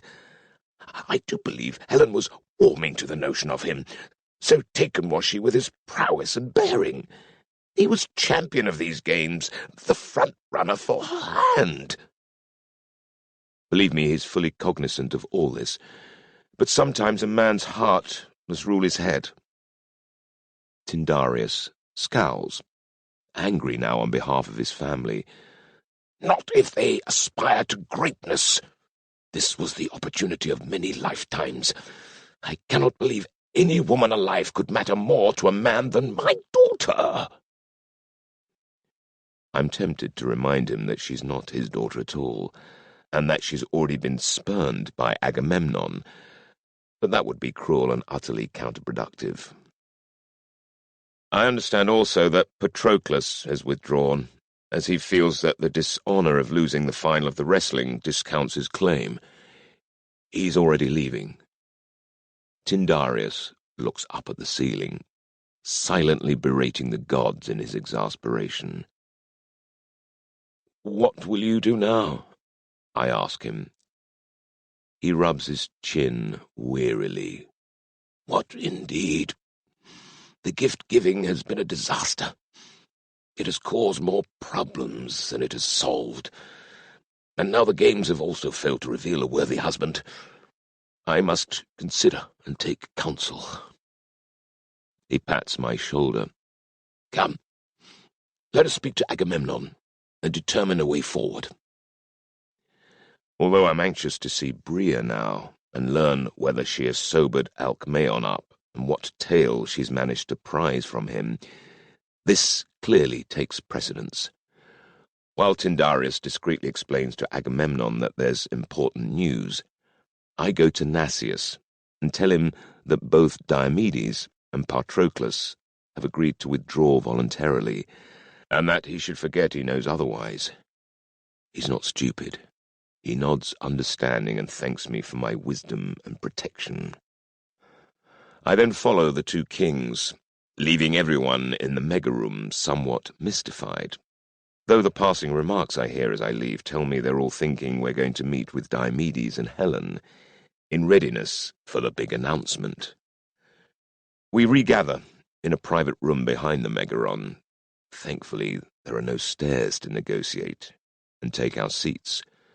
A servant pours us wine as Castor and Polydeuces join us, taking in my presence with sullen resignation. Then the door flies open, and Helen walks in, magnificent in blue and green silk, shining gold tassels swinging from the tiers of her skirt. Her eyes narrow as she sees me, but she offers no protest. "What's this about?" she asks. "Where is Prince Diomedes?" "You tell her." Tindarius growls at me. "Unfortunately, Diomedes has come to the realization that his pursuit of your love is in vain, as his heart is already given to his cousin. He finds he must forego happiness with you to honor his commitment to Aegialia." Helen looks at me as if I'd just declared that pig shit was edible. "You're saying he finds Aegialia more desirable than me?" "I'm just as surprised," I remark, a little dryly perhaps. She gives me a sharp look, while her brothers make snide remarks about Diomedes not having the balls to marry into their family. But Helen doesn't look too upset. "Then these stupid games have been an utter waste of time," she complains to her father, "just as I said they would be. Why would I ever fall in love with someone on the basis of their ability to shoot feathered twigs at a bundle of straw, run round and round the town until we're all dizzied at the sight of it, or, worst of all, grapple with other men. I told you over and over again, but no one listens." Tindarius slumps back in his chair, his face a mix of frustration and resignation. So I'm not in any way surprised when Agamemnon is the next to speak. "It's not about love," he growls. "It never has been. It's about alliances and wealth and influence. At times, such a contest can reveal the right man, but I've always believed there to be better ways. To me, the games were always merely a means of keeping the suitors distracted while we make up our mind." Just as I thought. I congratulate myself ironically. You, O noble High King, have viewed this as your process, your choice all along. You and Hera. I'm so delighted to have crippled myself just to help your orchestrated distractions. What do you have in mind, my lord? I ask him politely. Or who? I see Castor and Polydeuces burning to interject, but even these two bullheads know not to interrupt the High King. As for Helen, she sits back with deceptive disinterest, but I can tell she's listening avidly. "I believe only the gods can choose for us now," Agamemnon says slowly, eyes upturned as if he's receiving a divine revelation. Does he really think we believe he's only just thought of this? "I've just been approached by High Priestess Amphithea, the Pythia," he goes on. "She asks that she be permitted to perform an oracular seeing and pronounce upon the best candidate for Achaea. With all other options discredited, I must trust in Hera and Pytho, who have always guided my line." He seems to genuinely believe that Amphithea means him well. And so much for Tindarius's opinion. Amphithea gets to choose after all, with Manto looking over her shoulder and doubtless tweaking the result. It all seems clear to me now. This is the position Zeus and his cabal wanted us to find ourselves in all along. The winning candidate from the games has been sabotaged by an Ares man, and indeed, all the leading contestants are discredited. The richest kings have been sidelined, and now the gods, no, Zeus himself, with Hera as his gullible sidekick, can pronounce on their desired outcome. I glance about the room. Castor, Polydeuces, and Helen are neither surprised nor perturbed. This is likely the outcome the two children of Zeus were promised anyway, and they've shared what they know with their older brother. And Tindarius, who's tried to stave it all off, is grey-faced, too tired to fight it anymore. He's as aware as anyone that this wedding contest has ended in disaster, with no clear favourite that everyone else can even grudgingly accept as the winner. The longer this goes on, the greater the risk that it will turn violent and on a large scale. And of course, the massive crowds of visitors are eating Sparta's granaries bare. If circumstances force him to return the gifts as well, he may end up without two obols to rub together. The High King turns to me. "Thank you for your counsel, Odysseus, but you're no longer needed here. In fact, none of us are needed. It's now a matter for the gods." Summarily dismissed, I start limping upstairs. It's glaringly obvious to me that the Patroclus-Diomedes liaison wasn't innocent desire. Patroclus took a fall for his side, in much the same way I took a fall for mine. The Pythia's proposal to Agamemnon to resolve this was premeditated, with the knowledge that the wedding games would be a farce. That confirms that the Pythia's patron, Hera, is working with Zeus again, just as the Dodona oracle said. I could try to warn Agamemnon of this, but he won't believe me. They've lined up a mutually agreed candidate for Helen already, and I can guess who that is. Achaea's fate is sealed. Unless... It's now dark outside, with heavy clouds obscuring the moon. I need to find Bria, so we can get our heads around this issue before it's too late. We probably need Calliope too, and Diomedes, if he has the heart for it, after all that's befallen him. I'm going to need my Cephas if I'm heading back down into the town tonight, so I head for my room. I reach my little room to find Actoris leaning against the wall outside, waiting for me. She breaks into a broad smile as soon as she sees me. "Odysseus, Lady Penelope said—" she begins, but I raise a hand. "Actoris, it's a true pleasure to see you, but I'm only here a moment. I have to go out again immediately."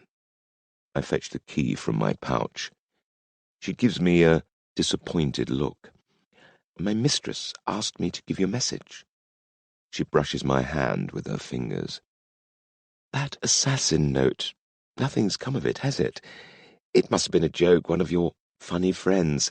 So I thought maybe I could keep your bed warm for when you return. That's if your leg isn't too sore." After the day I've had, a little comfort would go a long way. But there really is no time for this, however sweetly meant.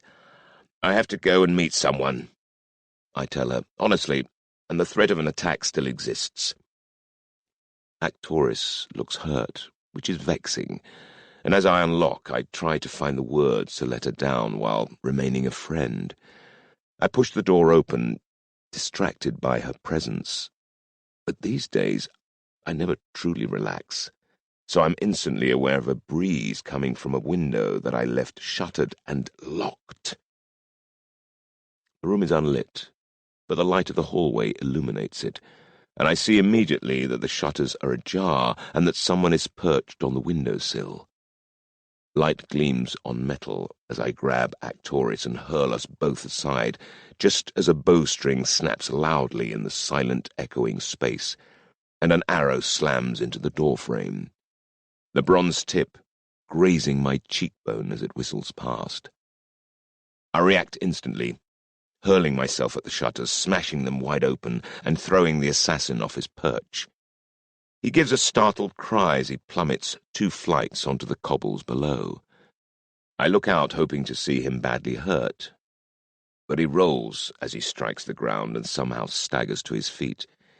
It looks like he's broken his left arm, so he won't be plying his bow for a while. He casts me a furious, thwarted look before stumbling away. I go to cry out, but stop myself. I've got a mountain of things to do tonight, and I can't afford to get bogged down with some pointless pursuit. At least he's not going to be a threat for a while now. I turn to Actoris. She's crouched on the floor, staring mutely up at the arrow, which is still quivering in the wooden doorframe. I pull it out. My name is inscribed on the shaft, before dropping to my knees beside her, my torn thigh muscles sending a savage flash of agony through my body. "We're fine," I tell her, as she clings to me, shaking all over and trying not to cry. "The killer's gone. We're safe." But in my mind, I'm thanking my lucky stars, and whoever sent me that mysterious warning note when I first arrived. If I'd not been so wary, I'd be dead, and probably Actoris as well. The glimpse I caught of my attackers confirmed all my suspicions. His head was masked, so I could only see his eyes, but his legs were covered in slender tubes of cloth, Eastern garb, and as well as his bow, he had a sword with a curved blade slung by his side. There's a known Eastern assassins cult that deals in weapons inscribed with their target's name. They operate out of Troy. So, the Trojans are here already. Most of them want me dead, which isn't so surprising. But one of them doesn't. She wants me to live, even though she knows I will try and thwart all their plans. And she's desperate enough to have bribed a palace servant to leave me a note.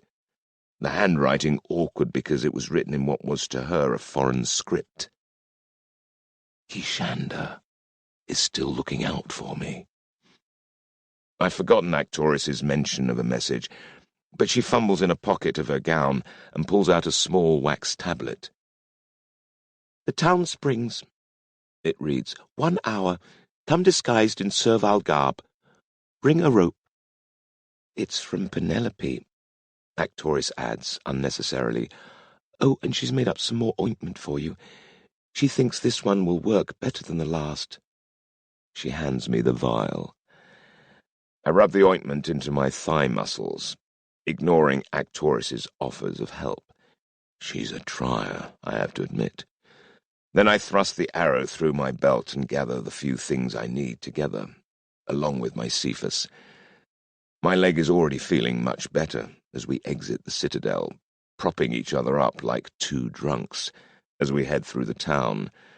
There are tipsy men with women draped over them everywhere, and we blend in well.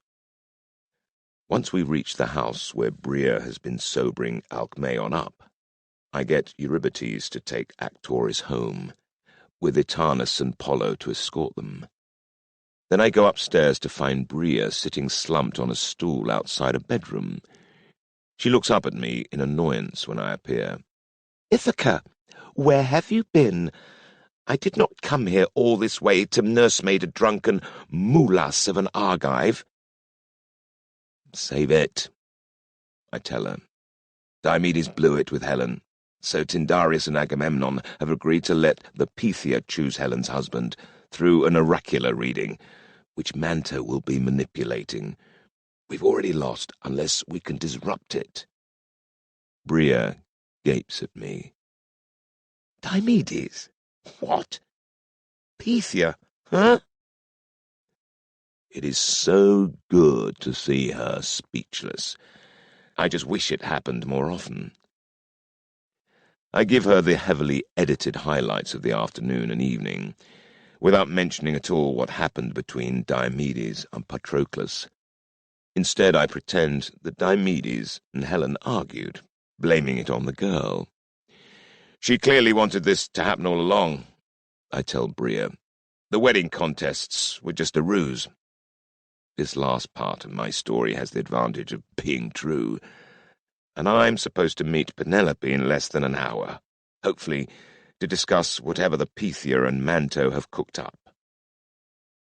Bria takes it all in swiftly and claps me on the shoulder. So, the game moves on. Oh, and a Trojan assassin just tried to kill me, I throw in, just to knock her further off balance. Her eyes widen for a fraction of a heartbeat, and then she shrugs, as though this is the most normal, natural thing in the world. You're clearly still alive. Thank you so much for your concern. The timing is significant, don't you think, just after I left my meeting with the kings and learned what they propose for tomorrow? The Trojans are not only here, they knew immediately what I'd be told. So they have active spies in the palace. They obviously fear how I might use that knowledge. If your enemies don't want to kill you, you're not screwing with their plans properly. Bria replies offhandedly. It's to your credit that they finally see you as a threat. Lucky, lucky me. Quite. Well, why don't you take a turn with vomit-face Alcmaeon while I find Calliope? Then go and meet your Artemis priestess at the springs and see what you can get out of her. Bria grins evilly. I'm presuming she doesn't just want some of what her maid is after. Penelope isn't like that, I retort, more hotly than intended. Oh, but perhaps you wish she was. Bria says archly, deciding she's found a chink in my armour. Play it right, and maybe you'll nail them both. At once, even. Off you go, I tell her firmly. Then I pause. I don't suppose you found out if someone is really poisoning Tindarius. Nothing conclusive, she admits, her face souring, but that doesn't mean it's not happening. She claps me on the shoulder, then hurries away toward Calliope's lodgings. I'm left alone to check on our guest. Alcmaeon's asleep on the bed, and the air is thick with the vile, syrupy stench of wine vomit. I take the half-full bucket beside the bed downstairs and empty it on the midden, rinse it out, and bring it back. Then I sit on the stool, taking a moment to remind myself of all I know about the snorting, snoring prick stretched out on the cot beside me. The key fact is that, like so many other men here, he hates me. Alcmaeon led the Epigoni, the orphaned sons of the famous Seven, who perished at Thebes, in a revenge attack on the city 10 years later.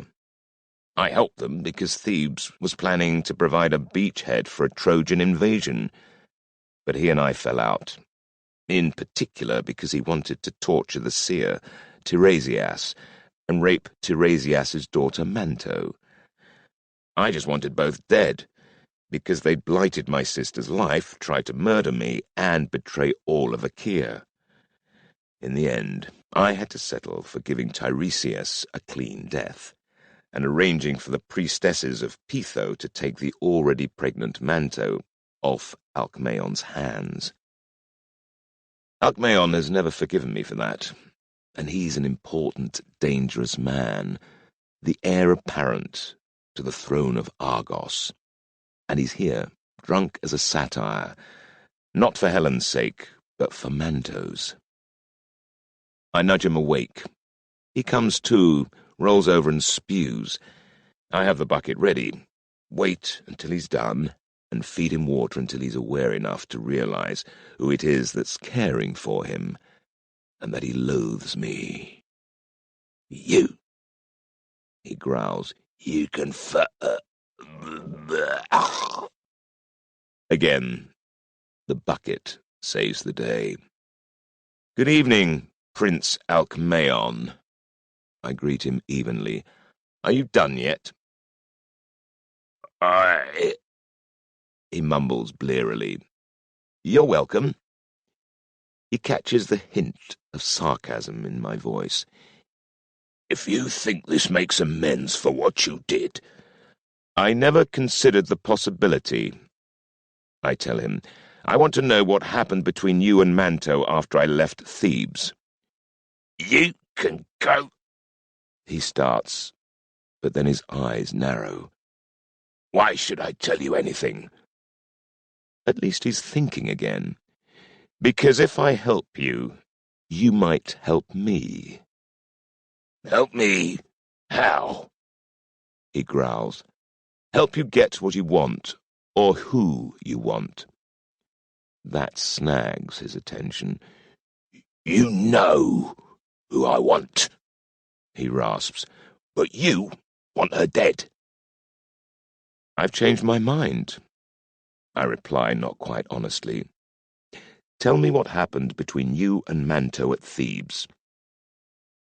He fixes me with a cold, sweaty stare, his face working through various permutations of disgust, contempt, and disdain, before settling on some kind of hopefulness, blended with outright suspicion.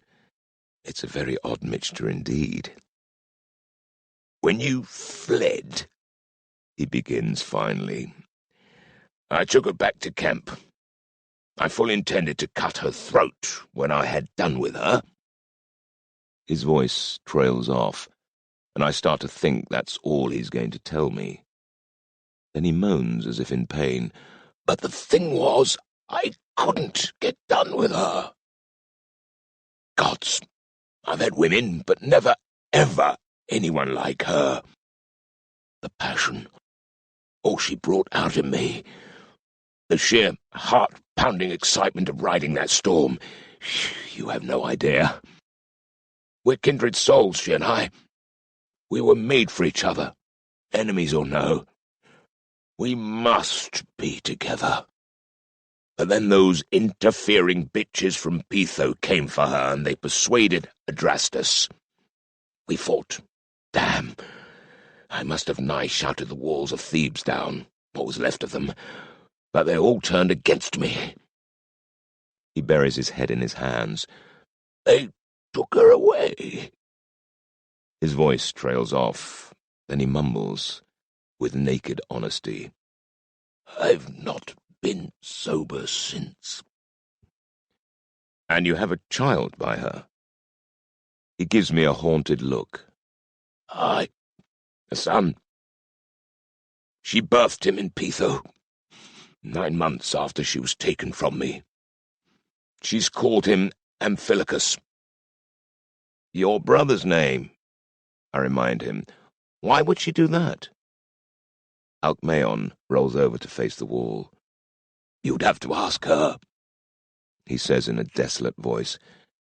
Can I have a drink? He adds in a deathly whisper. I think not, I tell him. Am I sorry for him? No. He was and is a thoroughly arrogant, dislikable, and violent man. But I pity anyone who lets Manto get her fangs into them. And right now, she's the problem, not him. I have a seed of an idea, and I think, looking at the drink-ravaged mess on the bed, that it will find fertile ground. The time is running short, and Alcmaeon, I realize, as his breathing changes, has fallen unconscious again. I leave the surly sot to sleep it off. I have the chance, perhaps, for one last try at jamming a spar into the spokes of Zeus's wagon, so I tuck my hair under a wide-brimmed hat I've brought with me, throw on a shapeless grey mantle over the pack that holds the rope, and pull a fold over my head. Muffled in my new disguise, I'm ready to meet Penelope at the town springs.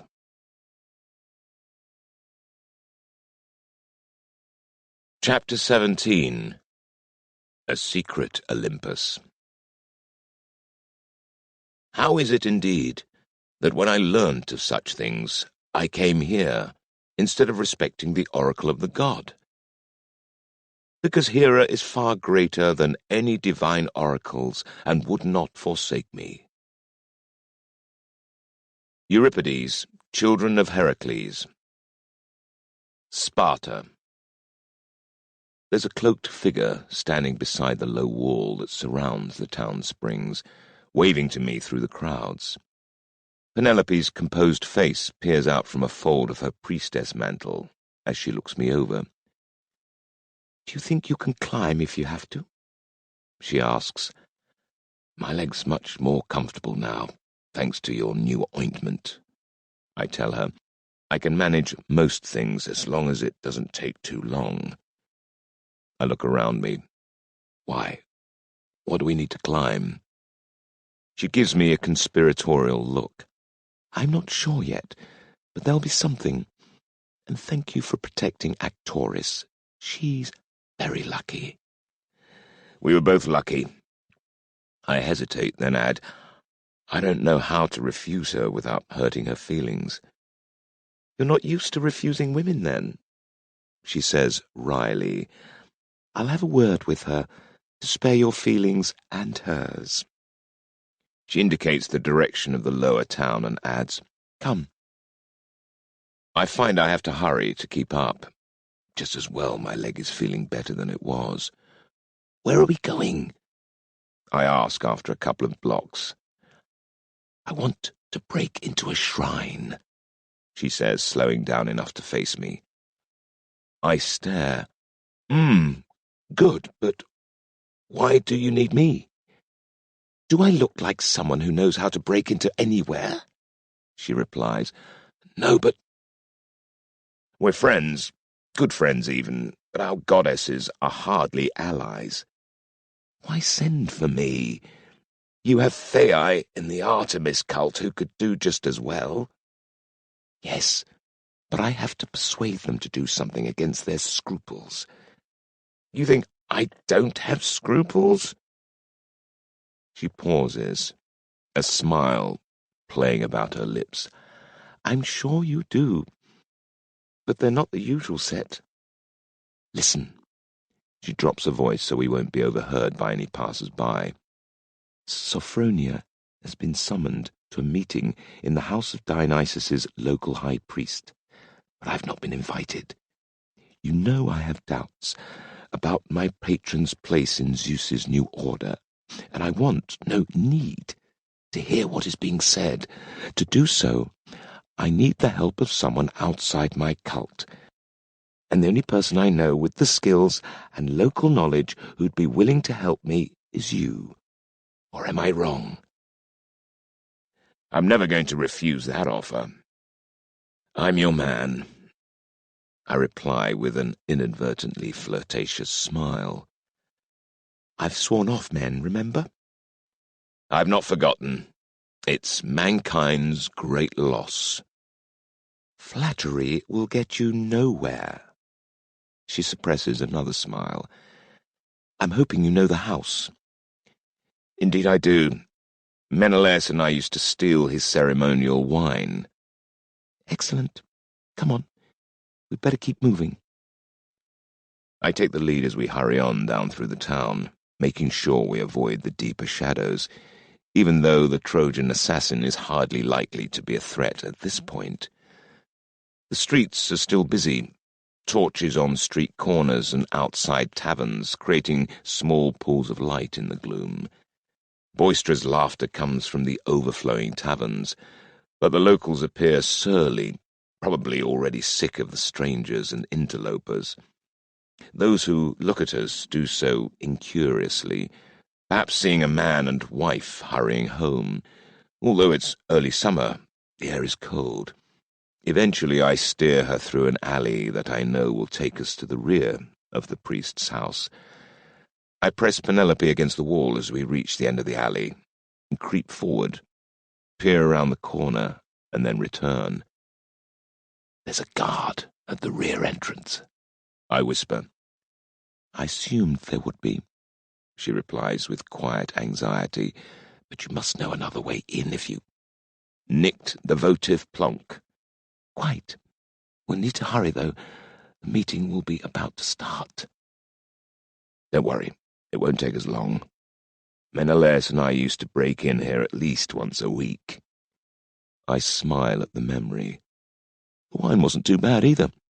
Not that we cared too much about vintages in those days.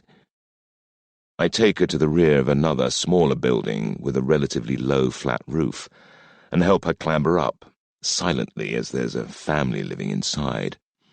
Their roof butts against the wall of a two-storied house, which yields just enough toe and finger holds for us to scale it.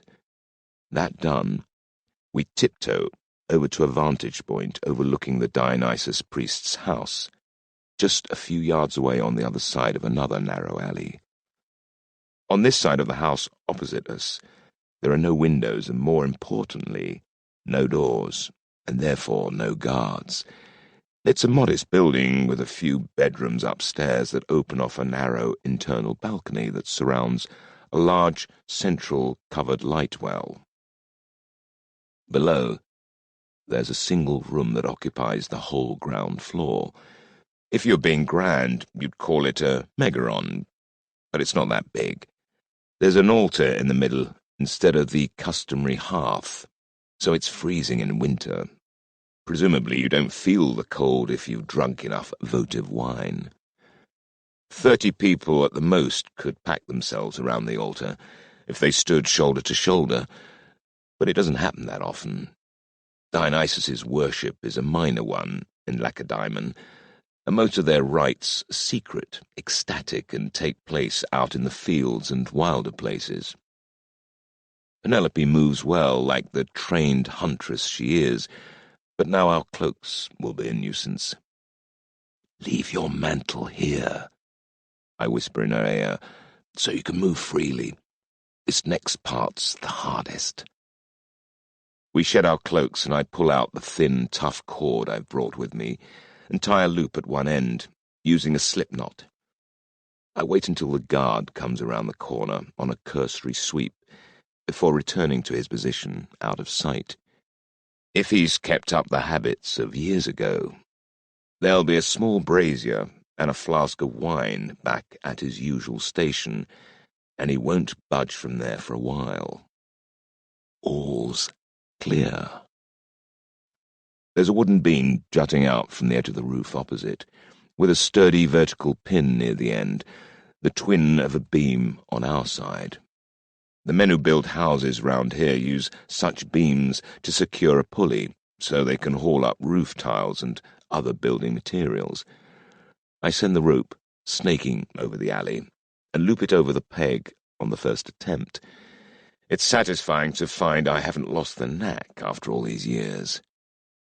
I pull the cord as tight as I can, winding it around the peg on this side and tying it off, coiling up the slack that's left.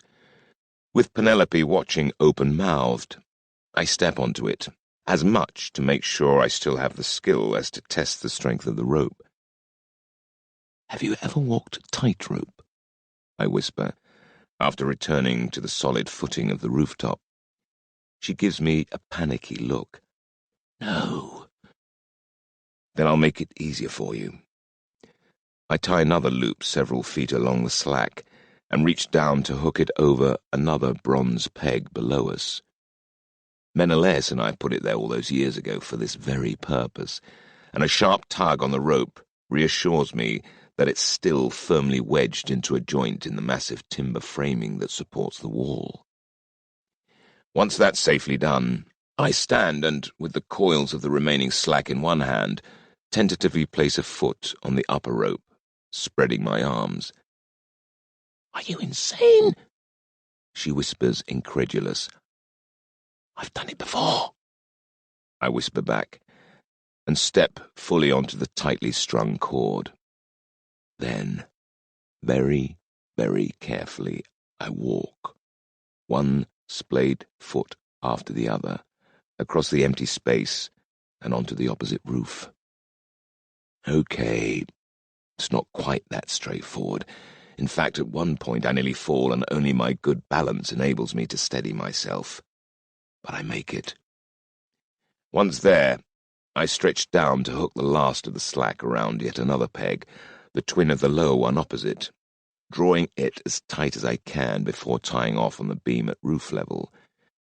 Penelope can now hang onto the upper rope while walking along the lower one, just as Menelaus was able to do back when we went on our wine-stealing expeditions. She's got the strength and nerve to make it across without mishaps, and a few moments later, we're huddled together on the roof of the priest's house. I pat her arm in appreciation of her efforts thus far. "Do we have to do that again when we leave?" she asks, pressing her mouth to my ear. Her breath on my skin is sweet, and I have to fight the impulse to reach out and stroke her face. This is the first time I've been so intimately close to her. I wonder how she feels about being near to me. If the alarm is raised, we'll be running out one of the doors, I tell her. Otherwise, yes. "Then so be it," she replies, her voice regaining its usual calm. "What now?" I'm very impressed with both her composure and her athleticism. Clearly her confined island life hasn't prevented her from staying fit and lithe. And though she's clearly stressed, she's maintaining her alertness and hasn't succumbed to fear. She's a diamond, I realize, a kindred soul. There's a suitable vantage point inside, I whisper. We can climb in through the light well and onto the balcony overlooking the ground floor room. We'll have to move silently, but the worst is over. It'll be much easier than the tightrope. I lower myself down into the light well, hanging by my hands, so that my feet are dangling not far above the balcony rail. This is tricky too. If I misjudge it and miss the rail, I'll make too much of a racket, landing on the balcony floor at best, or fall the other way to crash down onto the altar at worst. Just a few yards below me, there's a hum of conversation and the shuffling of feet as people assemble. Enough, along with the clatter of votive bowls and jugs, to mask the muted thud I make as I land neatly on the rail. I check that no one has heard me before stretching my arms up to catch Penelope's legs and lower her down. I can't help noticing that her behind is pert and shapely as it slides through my hands. "Stop it!" I tell myself as I slide off the rail and crouch down beside her, out of sight but well within earshot.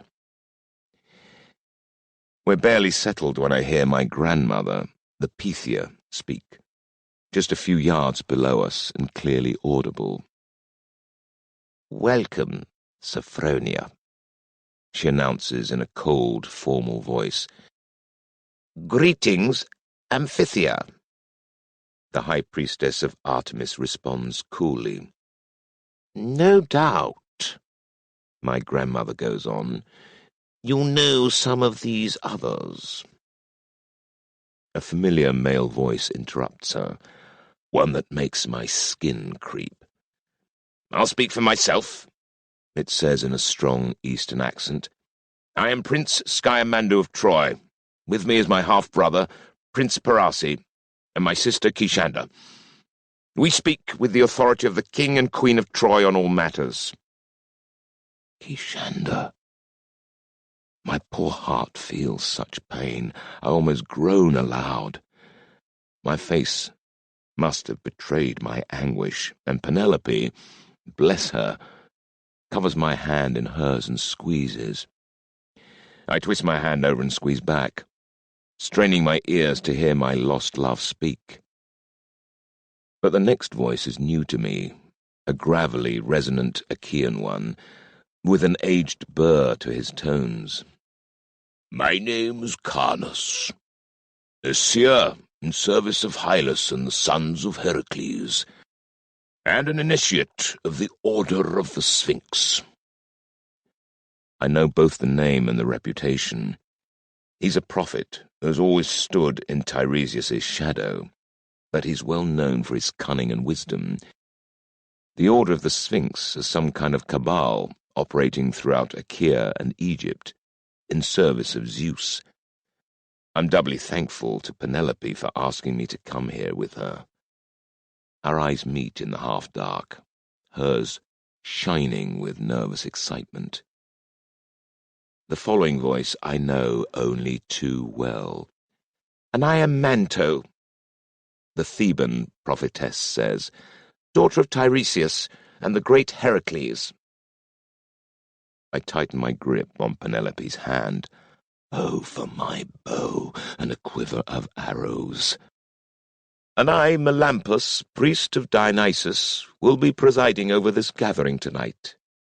A light, musical male voice adds. So, the local priest isn't good enough. They've even imported the top Dionysus priest in Achaea. "Are we pleased with the progress of the wedding games thus far?" Melampus asks. "I am," Carnus says gruffly. "Apart from one matter, why is the damned Prince of Ithaca still breathing? He disrupted our ploy to buy the girl's hand, and then he wrecked the chances of 3 of our main contenders in the games. If I hadn't instructed Patroclus to destroy the credibility of Diomedes, we may yet have had one of Athena's men crowned as victor, and been forced to give him the girl." He's only confirming what I already suspected, but it doesn't stop me feeling an almost uncontrollable anger. I glance across at Penelope, who's listening with a bitter, distasteful look on her face. "Tyndareus should have been compelled to hand her over to a candidate of our choosing from the start." Sophronia declares in a querulous voice. "This whole wooing has been a farce." The death of Tantalus and the sudden declaration of the wedding caught us all off guard. My grandmother Amphithea complains. We were working on Tyndareus, but this acceleration of events could not be foreseen. Your grandson was behind that disaster too, Carnus growls. Ithaca is no fortress, she replies. You know where to find him if you wish to eliminate him. Thank you, grandmother, I think. It's obvious the blood in her veins is no thicker than water. I'm grateful for Penelope's sympathetic glance at me, and another small tightening of our hands. Right now, I have no objection to holding her hand for the rest of my life. "We have assigned an assassin to deal with him this very night," Skyamando puts in tersely. "Caracas, one of the best in the business. I'll hear from him presently, I don't doubt." Perhaps, but I don't think you'll enjoy his report. Good, Sophronia says. I'm weary of finding the phrase man of fire in my readings. Now, what of tomorrow?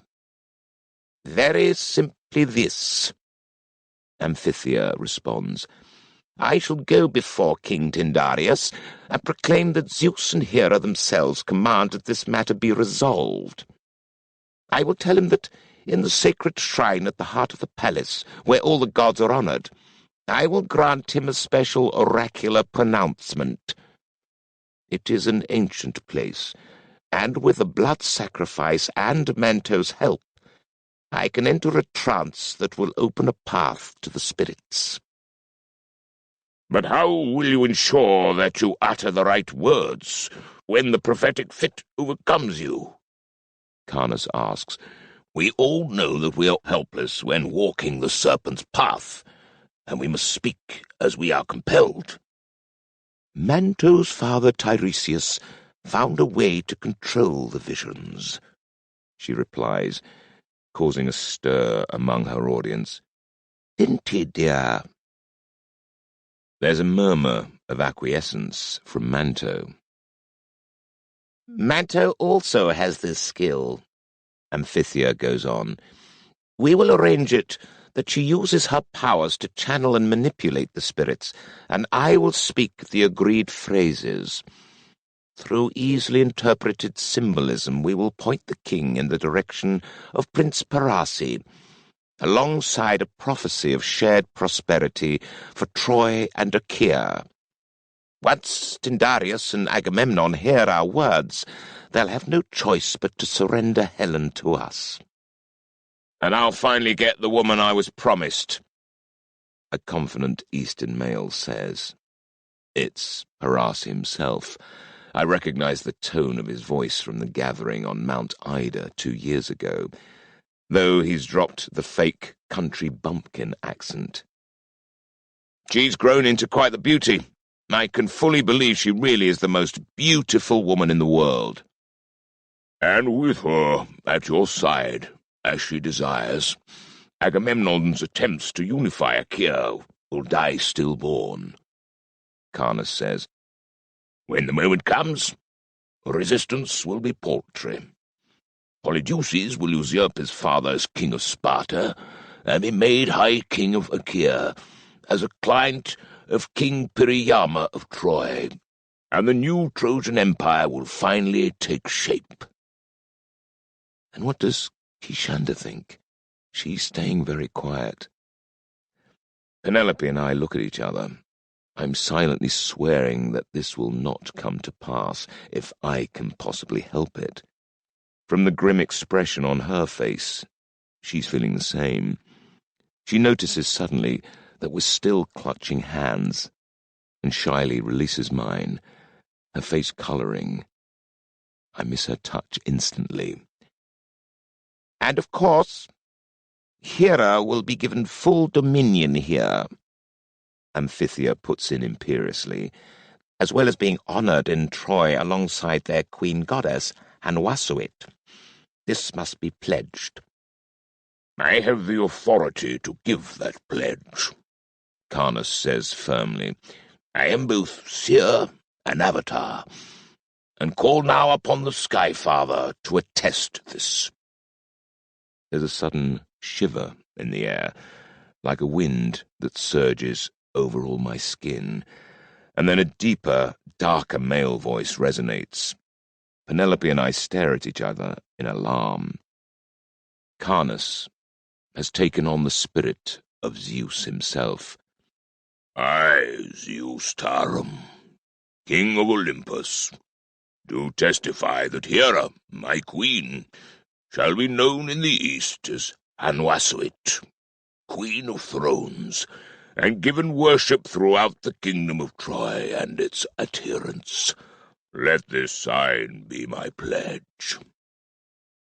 Far off we hear a rumble of thunder, and suddenly the sky above seems to crack as a thunderbolt explodes above us, making every timber quiver, once, twice, then thrice in rapid succession, the lightning piercing the gloom and bringing light and shadow into stark relief. Penelope's mouth has fallen open, and I put my hand over it to prevent her crying out in surprise. "By the huntress," she whispers, when she's calm enough to remove my hand. She looks petrified, yet utterly alive, which is exactly how I feel. There's complete silence below us, broken by Carnus's weak cough. It seems Zeus only entered him very briefly, leaving him breathless. It takes him a few moments to recover enough to speak, and when he does, his voice is still shaking. Lady Amphithea, does that suffice? He asks. "It suffices." My grandmother croaks. She sounds shaken. Under my rule, Prince Parasi puts in, Achaea will be purged of the gods that have not stood with the Skyfather. Athena and Hephaestus will be the first to go. By the end of summer, with the help of Hylas and his Heraclid followers, our soldiers will occupy every kingdom and every island to enforce our rule. Existing royal families will grovel before us or be put to the sword. To hear it stated with such certainty and such imminence is chilling. Their plans are much further advanced than we feared, if they're so confident that Hylas and Heraclids will march to their drums. Then we are agreed, Kishanda says, speaking for the first time. I feel my whole body crumple in anguish when I hear the resolution in her voice. Tomorrow, just before noon, Amphithea will go to Agamemnon and Tyndareus. It's essential you Achaeans keep control of the shrine and the palace. Even with our divine blessing, you must remember that most of those present will be hostile to our Trojan party, and there may be active resistance to our appearance. We must be given the princess and safe passage from Sparta. How cold and how certain she sounds. I want to cry aloud in denial. My lover, my heart pleads. My once lover. Penelope presses her forehead to mine. "Be strong, Odysseus," she murmurs. Somehow her words, her presence, keep me grounded as I face the hideous, unarguable fact that Kishanda has now become my enemy. The last act of love she offered me was to warn me of the assassin. But from now on, we are utterly sundered. Penelope's presence anchors me. The touch of her forehead to mine, the most real thing in the world. I wrap my arms around her and she does the same. Our faces press closer as each of us grieve, me for lost love, and her for a goddess that has betrayed her faith. Our cheeks press skin to skin, and in our despair, it's as if we have no skin, that we're trying to burrow into each other's souls. For all we've lost and are losing, and with the doom of our cause being stated so certainly below us, we seal a silent alliance. Were it not for the gut-wrenching need I still feel for Kishanda, standing just below us, I might already be in love with this precious woman I hold. But it's too soon, and that wave of emotion hangs above me, poised but not yet breaking. But of course I have no idea how she feels, nor can I ask. But if Kishanda was like a forbidden dream, Penelope is an earthy grounding in all that's wholesome. There's a sense of rightness to everything about her, from her scent to the texture of her cheek as it presses to mine, that insists that she, not Kishanda, is the true mate of my spirit. I slowly become aware that they're still talking below us, and reluctantly, painfully, I open my eyes, and so does Penelope. We stare into each other's souls, almost forgetting to breathe as we hold each other tight. My mind is a turmoil. Everything I thought I knew and wanted has been turned on its head. Then another reality intrudes. I'm holding an Artemis priestess. There are legends of such transgressions being punishable by death. Theai of Artemis have been known to hunt down men that have seduced one of their priestesses and leave their bodies pierced with so many arrows that they look like porcupines. I pull back, mortified. Penelope, her face stricken, shakes her head as if denying our moment of oneness. But the voices below intrude, taking our immediate attention. What did you say? Skymander's just blurted. A new voice, a male with a Trojan accent, replies. I was unable to make the kill, he says. The Ithacan eluded me. You failed? Skymander says numbly. He's slow when he's thwarted. I'm sure you did your best, Caracas, Kishanda says, and her voice sends a shiver through me because I know it well enough to detect relief. Will you try once more? Even if I could. And here there's a pause, presumably to show them his broken arm. It is not wise for me to make another attempt immediately. I have been seen, and my purpose is known. Security will be increased and the quarry wary. One seldom gets a clear second chance. Try again anyway, Skymandu snarls. Your right arm is whole and you can still use a blade. I want him dead. Kishanda sent the warning note. She still cares. But my heart has no idea what to do with that information anymore, and nor does my head, because everything tells me that what she and I shared was something we stole against all odds, and that anything lasting is impossible. Our nations, our causes, have already torn us from each other's arms, and though war might be averted, I doubt we'll ever find union. She's already a phantasm, an illusion that's fraying in the cold blast of reality. But Penelope is here, and real, possibly just as unattainable, but unequivocally on my side. If the Ithacan still lives, then we must move with greater urgency. Karnas growls. Don't wait until midday. Go to the king at dawn, and convene the seeing as early as possible. I will send my chosen Theoi and their men to hunt down Odysseus on some pretext. He has to die. They bustle into action, footsteps departing with varying urgency, until the space below us is empty. I can hear Karnas talking with someone out in the vestibule, the local Dionysus priest, who has otherwise been silent. But there's no time to waste. Any moment, the two priests will finish their conversation, and one or both will come inside, presumably to sleep, which means they'll come upstairs. We climb onto the balcony rail, and I lift Penelope up so that she can grasp the edge of the light well. With her safely on the roof, I leap, catch the lip, and hoist myself out into the fresh air, just as footsteps start up the staircase from the ground floor room. Even then, we can't relax. When we're sure the other conspirators are all gone, and there are no guards in sight, we repeat the acrobatics of our rope walk above the alley, though this time Penelope seems a lot more at ease physically.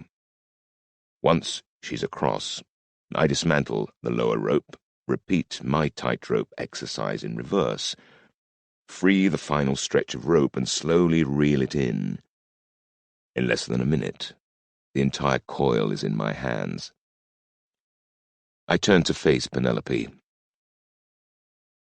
Holding you so close was wrong, I mumble, trying to confront the problem head-on. Heat of the moment. I apologize. Nothing happened. Penelope replies tersely, her composure still clearly frayed. Head warring with heart? Or perhaps it's just confusion at having been forced into intimacy with a man, any man, when she's pledged celibacy. But her expression is of self-recrimination, and when she speaks again, her voice is gentler. Odysseus, I have to think and pray. I've never questioned my vocation, but the Artemis cult is changing it to something I no longer understand. And Delos is killing me. I can feel my brain atrophying with every blank day. I don't think I can endure the place much longer. Then don't. Leave. You don't understand. I'm like a trained puppy to them now. They don't care about my needs. They just record my words and gather my weaving every night. I never see or hear of either again. I'm going to die, having never lived. Instinctively, I go to hug her, but she stops me. No, she says softly. You've grown into an extraordinary man, Odysseus of Ithaca. In another life. Abruptly, she turns to make her way back across the rooftop, and I have no alternative but to follow her meekly as we clamber down and into the alley. Once we're back at the town springs, with the earlier crowds dispersed, we exchange urgent words, planning our next moves. She needs to return to her quarters as soon as possible before she's missed, but we must somehow find a way to disrupt Zeus and Hera's plans before Helen is given to Parasi, and the Trojan invasion, with all its bloodshed and rapine, becomes a foregone conclusion. "Will you be included in Sophronia's delegation tomorrow morning?" I ask her. "It'd be good to have someone on the inside." "I'll do all I can to be there," she tells me. "And you?" "I'm going to try and rouse resistance to this," I tell her. "I think I have a plan." Chapter 18. In the Eyes of the Gods. Seeing such a great crowd of suitors, Tyndareus was frightened that, by deciding in favor of one, the rest would erupt into violent disagreement. Apollodorus, the Library. Sparta. There will be no sleep for me tonight. I'm unable to return to my room, not with Carnus's Theoi hunting for me. With so many enemies here, he'll have no shortage of volunteers. But I have a plan, and I know these streets and palace grounds like a local. If that local happens to have spent half his youth out on midnight jaunts, as I have. I slip right past all the hunters, and seek out the people who can really help me now. Bria And Eurybates and Calliope, we're going to need her even more than we thought. Diomedes is probably too much of a mess to assist us, but I ask Eury to see if he can talk some sense into him. My main focus is to smuggle my way undetected into the palace and seek out the person who has the rank and reputation to be the public mouthpiece for my idea. Now I can no longer act freely and openly. Menelaus. He's up for it, of course. Together, we creep back down into town, evading groups of men who are quite clearly hunting for me. By now, it's after midnight, but we're both wide awake, stimulated by the danger. It's a cold, clear night with a waning half-moon, giving us enough light to find our way into the sea of tents outside Sparta town. There are 2 temporary villages, which have grown up during the wedding games. The one we're heading into houses those suitors and their entourages who live in the Peloponnese and the southern mainland, the pure Achaeans, in other words. There's another one on the other side of the ridge that houses mostly Thessalians and other northerners, the men of Zeus and Ares and their cabals. It's been raucous in both camps every night, and even now there are still men lined up outside the whoring tents or sitting round drinking and dicing. It reminds me of an army on campaign. I take Menelaus to the pavilion of Menestheus first. We rouse and brief him before moving on to Idomeneus, and then Euryalus of the Epigoni, and so on and so on. We tell them that Tyndareus is planning to betray and rob them all. That's not altogether fair on Tyndareus, but we need to keep the message simple, and ask them to gather at the edge of the town half an hour before dawn, and to pass the word. I use the remaining time to prime Menelaus as to what to say. He's a good speaker, so long as he's well rehearsed, and everyone knows him as someone who wears his heart on his sleeve. What he says and does next could change Achaea's fate, or seal it. They're not going to give back the gifts. They're not going to recognize the victor of the games, and they're going to marry Helen to a Trojan. Menelaus punches the air, his voice hoarse with outrage. His words catch fire among the hungover, dog-tired and hugely disgruntled suitors. We're perched on a rock outcrop, a natural speaking platform, just outside the edge of town, and my Ithacans have massed behind us to ensure no one tries to bar the gate into the main street. There's also a crowd gathering of disgruntled locals, roused from their houses and workplaces by the hubbub. As they listen, they're beginning to get as worked up as the suitors. They only invited us here to fleece us, he goes on. There was never any real competition. It's a farce. Are you going to let them get away with it? As one, the men begin to shout, No! No! Menelaus flashes me an anxious look. "How am I doing?" he mutters, his handsome face flushed with excitement and worry, and the exertion of shouting. "You're doing well," I reassure him from my concealed position at his feet. "Now talk about the Trojans again. Show them the arrow." There was an arrow fired inside the palace compound last night, he shouts. A Trojan assassin with an inscribed arrow bearing the name of my friend Odysseus of Ithaca. That assassin is still out there, lurking around waiting to murder good Achaeans right under our noses and make off with Princess Helen. Death to the Trojans! Shouts Itanus and my Ithacans, and the call is readily taken up. The suitors are all warrior-born, all armed and armoured, a menace to anyone, and with every word they're growing angrier and angrier. It won't take much now to push them into action. I love a good rabble-rousing. "Tell them about Carnus being here," I remind Menelaus. "There is no one more hated and feared in Achaea than Hylas, son of Heracles, and anyone associated with them attracts the same opprobrium. "I have it on good authority," Menelaus shouts. Damn, he's doing this well.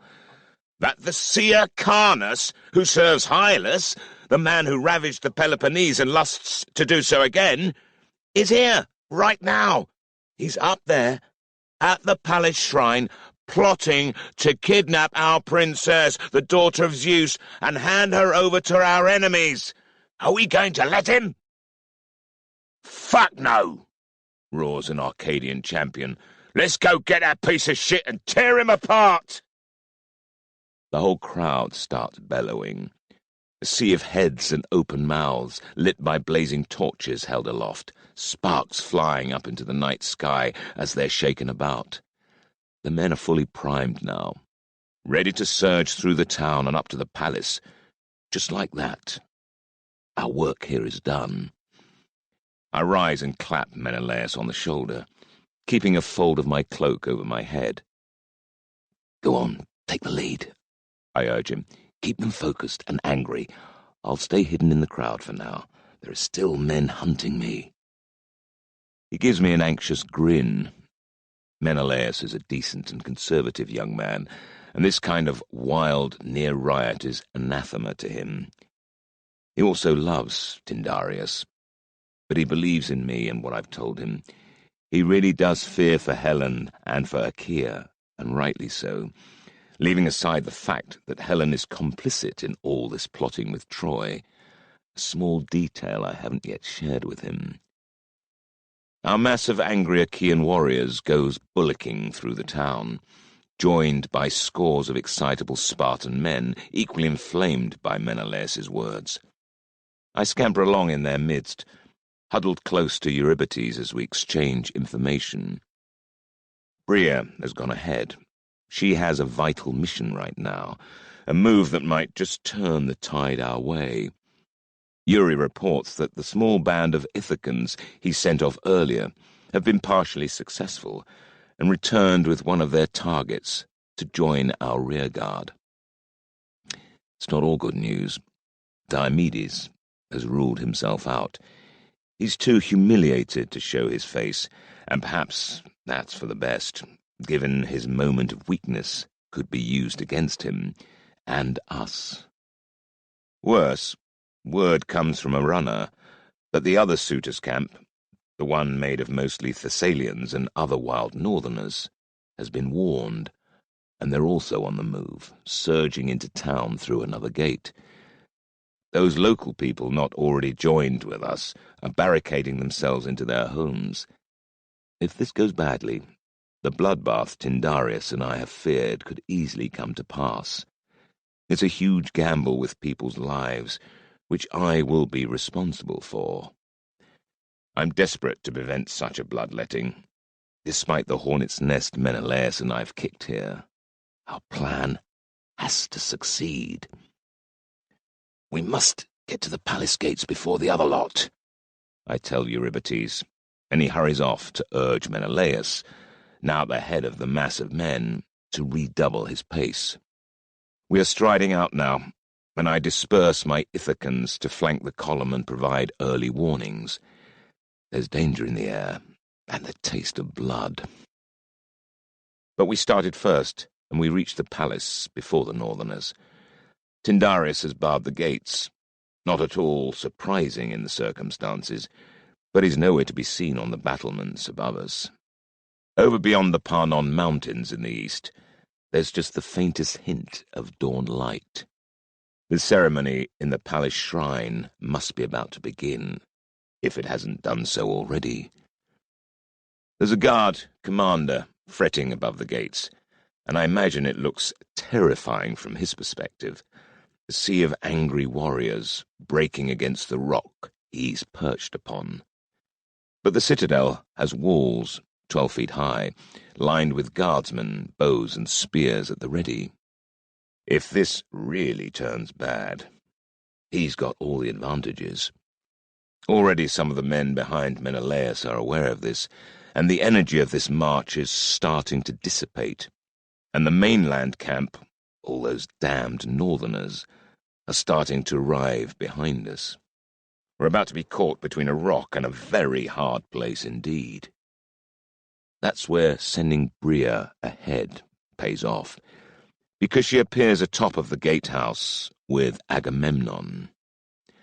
I'm too far away and there's too much of a din for me to hear anything, but the gestures and body language are quite clear.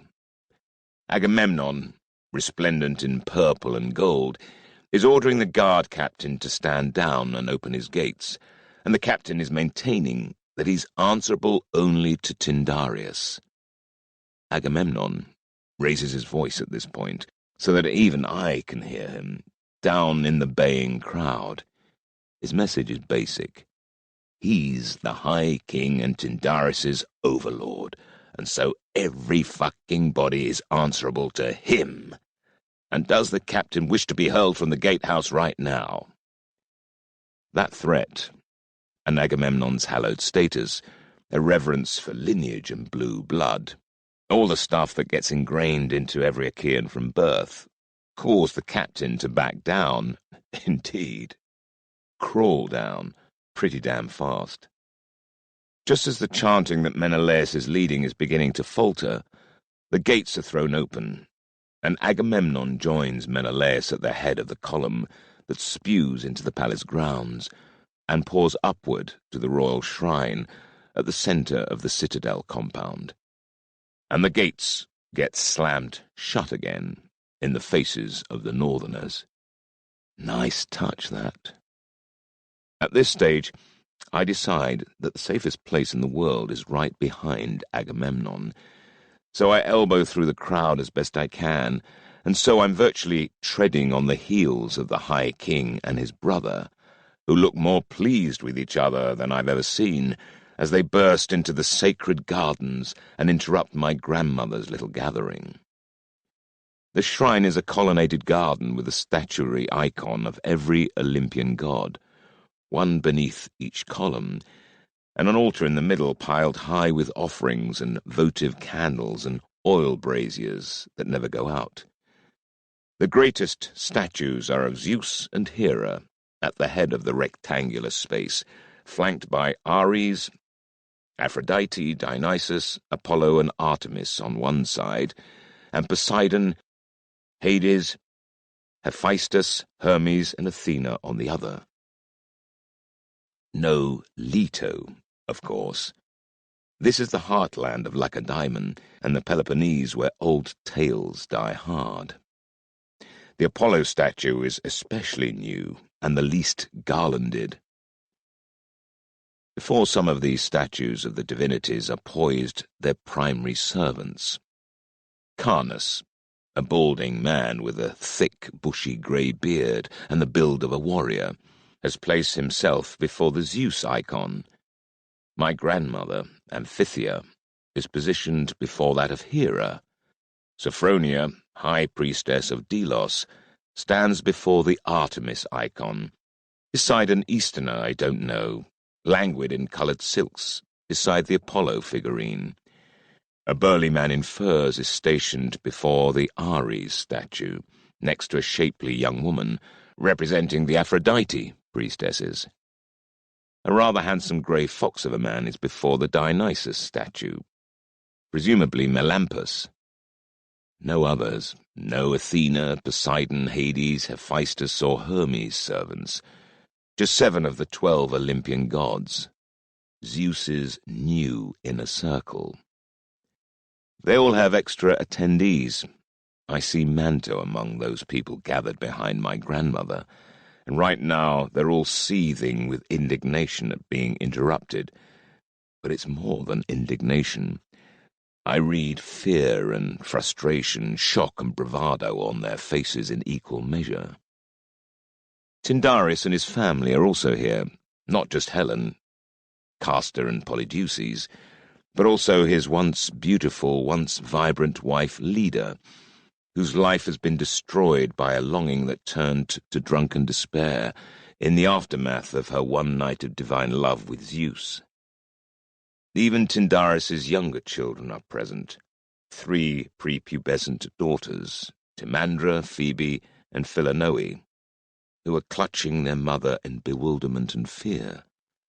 They're in the middle of the garden near the altar, a place of honor, but huddled together they look more like hostages. Agamemnon and Menelaus pause at the edge of the shrine, and the mob behind us pipe down, straining to hear. The High King draws himself erect and opens his mouth. And for once, Menelaus speaks ahead of his brother. "Tyndareus!" He shouts in a stricken voice. He's doing this just the way I told him. "How can this be, that you harbour the Counsellor of Hylas, the ravager of this kingdom, in your sacred shrine?" He thrusts an accusing finger toward Karnas, while turning his head to address Agamemnon. "There he is, brother, the man whose invective unleashed Tartarus on earth upon our people." Karnas is visibly shaken, and begins to cast his eyes about, seeking escape routes. But with our crowd of armoured suitors beginning to spill out around the shrine, those options are fast disappearing. "Make a run for it," I silently beg him. "You too, Amphithea. Back down now and make this easy for us." I must say this for my grandmother, though. She's not one to allow being caught in the act of betraying her people to shut her up, or even cause visible embarrassment. She's impressively brazen as she steps forward. "High King Agamemnon," she cries in a high-pitched, imperious voice, "I am here at your invitation to make clear the will not only of Hera, but of all the gods." "You're here by your own bidding," Agamemnon retorts crisply. "King Tyndareus called the greatest men of Achaea to contend for the hand of his daughter, many of whom are gathered behind me. They wish to see a just settlement of his obligation to them." "Aye, Tyndareus," Menelaus adds, at a nudge from me, lurking right behind him. "we are the suitors for Princess Helen. You made us give magnificent gifts to woo her, which you still hold. Until you return them, that contract binds you. You promised us all an equal opportunity to contend for Helen's hand, through proving ourselves in the games held in her honor. Yet here you are, in secret, deciding the matter without us. Where amongst you is the richest suitor? Where is the champion of the games? You've not played us fair, foster father, yet I know you are a fair man. Indeed, you are he who sheltered my brother and myself when no one else would, and restored my brother to his rightful throne. I don't understand. Why should we now be excluded by—" He sweeps his hand around to indicate the assembled priests and priestesses. "Some underhand trickery?" Tyndareus visibly groans, casting his eyes from the lines of men that now surround his shrine to the lordly but now defensive figures stationed in front of the colonnades, and to his children. I see clearly that he fears for their lives in this tense, fraught setting. Is he a part of this conspiracy, or its victim, or has he been manipulated? How will he react now that all the hidden hands are being revealed? I'm about to nudge Menelaus again when something happens, something which I haven't planned for, which I could never have anticipated. Karnas steps forward, his weathered features changing as he advances down the garden. His face becomes smooth and lordly. His stature seems to grow by 2 feet or more, and his robes turn a shining silver blue.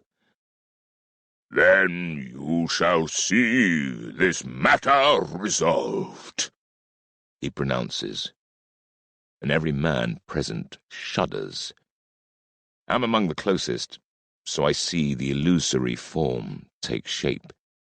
Those further back probably don't see it in detail, but they all sense something, because a wash of fear ripples back through the assembled men, strong enough to penetrate their anger. Illusions must reach out to the observers and alter what they see. The more people present, the harder it is to make this work. But to me and those in the front ranks of the Watchers, it's clear. Carnus has called Zeus into his body again. The Skyfather glares about him, his eyes gleaming and his voice breaking over us like thunder. I call upon the Pythia of Pytho to come forth, to walk the serpent's path, and reveal the man chosen by the gods to wed my daughter, Helen of Sparta. There's an audible gasp among the crowd as those watching and listening take this in, especially the words, my daughter. The rumor that Leda was seduced by Zeus has never been publicly confirmed, though it's well known in Theoi circles. Poor Leda drops to her knees. My lord, she cries, my lord, I've stayed beautiful for you, my lord, I'm here. She drops to her knees before him, opening her arms to him, her plump body and bloated face scarlet and quivering, as she implores him to take her up again. Zeus doesn't even look at her. Tyndareus, openly weeping, kneels down and gathers his struggling wife to his arms, pulling her face into his chest and pinning her there as the Skyfather walks straight past them. We, the gods, will decide this matter, Zeus thunders. Let the Pythia make her pronouncement. We're all mind-numbed, almost paralyzed.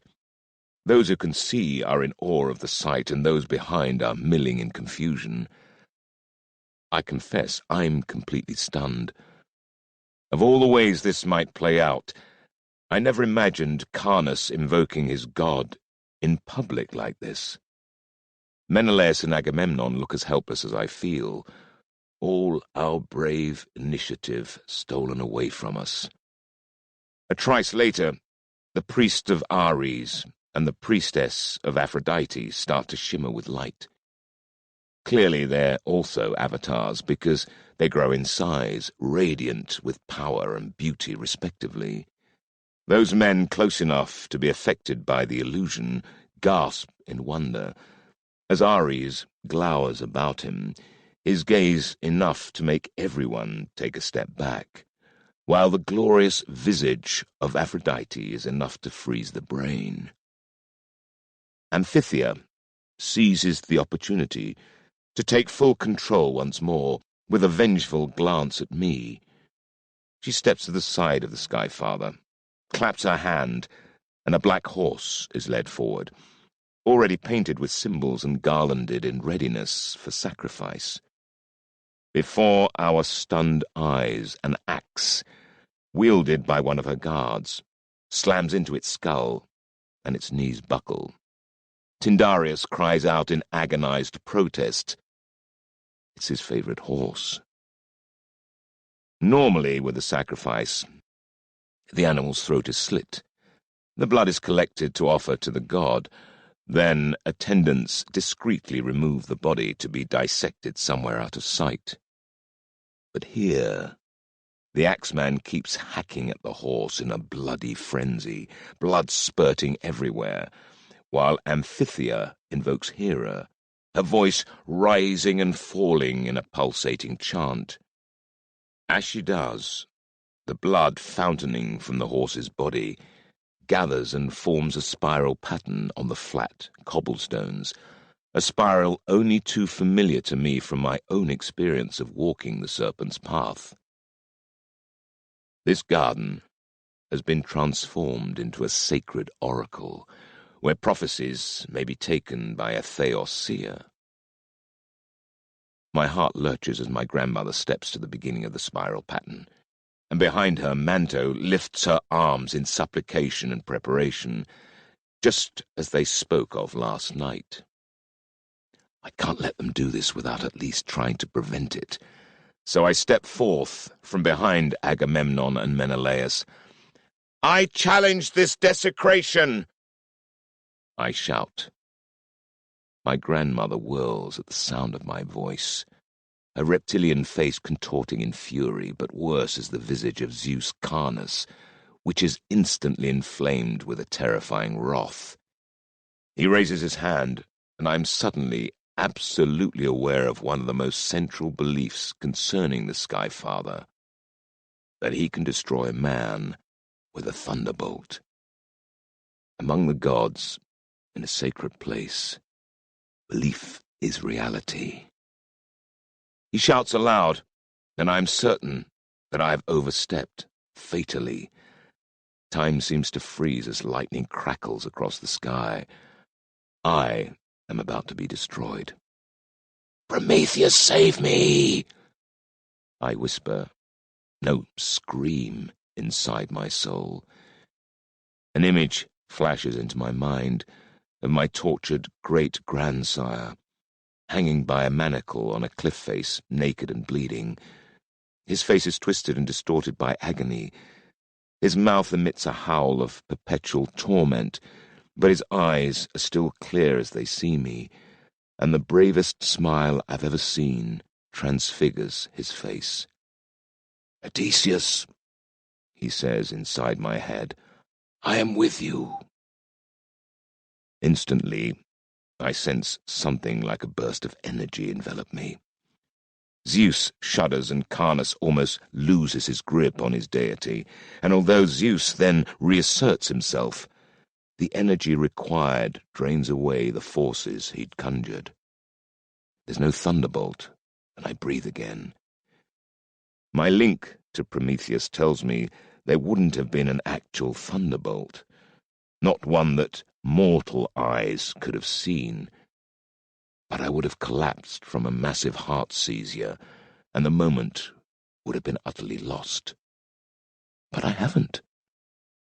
The presence of my supernatural patron lingers within me, and Zeus Carnus lowers his hand, sensing the countering power, and extraordinarily, he's now uncertain, maybe even afraid. Prometheus is bound in Hades' realm, but perhaps that's because they can't kill him. Perhaps containing him is the most they can do. Before Zeus can recover, I seize my chance. "We're here to adjudicate about a marriage," I shout. "The Pythia has denied a good man, a prince, a king in waiting, his lawful bride. This woman here." It's not Helen I'm referring to.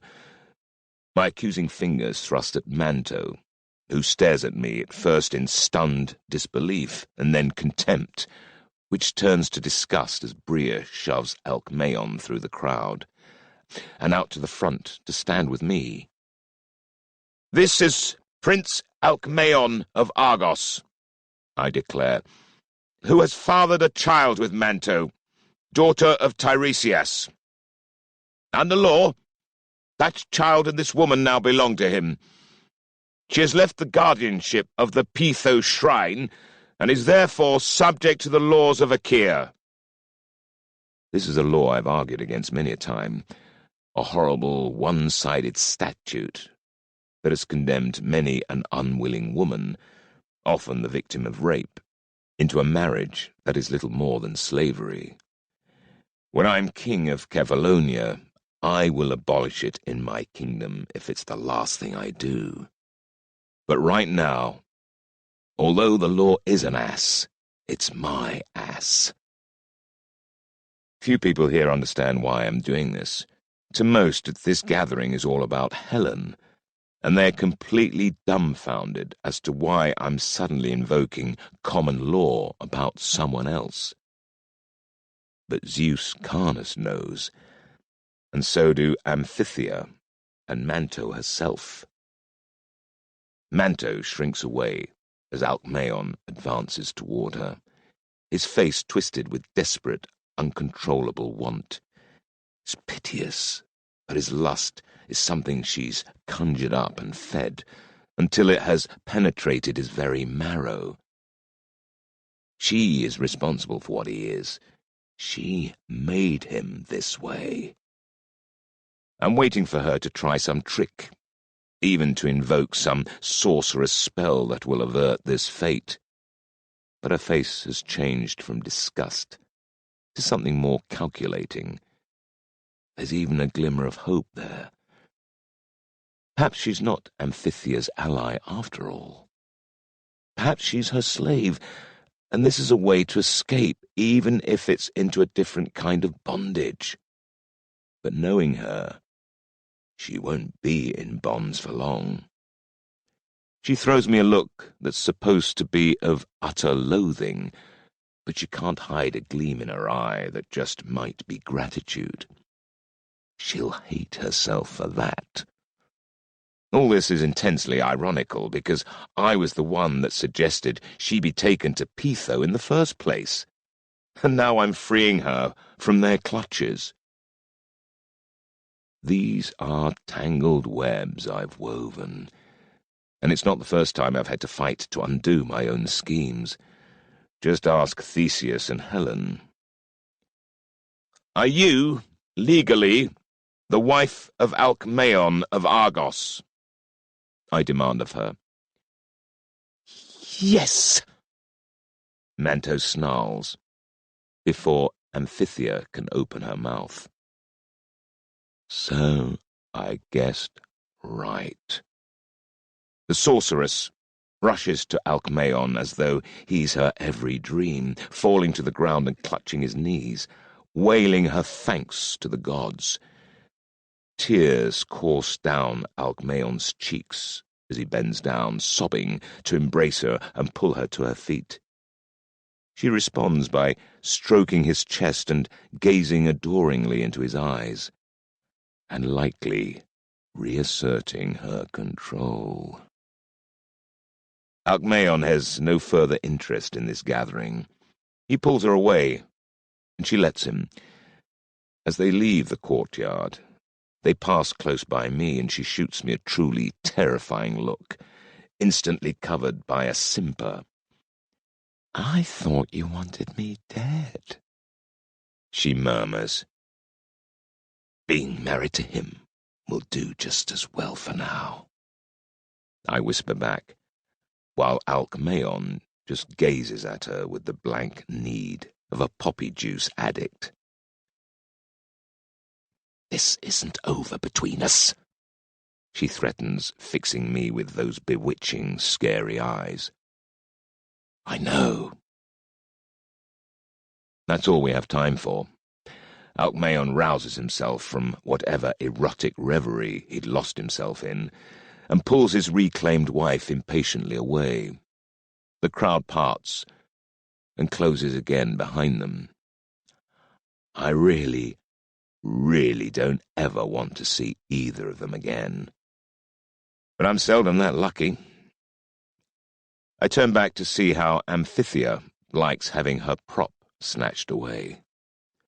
Rewardingly, she's not taking it well. Her face is suddenly naked and fearful. Yes, she can still walk the serpent's path, but without Manto there to pervert the voices of the oracle, she knows what the spirits will say about Helen's marriage. Phrases like the doom of Achaea and the inexorable rise of the Trojan stallion won't sound too good in front of an angry mob of armed Achaean warriors. Got you, I think silently, hoping that's true. Zeus Carnus's illusory face is wavering. This hasn't played at all according to his plans, and now he's caught between Scylla and Charybdis. The omens are not amenable, Amphithea says weakly. I cannot. Not today.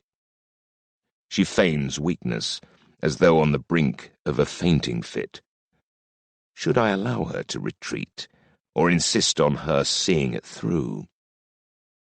But what if she prophesies something so dire it breaks all of our hearts? I've almost resolved to let her back out, when the matter is taken from my hands. A wiry young man wearing a traveller's wide-brimmed hat and a dun-coloured tunic emerges from behind the previously deserted colonnade dedicated to Hermes. As he steps forward, he transforms into the god himself, with winged sandals and a gleaming skull-cap. I desire to hear the words of the spirits on this matter, he proclaims, his glowing eyes passing through every hue of the rainbow. Zeus's face is thunderstruck. As for Hermes, he doesn't exactly wink at me, but something in his stance tells me that this may well be the fruit of our bargain in Arcadia. He will be looking for signs of double-dealing on Zeus's part, especially any that concern the unleashing of Hylas upon the Peloponnese. My heart begins to thump again. I too desire this reading, says the avatar priest of Dionysus, changing, as he speaks, into a beautiful youth clad in a leopard skin robe, with grapevines laden with fruit in his hair. The crowd recoils in awe, and so do I. This is escalating into something even more unpredictable. as do I, thunders a massive figure with a broad, bare chest and seaweed in his hair, who steps from the shadows to plant his feet before the Poseidon icon. He's joined by a silent, dark-haired, pallid deity with cavernous eye sockets. Hades. Calliope joins them, calling Athena into her body, a bronze helm atop her piled-up hair, and a shrieking owl on her wrist. I too would hear the fate of this young princess, she declares coolly. I glimpse Bria near her. She gives me an apologetic shrug of the "what could I do about it" kind. The Easterner, representing Apollo, backs away, looking this way and that as if to escape. Suddenly his whole body trembles, and he changes into a gloriously handsome man with golden skin and hair. Do not permit this, great father, he tells Zeus. There are malign influences here. He's looking at me. The spirits will not speak truly. Sophronia is looking terrified. Either she's not an avatar, or she's too scared to summon Artemis into this fraught situation. She's backing away, her eyes darting to and fro as she searches for a way out. Interestingly, no one appears to speak for Hephaestus at all, his colonnade remaining unattended. His era is indeed at an end, his cult dying away. I've been so mesmerized by what is happening before us. I've failed to realize there's a cluster of people at the far end of the garden, huddled behind the statues of Zeus and Hera. Their identities are masked by the shadows and the folds of the cloaks they've dragged over their heads. But I suddenly realize, from what I can see of their clothing, that they must be the Trojan party, Parasi, Scaemandu and their men, and Kishanda, here to collect their prize, but now trapped in a situation that's escalating out of control. My pulse begins to race and my throat goes sticky and dry. And on my left flank, behind the defiant avatars of Ares, Aphrodite, and Apollo, the northern champions are beginning to appear, led by Iolaus, the Heraclid, with Patroclus, Elephanor, and Locrian Aias at his back. They've somehow found another way into the citadel, by persuasion or by force. They're heavily armed, and they look angry and ready for violence if needs be. What will Hermes make of this? I glance at the god, but his face is inscrutable. The reek of the sacrificed horse's blood fills our nostrils. I swallow very hard. This has become a meeting of all the Olympians, and it's happening right before our amazed eyes. Tyndareus is awestruck, and his wife Leda's eyes are red and swollen as she drinks in the sight. She'll never recover from this. Maybe none of us will. But Castor and Polydeuces are gaping at each other, alive with excitement. They probably think of the gods as family anyway.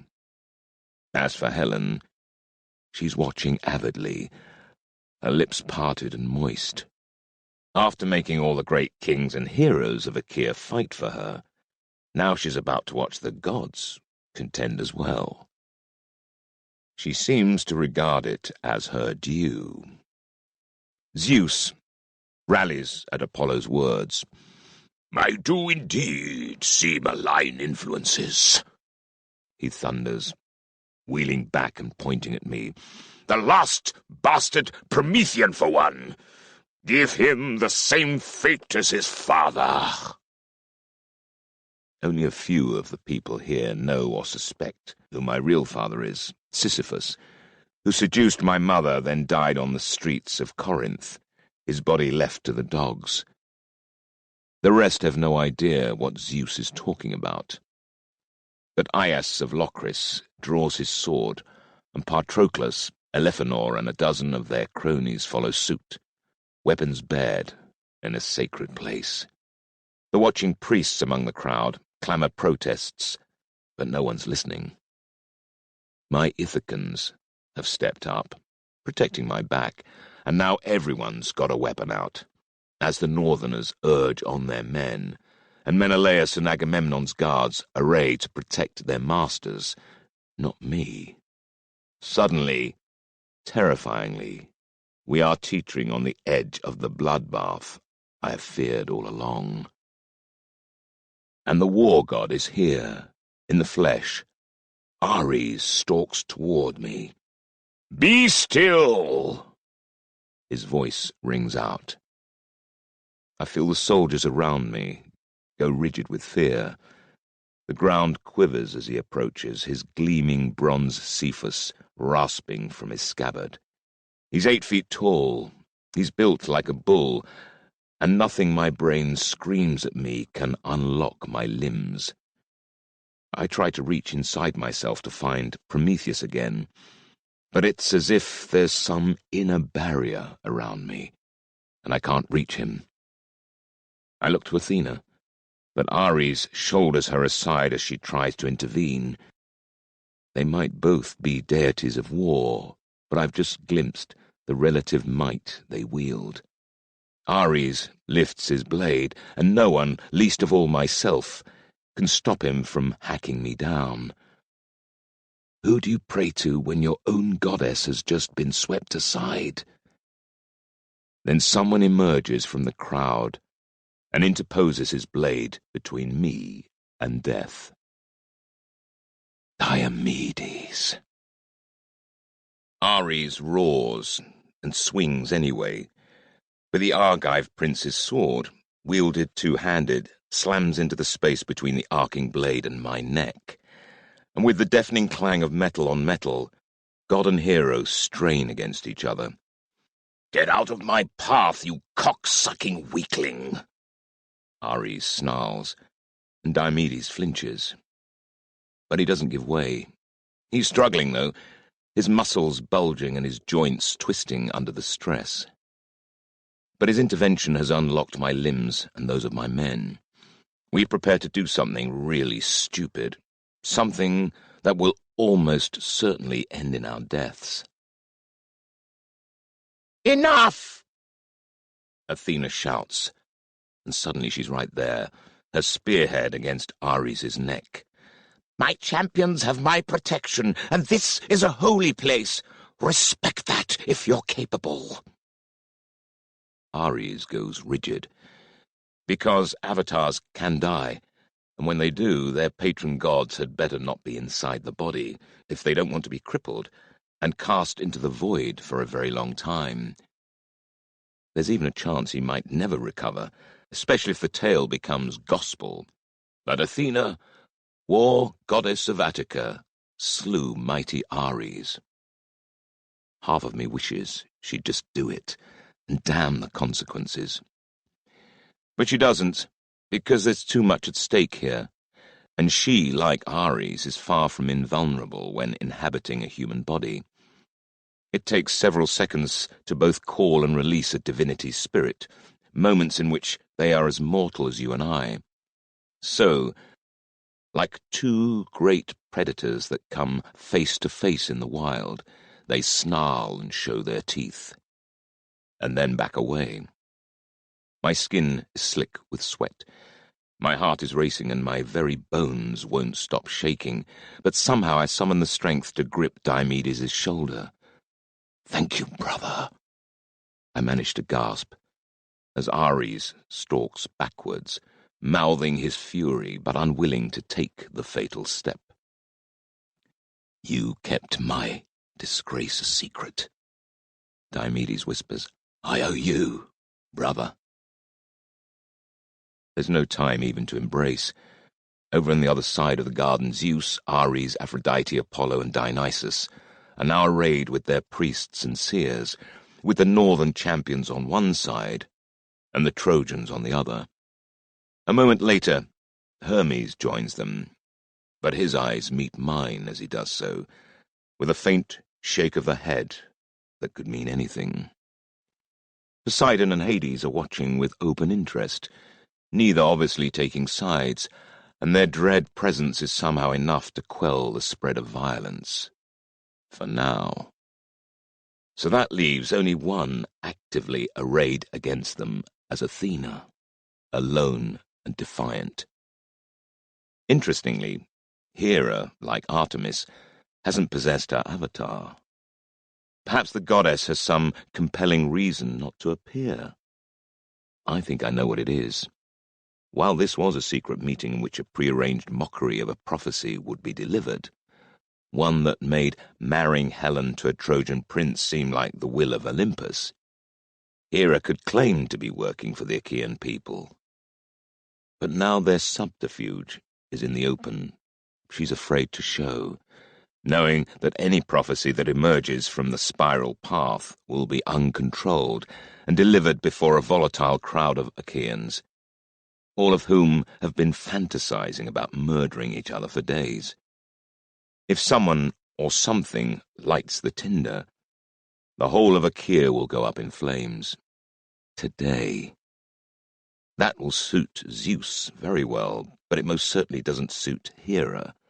Because why on earth would Zeus honor his promises to her of post-invasion sovereignty if her people have butchered each other in a civil war first? No worshipper, no worship. And without worship, no goddess. Zeus's promise to her last night is worthless. I'm breaking out in a cold sweat, because I can see that Zeus, our great sky father, is raising his hand in preparation for the prophecy, waiting to unleash all-out war. And then a slender figure steps into the open space by the altar. "I shall walk the serpent path," she cries out. It's Penelope. But her face is alight with a strange, divine radiance. I want to rush over to her, to support her, but before anyone can react, she shrieks, as an invisible current of energy slams through her. She flings her arms wide, shaking to and fro like a rag doll caught in the fist of a gigantic invisible hand, her hair billowing about her as she wails, arms reaching up to beseech the heavens. She sweeps around, lowering one arm to point a finger at Amphithea, who has instinctively blocked her way to the spiral of blood on the ground. "Begone!" Penelope cries. Lapithia tries to defy her, but she's swatted aside by an unseen force, sent sprawling on the bloodied paving stones, and staring up at Penelope in bewilderment. Around me, hardened fighting men are simply staring, mesmerized, their weapons slack in their hands, eyes stretched wide, mouths open. My own heart is pounding, terrified for Penelope and for what her actions may spark, and also from wonder, because I've never seen her look so unearthly and potent. I steal a glance at the Spartan royal family. Tyndareus has drawn his wife and daughters close around him, all of them kneeling on the ground. Even Castor, slack-jawed and frightened, has followed suit. But Helen and Polydeuces are standing erect, staring now at Penelope, now at Zeus. They must be wondering if the promises made them are about to be ripped from their grasp. Helen wants a vast Eastern empire to rule, and Polydeuces has been pledged the high kingship of Achaea. All that now stands in doubt. "Who are you?" Zeus bellows, over the rumble of thunder, his robes lit by the jagged glint of lightning through the clouds gathering above. Penelope's eyes roll back as she drops to her knees and plants her splayed hands in the horse's blood. Then she stands, holding her palms aloft once more before ripping her tunic open and smearing gore over her face, breasts, and belly. The path of blood on the cobblestones realigns, as though issuing from her feet, and begins to glow, droplets rising weightlessly around her like a mist. A trio of voices, a blend of youth and age, bursts from Penelope's throat. "We are the Moirai," they proclaim. The Moirai. The Fates. I recoil at the impossibility of it, repulsed by the very concept of fate, of inescapable destinies for myself and my nation. I would rather deny the Moirai's existence, but at this moment, perhaps, they're our only hope. So like everyone else here, from the children of Tyndareus to the warriors and priests and kings to the gods themselves, I just stare in amazement. Penelope begins to tread the bloody path before her, her eyes white orbs, her feet lightly placed but sure, moving with a fragile, beautiful grace. The horseblood covering her breasts and belly has writhed into a glowing spiral that matches the path she's treading. At last, she reaches the very center of the path, and the three voices of the Moirai screech from her throat once more. "The blade turns, and the dancers tread its edge. The flock scatter, the shepherdess lost, and the hooves of the stallion paw the ground. Woe to earth! Woe to the land!" I want to save Penelope from this, to pull her from the grip of the serpent's path and cover her blood-smeared body. But my rational brain is saying, no, this must be heard. I look across at Athena, but she's as transfixed by this display as everyone else. Does she know the Moirai, or is she just as shocked as the rest of us? "The seventh wave rolls over us, to level the walls and towers, scour the land. Nothing can stand, for the nails have been stripped from your houses of twigs and leaves. Woe to you, O land!" I groan inwardly. Achaea has no hope. That can be the only interpretation. "Whither the builder? Whither the shepherdess? Lured and lost, whither the beacon, the scepter, the chalice, the wine of hope? Given away, betrayed, divided, scattered, whither the shining blade? Gifted and gone, woe to thee, O land!" I'm certainly not the only one able to interpret this, and I'm probably not getting all the nuances that better-trained seers can, let alone the gods. But I can see the effects. Zeus, Ares, Aphrodite, Dionysus, Apollo, they're lapping it up. Achaea is doomed, and they are vindicated in fleeing her and seeking to become the gods of the victorious Trojans. Hermes' face has turned a sickly grey as he tries to conceal his horror. Meanwhile, Athena is ashen-faced, and even Hades and Poseidon look haggard, like trees lashed by rising storm wind.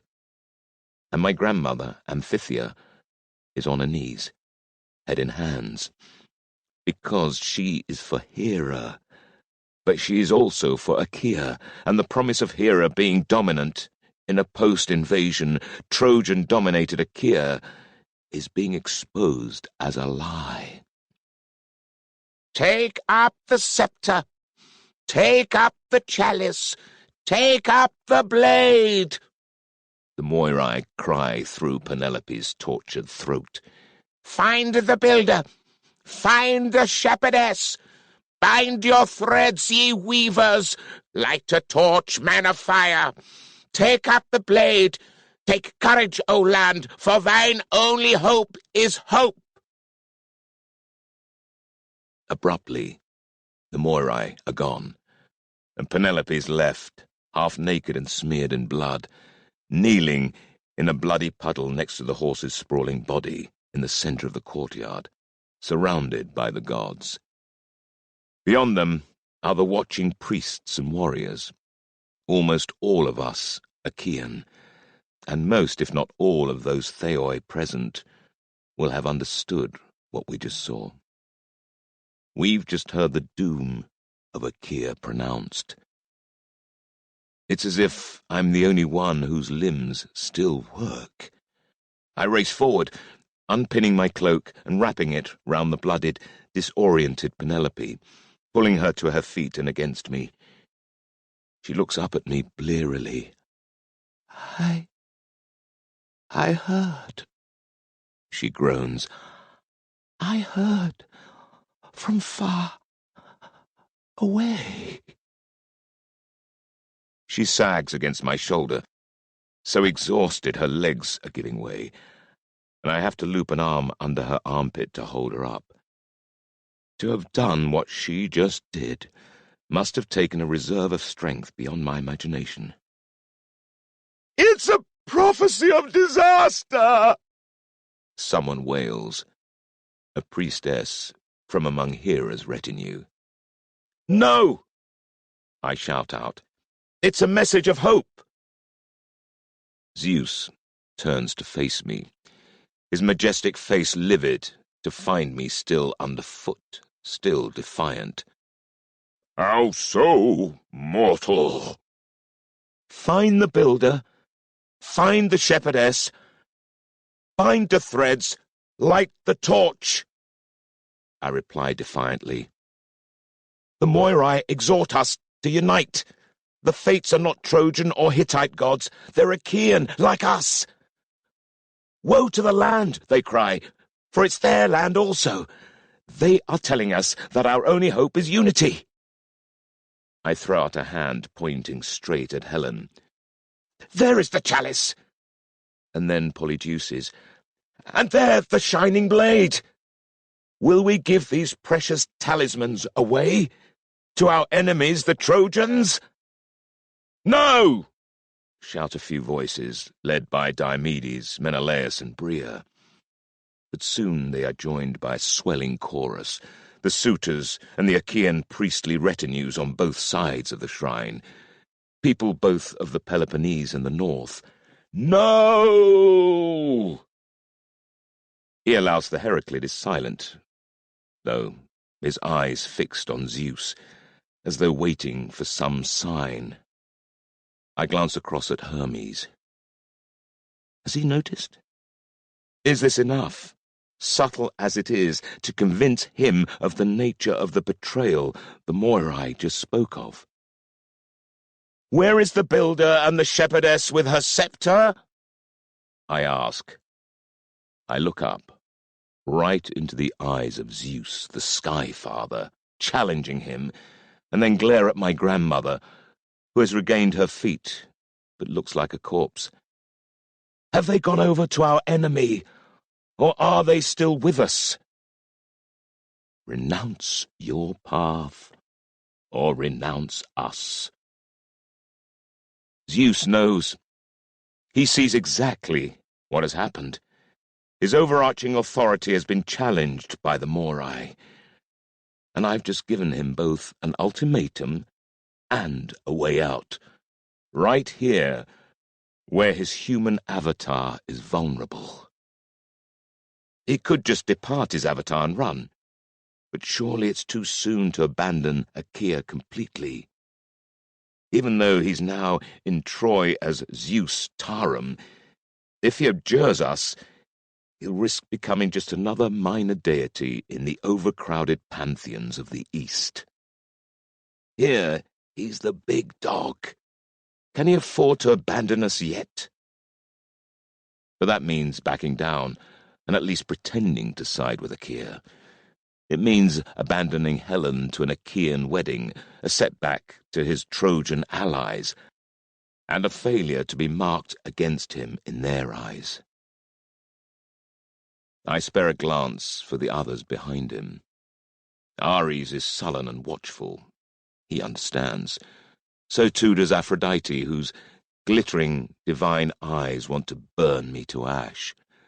Apollo is seething, his impossibly handsome visage contorted with hate for Penelope and me. Hermes is watchful, calculating, but he doesn't act despite all he's just seen and heard. The Moirai, the presence of the Trojans and of Iolaus. Is the messenger god still in Zeus's hands?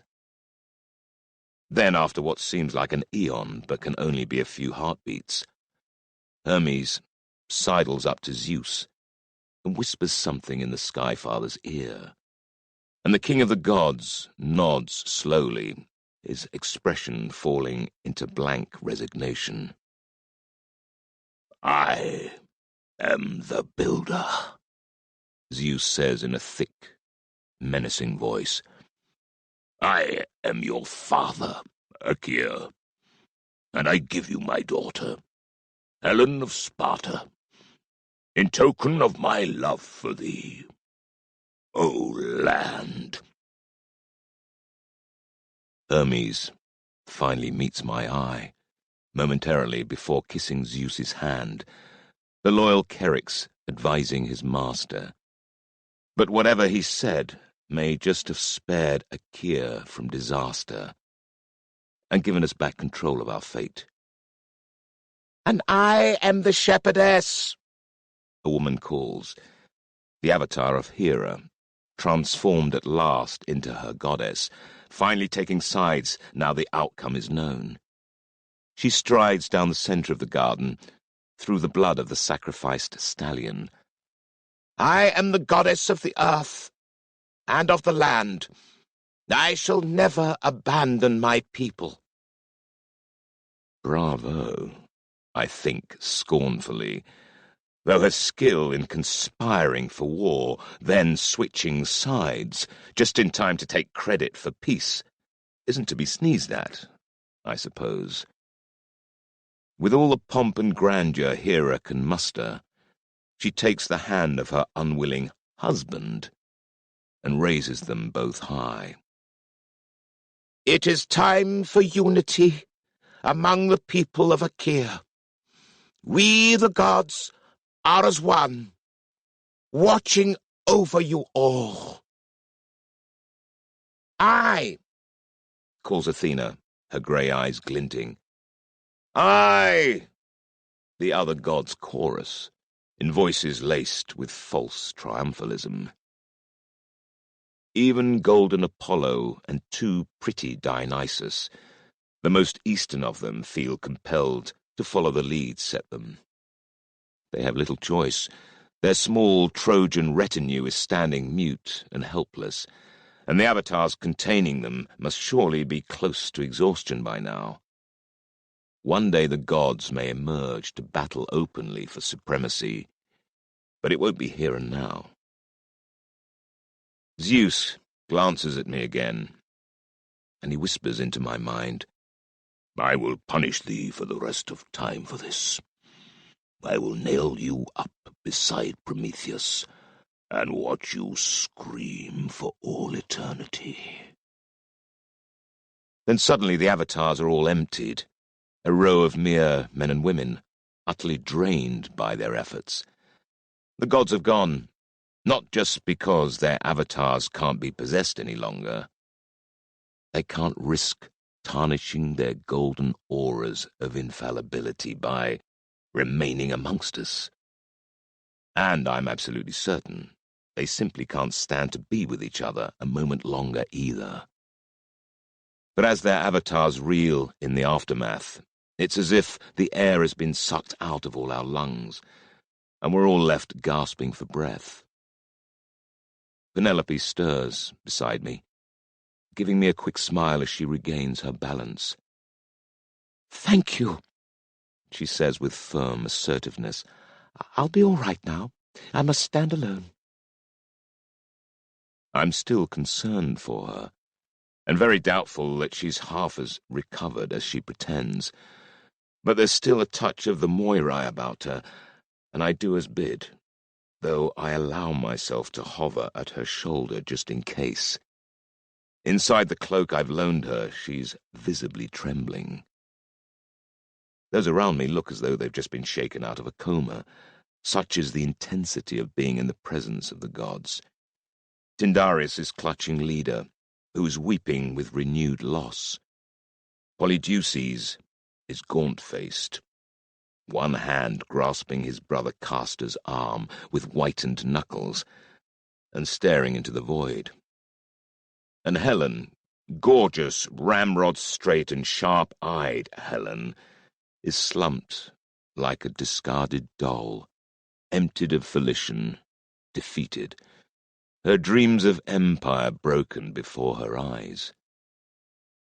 Agamemnon and Menelaus are sharing a shaky, incredulous look, chests heaving in relief.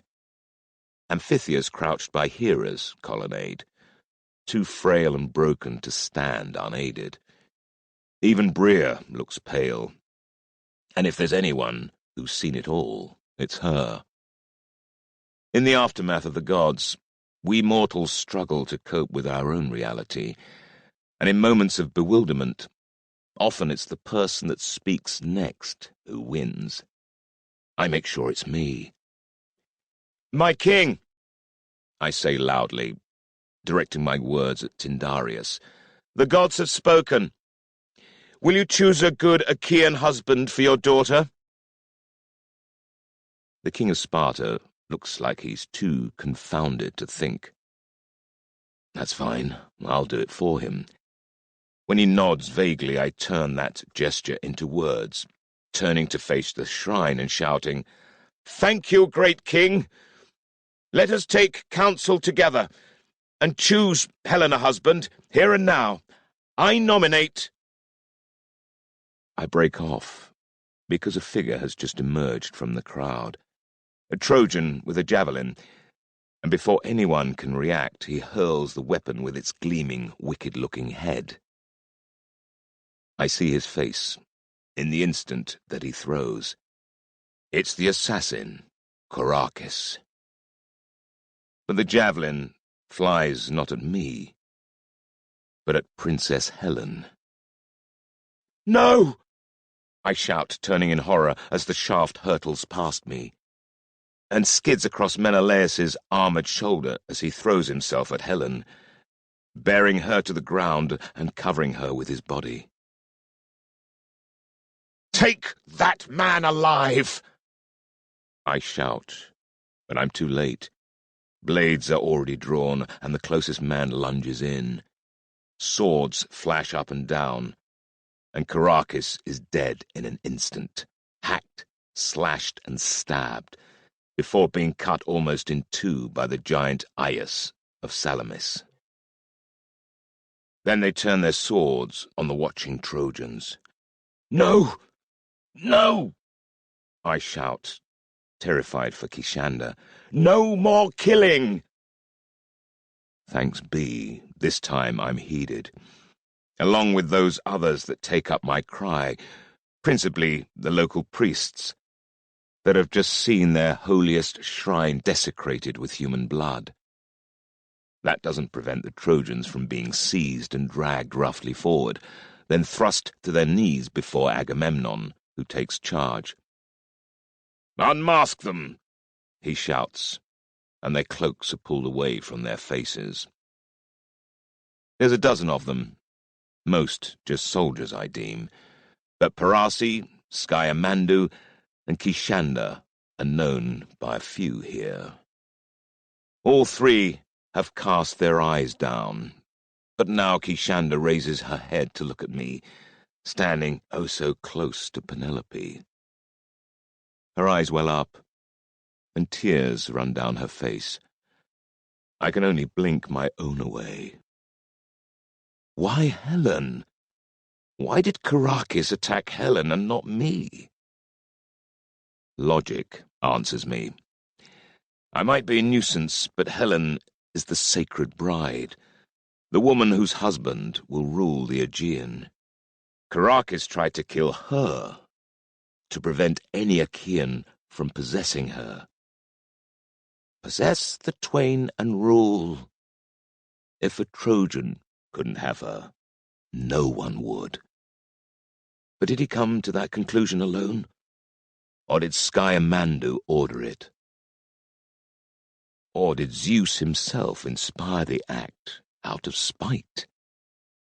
The more I think on that, the more it seems likely. I wonder if Helen realizes. But right now, Kishanda and her retinue face execution, and though our love might be broken, I can't allow her to die here. Behold! 2 princes of Troy and a princess also, Agamemnon declares, as I rack my brain for some way to extricate her. Why are you here? The High King demands. Parasi remains sullenly silent, but Skyamandu raises his head defiant, arrogant as ever. My brother is the eldest son of Periyamu, a man who one day will rule you all. He was promised a bride, a daughter of the gods, and he will have one. Some Theoi really do believe in their own immortality. If Agamemnon hadn't raised a hand, Aias of Salamis would have taught the stuck-up twat his error by beheading him. I cast a look at Menelaus. He's helping Helen up, and she's clearly aghast. I'm sure she knew there was an assassin in play, but she never thought he might be turned on her, the absolute, golden, immutable center of her own universe. She's deadly pale, her beauty almost ghost-like, and Menelaus's protective nature and weakness for those he sees as helpless means that he can't let her go, can't look away. Helen will get over her shock in a moment, no doubt, but right now she's at least a little more manageable than she might have been. Agamemnon stalks down the line of kneeling Trojans, each with a blade to their throat, then pauses beside me to throw me a searching look, one eyebrow twitching upwards. I'm surprised and gratified. He needs my counsel. In answer to his silent question, I shake my head faintly. While I would happily see Skyamandu and Parasi dead, the act would certainly precipitate an immediate war with Troy. We're not ready for that yet. And Agamemnon would have Kishanda killed also, or raped and enslaved, and I don't want that at all. Just looking at her, the sword blade sketching a faint red line of blood across her throat is a torment. Killing them would oblige Troy to attack us. I murmur to Agamemnon, we need more time to prevent that, or to prepare. I raise my voice a little, so that the people around us can hear. It is said that a great king shows his power through his mercy. Perhaps these people can carry a message to Troy, one that tells of Achaean unity? Agamemnon weighs that up. He's cold-hearted enough that I still fear for Kishanda's safety. But then he inclines his head. This is a sacred place, he declares. There will be no more killing. These people were brought here by the Sky Father, who has blessed us with his divine presence and shown his love for Achaea. Let us not dishonor his hospitality." There's some dissatisfaction among the men holding swords to the Trojans' throats. But we all know that Agamemnon is not someone to question, let alone oppose. It's his Atreides blood, the knowledge that he'll go further, longer and bloodier than anyone else to avenge a slight. The armed men all back away, though Aias of Locris, who had his blade at Kishanda's neck, pulls her to his feet and whispers something in her ear, leering down at her breasts as he does. She tosses her head and spits in his face. He wipes her spittle off his cheek and raises a hand to strike her, but Diomedes grabs his wrist, and the Locrian backs down. For myself, I'm livid, my urge to skewer this rampant pornos almost overwhelming. Aias sees the look on my face and smiles evilly. He touches 2 fingers to his eyes, then points them first at me, then Kishanda, and licks his lips. He yanks his hand from Diomedes' grasp and stalks away. If he touches her again, I will kill him. "Attend her, if you must," Penelope murmurs. But I shake my head. I've already let Kishanda go. Now I have to live with that decision. Agamemnon assigns trusted men, his own Mycenaeans, to take the Trojans away, as Tyndaris' protected guests under the ancient laws of guest friendship. He strides to the altar and looks around the circle of priests and priestesses and pallid-faced, sagging avatars. Someone's helped my grandmother up, but she and her entourage look devastated. Their illusions have been destroyed, and they're still reeling. So too are the priests of Zeus, Ares, Aphrodite, and Apollo. They're here, but reduced to passivity, for now. Agamemnon swiftly recognizes the opportunity, turning to the crowds and raising his voice. "Yea, here we are. You have haggled, you have given generously, you have competed with the bow, and you've run and wrestled. All for the love of a young woman, for the right to marry her, to honor and protect and love her."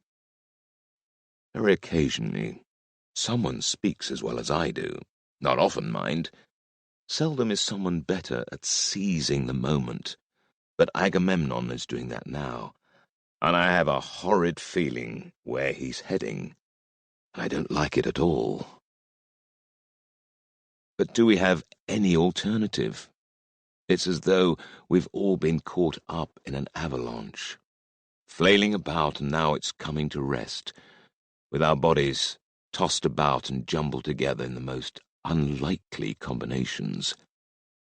Agamemnon gestures grandly to Helen, who is still being held by Menelaus, although her head is now high and her lips tightly pursed.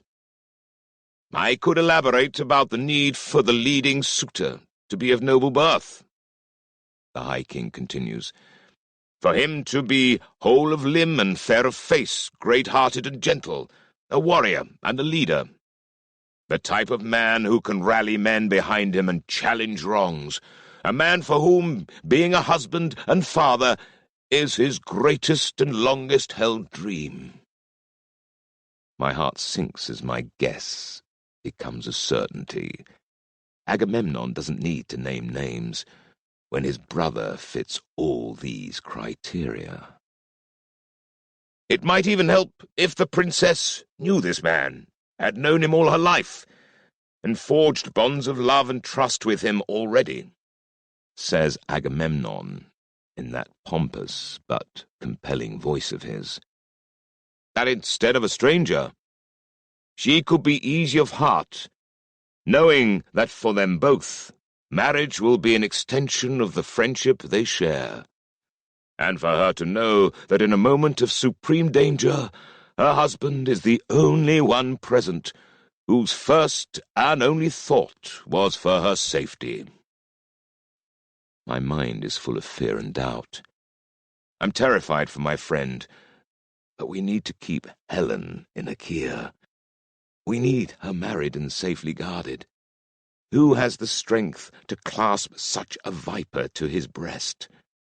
Because I know in my heart that Helen can be another Manto, someone who breaks those around her. Who could hope to contain her? But hope, the Moirai have proclaimed, is the one weapon we have. Then I realize that I'm thinking about this the wrong way. We shouldn't be trying to contain her. She's a complex young woman who's been through terrible things and had all manner of evil whispered into her ears, of superiority and domination. Caging her will further ruin her. But love, real and unconditional love, might redeem her and unleash her incredible potential. A woman blessed by all the gods, a queen, not a tyrant. Can Helen become that person?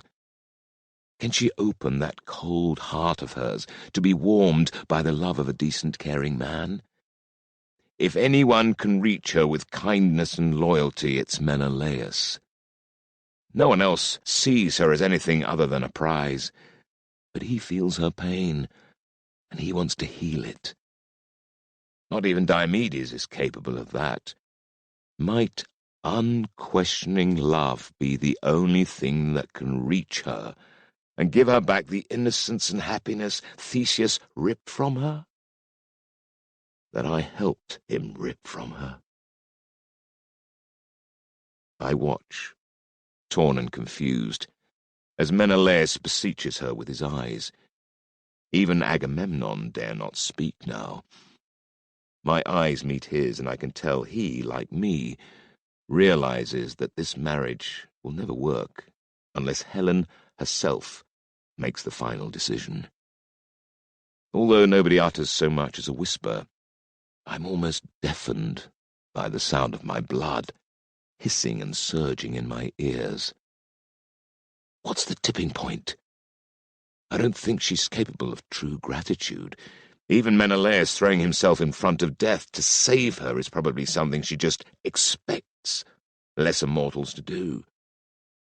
But maybe, hopefully, she sees in the eyes of my best friend something she instinctively knows that she needs.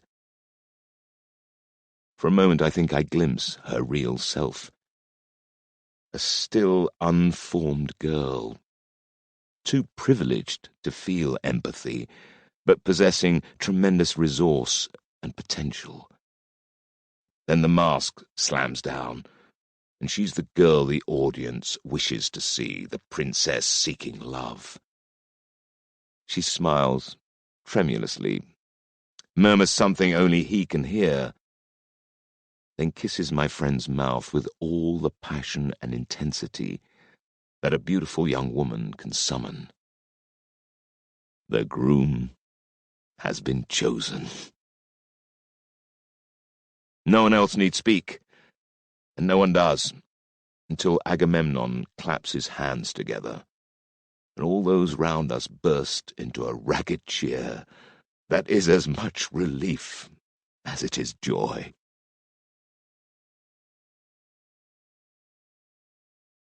Chapter 19.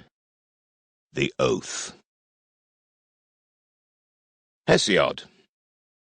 And what, above all, is the most excellent thing to pray to the gods for? Homer. To be ever at peace with oneself and with everything around one. Lives of Homer. The contest of Homer and Hesiod. Sparta. This business isn't finished, though. There's something we must do to try and seal the fragile unity we so badly need, in order to make it real. It's not prophecy or divine knowledge that tells me so, but instinct. We're flesh and blood, and we need tangible symbols to remind us of the intangible.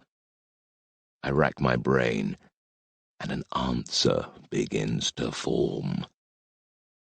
Penelope goes to return my cloak, just as Bria joins us, only to realize, for the first time, what state she's in underneath the heavy folds. She hurriedly covers her blood-smeared body and ruined tunic again, struggling to keep her discomposure hidden and failing dismally. "Oh, gods, did I?" "I'm afraid so, honey," Bria says cheerily. "Nice tits, by the way. I'm sure Ithaca thinks so too." Penelope collects herself enough to raise her eyes skywards, before huddling deeper than ever into the cloak. "We need to have a nice long chat about the Moirai," Bria adds. "I have to go back to Delos. My place is with the cult of Artemis." "No way," Bria drawls. "You're your own cult now.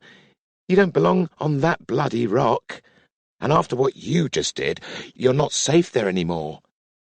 Then she gives Penelope a mischievous look. "On the bright side," she adds, "I don't think all the fates are virgins." Penelope gives her a steadier look than I would have been capable of. "You must understand, I've never wanted to be anything other than a priestess of Artemis before... My heart thuds at the implications of that word.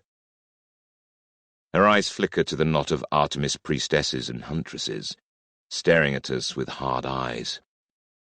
"But I fear you're right," she adds, her voice cracking as she contemplates a life in which all past certainties are gone. "We'll protect you," Bria tells her, in a voice that is for once devoid of irony or sarcasm. "Yes, we most certainly will," I put in, "but there's something I must do right now."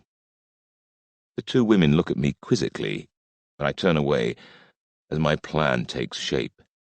I think it's a good one. Brilliant, even. Right now, everyone is standing around in a mostly stunned silence, but I can already see a few disgruntled faces. This harmony isn't going to last long. "Light the torch, man of fire." I go to the near end of the colonnaded garden and climb onto a handy bench so everyone can see me, and pitch my voice for all to hear. "You are witnesses to the fate of Achaea," I shout, stretching my arms out as everyone turns to hear.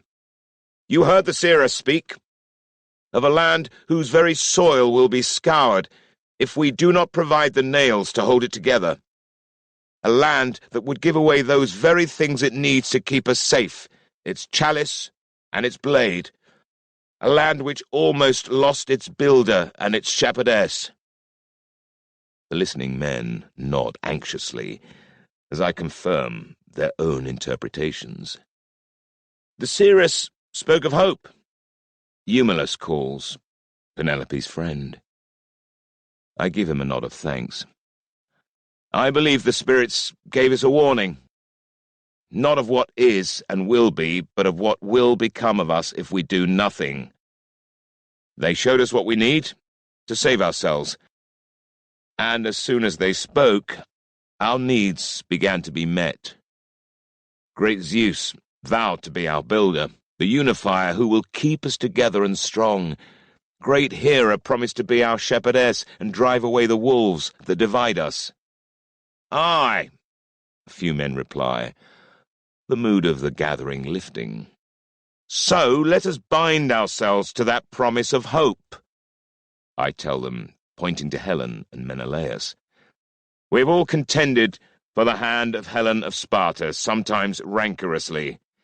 Aye, we have fought, some of us like dogs.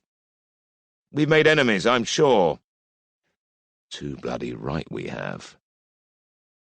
But the matter is settled now, and we need to put it behind us. I tell them, no more contention. The decision is made and must be respected if we are to go on in fellow feeling. Such friendship is the bond that will keep Achaea whole. The Morai have spoken, telling us we need to be united, from Thessaly in the north down through Attica and Euboea. From the Peloponnese to the islands of Crete and Rhodes and beyond, we must all find a common bond. I offer you this one, that we will unite to preserve the marriage we have declared today. That any enemy of Menelaus and Helen, any man that drives them apart, is the enemy of us all. I leap down off the bench and stride into the middle of the shrine, where Tyndareus' poor dead stallion lies, in bloody pieces. I don't admire the cheap posturing most orators use, but I sense that these men will be more easily swayed by some dramatic gesture. This is a sacred place, a holy place. The gods and the spirits are listening. I place my right foot on the butchered horse's shoulder and cry out, Hear, O gods! Hear me, Tyndareus, in whose name I invoke these words.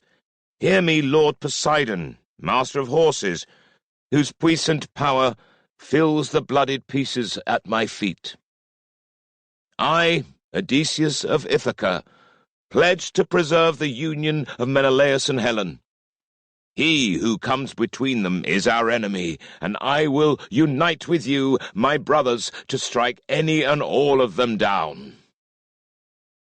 I mean any and all of these suitors, but perhaps they think I mean Parasi and Sciomandu and their arrogant claiming of Helen.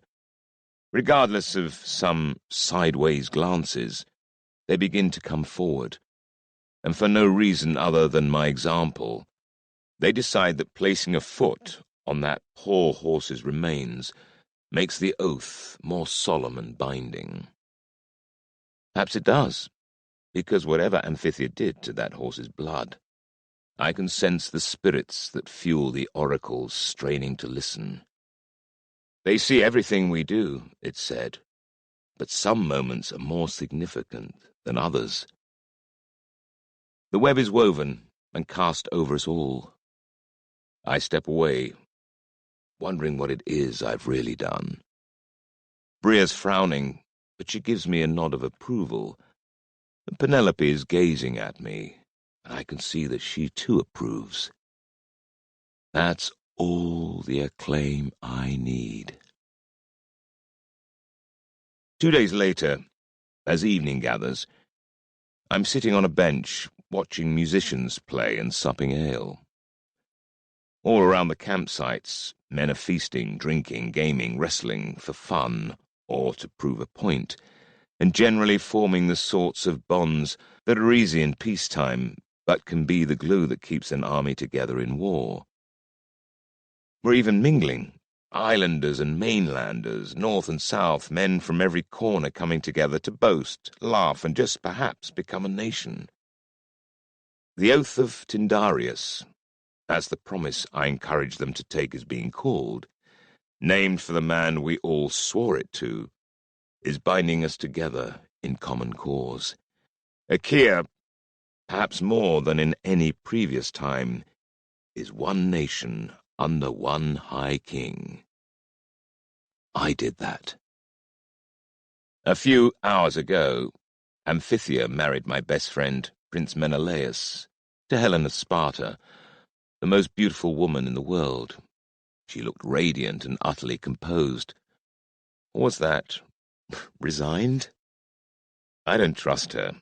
I still believe she's a menace to our entire nation.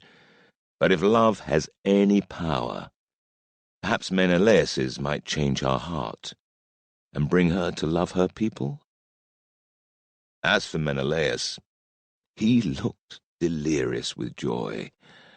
I wish them every happiness, clinging on to that vision of hope the fates have held out to us. This has to work. At this moment, up in Tyndareus' palace, they're alone together, working through the beginnings of what it means to be married, and to be the symbol of Achaean unity, with our gods and with each other. It's a behemoth of a burden, not one I'd want. "Hey, Ithaca," Bria drawls, swaggering up and throwing one leg over the bench. She drains my ale, then loudly calls for more. "Thought you'd be off somewhere with the priestess of the Morai," she teases. Penelope and Actoris set out this morning, I tell her. "For where? Not that bloody rock in the Aegean?" No, not for Delos. She's left the cult of Artemis, but she's still on hostile terms with her father. She's going to stay with an aunt, somewhere on the other side of Mount Taygetus. Bria pokes my arm.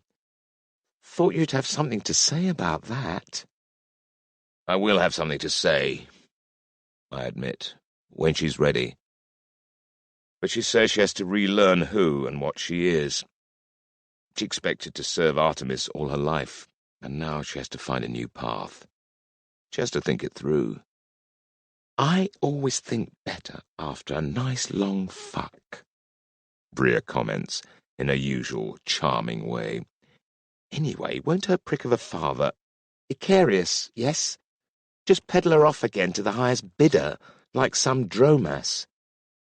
She says no, I say, though I'm not so sure of that. Bria grins wickedly. "Did you give her something to remember you by?" A bracelet, I tell her. "A bracelet?" She rolls her eyes, then jabs her thumb in an easterly direction. "So what about her royal nibs, Kishander? Are you seeing her off?" I sigh. No, it's better we don't. "Bullshit!" Bria guffaws. 2 fresh mugs of ale arrive, care of Eurybates, and she scoops one up. "Come on," she says, handing me the other. "You owe it to her. Or are you a gutless slug that's scared to say goodbye?" Put like that. The ale downed, we wind through the town to the house of a rich man whose home has been commandeered, with compensatory payments, by Agamemnon to house his guests. As the sole woman in the Trojan party, Kishander has been kept isolated, and to Agamemnon's credit, well guarded. Bria and I are shown into a small room downstairs, where Kishander mopes by a window. Her lovely, lively and sensuous face is downcast and miserable, but when she sees me it comes alive with hope. "Odysseus!" She leaps to her feet and hurries toward me. Bria steps between us. Sweet cakes. We're here to talk business. Do you know who I am?" "You're Bria," Kishander says warily, looking past her at me. "Odysseus, we have to talk." Bria grins. "Perhaps, but you and I will speak first." She jabs a finger into the middle of Kishander's chest. "Lay it on the line, princess. Were you ever sincere about wanting to prevent war between Achaea and Troy?" Kishander's narrow face lights up with urgency. Yes, I swear." Bria jabs her again, harder this time. "I know when people lie, bitch." "I'm not lying. I'm not. I swear it's true." "Did you screw Ithaca here because your mother, Queen Hecuba, told you to?" "I didn't. We didn't." Bria opens her palm as if to slap her. "I told you, I know when people lie." Kishander looks past her at me.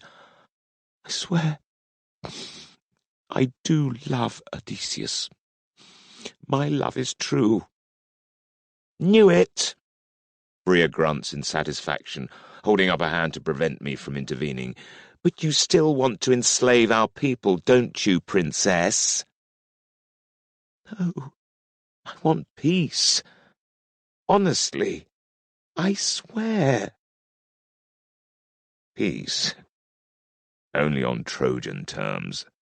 I heard her say it the other night at the secret gathering, which she doesn't know I overheard. The only place I could find in her love would be at her feet. Though maybe she was playing a role in the Dionysus priest's house. If you want to be in the game. So much swearing, but no cussing.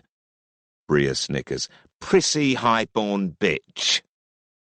That's enough, I tell Bria. Kishanda, I loved you too, but our people are enemies. Loved. I just said, loved. She understands the implication instantly and turns away, clutching at her face. Go away. I don't want to talk. She croaks, looking back at me. I don't want to talk to you. I don't want to see you. Just go. Bria doesn't relent. Not yet, princess, she says, grabbing Kishanda's shoulders. You say you wish for peace, but what are you prepared to do to make sure that peace is what we have? Everything! Kishanda screeches, struggling helplessly in Bria's grip. Anything. Good. Bria rasps. Because your lot have been coming to Achaea, visiting our oracular sites and learning our ways, but we know little or nothing of yours. Our traders can enter your harbour, but foreigners aren't permitted in Troy itself. We know nothing of what your mother, the greatest seer in Troy, is told by the spirits. I would never betray my family, Kishanda says hoarsely. I'm not asking you to betray your family, but preserve them by undermining the impetus to war. Bria says cunningly. Do you know about the Palladium? She asks. I frown. It's not a word I know. But another name for Athena is Pallas. Kishanda does know it. It's an idol we keep in the Achaean shrine, a trophy of war from an older age. There are a few Achaeans living in Troy, and they pray there. Aye. Do you realize that the Palladian is an idol to Athena? Kishanda bites her lip, then nods. Yes, but my mother says it's powerless. Hecuba doesn't know what it can do, Bria says smugly. It can open the serpent's path, for example. Learn to use the Palladium, and you'll gain your very own prophecies independently of her. And furthermore, you'll be able to communicate with any other Athena seer walking the paths at that time. Me, for example, or even Ithaca here. His training is coming along nicely. Kishanda gulps, looking back at me, a shy hope burning again in her face, and my heart still palpitates. Half of me only sees this wondrous, enchanting Trojan princess, but the other half yearns for a self-composed, calm, brave, resourceful woman who may well be just as impossible to build a life with. Don't come to me for advice on matters of love. But to use the Palladium, Bria goes on, you'll have to pledge wholeheartedly to Athena. Kishanda's eyes widen. And if I refuse? You're free to, Bria tells her in a tone I don't trust. She's just told her about the Palladium's hidden powers. If Kishanda refuses, just how important is that secret? Is it worth killing for? Kishanda drags her gaze from Bria's face to mine. That other woman. It was Arnacia, yes? Her name's Penelope now, I tell her. Penelope. I hate the way her face crumples as she repeats the name. Then she regathers her pride. Then you won't wait for me? For a time when peace truly reigns between Achaea and Troy? Dear gods. My parents have been nagging me to marry. The whole damn world expects men of my kind to do that. But the marriage she proposes is impossible, and the time she speaks of may never come. And where once she owned my heart, now it is split in two. I can't, I reply, hating myself but knowing it's the right thing to say. Kishanda shudders, closing her eyes and gathering her hands to her breasts. Then neither can I, she croaks. I expect her to refuse Bria's demands now, and damn the consequences. But instead, with a convulsive sob, she says, I will swear to Athena. She looks up at me. Please go. I'll do this with Bria alone. I want urgently to go to her. Then think better of it. What possible good will that do? Numbly I turn and leave the room, as a future I'd longed for, ever since I first saw her, disintegrates before me. I know better than to look back. And I'm also scared to look forward, to an unknown future without her. But that's the fear I must confront. Ithaca, 2 months later. Come on, you lazy prick, carve it up. Bria rasps from her perch on a rock in a secluded bay some miles north of Ithaca town. It's far enough from my father's farm, which occupies a good part of this northern end of the island, to avoid prying eyes, but close enough to borrow the necessary equipment. She's taken over the body of Hebea. The slender serving girl is off duty, and probably unaware of what Bria's doing to her, which is to fill it with more wine than is probably healthy for a teenage girl. Move, she shouts again. We need to be done by sunset.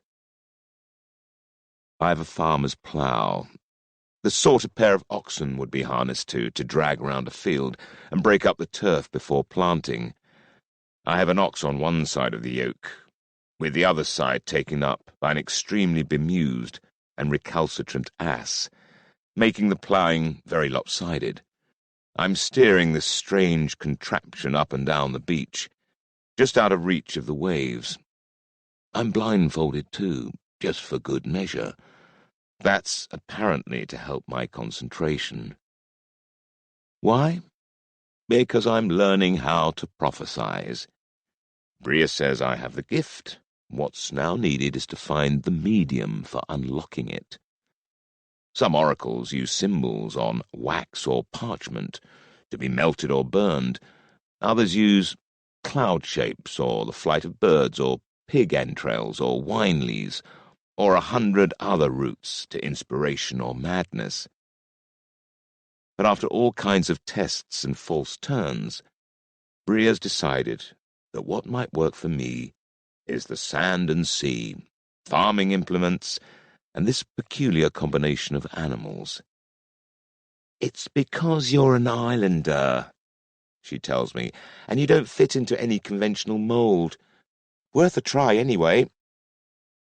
I think she just likes humiliating me in bizarre new ways. Repeat the questions, her voice reminds me, accompanied by a slurping sound. I wince and resume my low chanting, repeating over and over as I steer the plough in whatever direction feels right. Will we have peace? Does Troy still plan invasion? Will the Sky Father remain true to Achaea? And under my breath, to which woman should I give my heart? It's the latter question that's really exercising me. because it's one thing for my head to know that it's over between Kishander and me, but hearts take longer to give up on love. Part of me still believes, with a faith that defies reason, that our story isn't over. There's an afternoon sea breeze blowing, sending the occasional sharp gust to whip the sand up and sting my shins. After a while, I lose track of time and direction, walking back and forth, the two animals plodding and farting along in front of me, and the plough tip catching on buried rocks and bits of driftwood. No answers are coming to me, either from the hissing waves or the whine of the wind around my ears. I've pretty much given up when Bria shouts, "Right! Finish!" I pull off the blindfold and blink at the sight. In the fading light, I see that I've carved line upon line of furrows in the sand and gravel, just above the waterline. But the wind is getting stronger, driving the waves further up the beach. As I watch, a larger one rolls in, and the surging water covers the lines closest to the shore. When they recede, some of the furrows have been smoothed away, while other parts remain in traces that have been distorted by the water. I catch the shapes of 3 letters, in syllabic Achaean script. I cry out in astonishment, "Look!" I sound it out. Erene. Binding together. Unity. Peace. Bria comes dancing down the beach to meet me. "I think we've unlocked your prophetic gifts, Ithaca," she crows. "Ha ha! I'm the best damned tutor in the whole bloody Aegean. You're so lucky to have me, boy." I'm not sure I feel lucky, especially when she whacks me with the wineskin. But I do feel somewhat awed, as the next wave creates an image that just might be a bridle. The stallion restrained? And then I'm sure I see a pair of identical male faces in profile, each facing away from the other. Zeus is torn still. The danger hasn't passed. Bria slaps my back, snorting with delight. "I knew you had it in you, Ithaca!" She thinks we're done and turns away, so she misses the last image, which the 7th wave creates, then erases. A loom for the weavers, for the Morai, for Penelope. My chest tightens, and I feel a painful sensation, like a needle plunging into my chest, dragging a thread of fire through my torn heart, sewing it back together. It's not mended, but now my head is clear. "Thank you," I whisper to the spirits. "Thank you." "Come on, Ithaca. That's enough for today," Bria says cheerily. "Is Hibeia old enough to get laid? I haven't had a good pumping in weeks, and I'm getting frisky." "No," I tell her firmly. "Why don't you sod off to somewhere else, now we've got this worked out? I'm sure the goats of Arcadia would welcome your company. Telmius would anyway." She thrusts the wineskin into my hands. "Brilliant idea." A moment later she's gone, leaving Hibeia staring blankly up at me. "Oh, gods, not again," she stammers, clutching her stomach. She's looking a little sick, and the wineskin in my hand feels surprisingly light. "It's all right," I reassure her. "She's left us, and we're heading home. Nothing bad happened." I heft the plough, and with the ox and the ass trailing behind us, we set off back to the farm. Hebeia's anxiety subsides. She can trust me, and she knows it. After a few minutes of idle chat, she feels well enough to go skipping ahead, while I lumber after her up the hill, enjoying her giddy delight in life. Somehow a sense of well-being steals over me, and I indeed feel at peace. In part, this is because a fragile truce still holds in my father Laertes' home, where he and my mother try their best to forget her infidelity and restore the love they once had.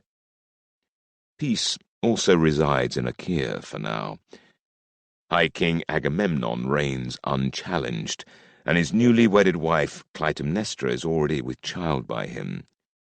Hylas and the Heraclids might still be plotting vengeance, but they are quiescent for now, and every kingdom gives the High King his rightful due, from here in Kephallonia to Attica, through Boeotia, Argos, Euboea, Lacedaemon, Elis, Phocis, Locris, Aetolia, Messenia, even Thessaly, and all the larger isles of the Aegean. That includes Arcadia. Agamemnon, having thrust his new puppet, Agrippinor, forward to gain Helen's hand, decided he had overreached himself and resorted to the oldest trick in politics: divide and rule. He split the kingdom in two to lessen its power, bequeathing the west, ruled from Pisa, to Agrippinor, and the east to Echimus, one of his most loyal men. Tyndareus helped tie the alliance tighter by proposing the marriage of his third daughter, Timandra, to Echimus. He's the younger, untested man, and Tyndareus' support will help him resist Agrippinor if the latter becomes too feisty. So, although no Achaean kingdom is more than a tenth the size of mighty Troy, we are many, and now we're united. The stallion is bridled for now. And hopefully, peace reigns in the house of Menelaus, as he learns love with divine damaged Helen. May they never be parted, and may the oath I made for them, the oath of Tyndareus, never be invoked. May Menelaus' gentle kindness quell the venom in her veins, the thread of bitter heat she can't control. The wedding of Helen is already being distorted by the storytellers into something I barely recognize. Those tale spinners weren't present, of course, and in their ignorance of the real issues are turning events into a predestined love affair between Helen and Menelaus.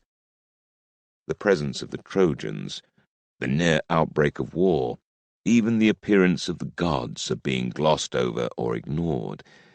It's turning into a golden-clad romance, and I'm happy with that. But deep down, I worry that Helen still dreams of empires and vengeance. Healing her might be a lifetime's work. My role in these wedding stories seems to be one of comic relief, turning up with no gifts and insisting on everyone swearing an oath while standing on a dead horse. I'm not too unhappy over that, though.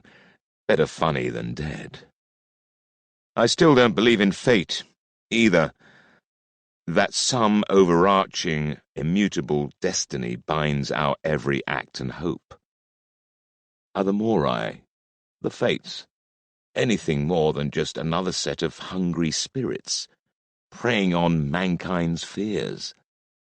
I don't know, but they have their own priestess now. I think about Penelope every day and wonder if she thinks of me. I still fear for Menelaus. Indeed, I fear for us all. Parasi and Scaemandu are not, I judge, ones to leave another's well-being alone. Troy still grows fat while strangling the trade routes. Grow or die is the imperial imperative. Despite all that, I pray that peace will also reign in the giant palace of Piriyamu, far across the Aegean Sea. Let them grow strong, so long as their eyes no longer turn our way. And may peace reign in Kishanda's heart, as I hope one day it will reign in mine. My prayers whispered, I glanced back at the sea, now far below us, as the sun goes down, setting on the westernmost kingdom of Achaea. The glow of orange and red behind the hills and limestone peaks of my small island is a sight of beauty to lift any heart. In a spirit of optimism, I pray that the gods keep faith with us, as we keep faith in them. Like for like, this for that. May they, one day, be worthy of the reverence we give. It's something to hope for. Thanks for listening to Sacred Bride by David Hare and Kath Mayo. Read by Ben Onwukwe and produced by Rushforth Media for Saga Egmont.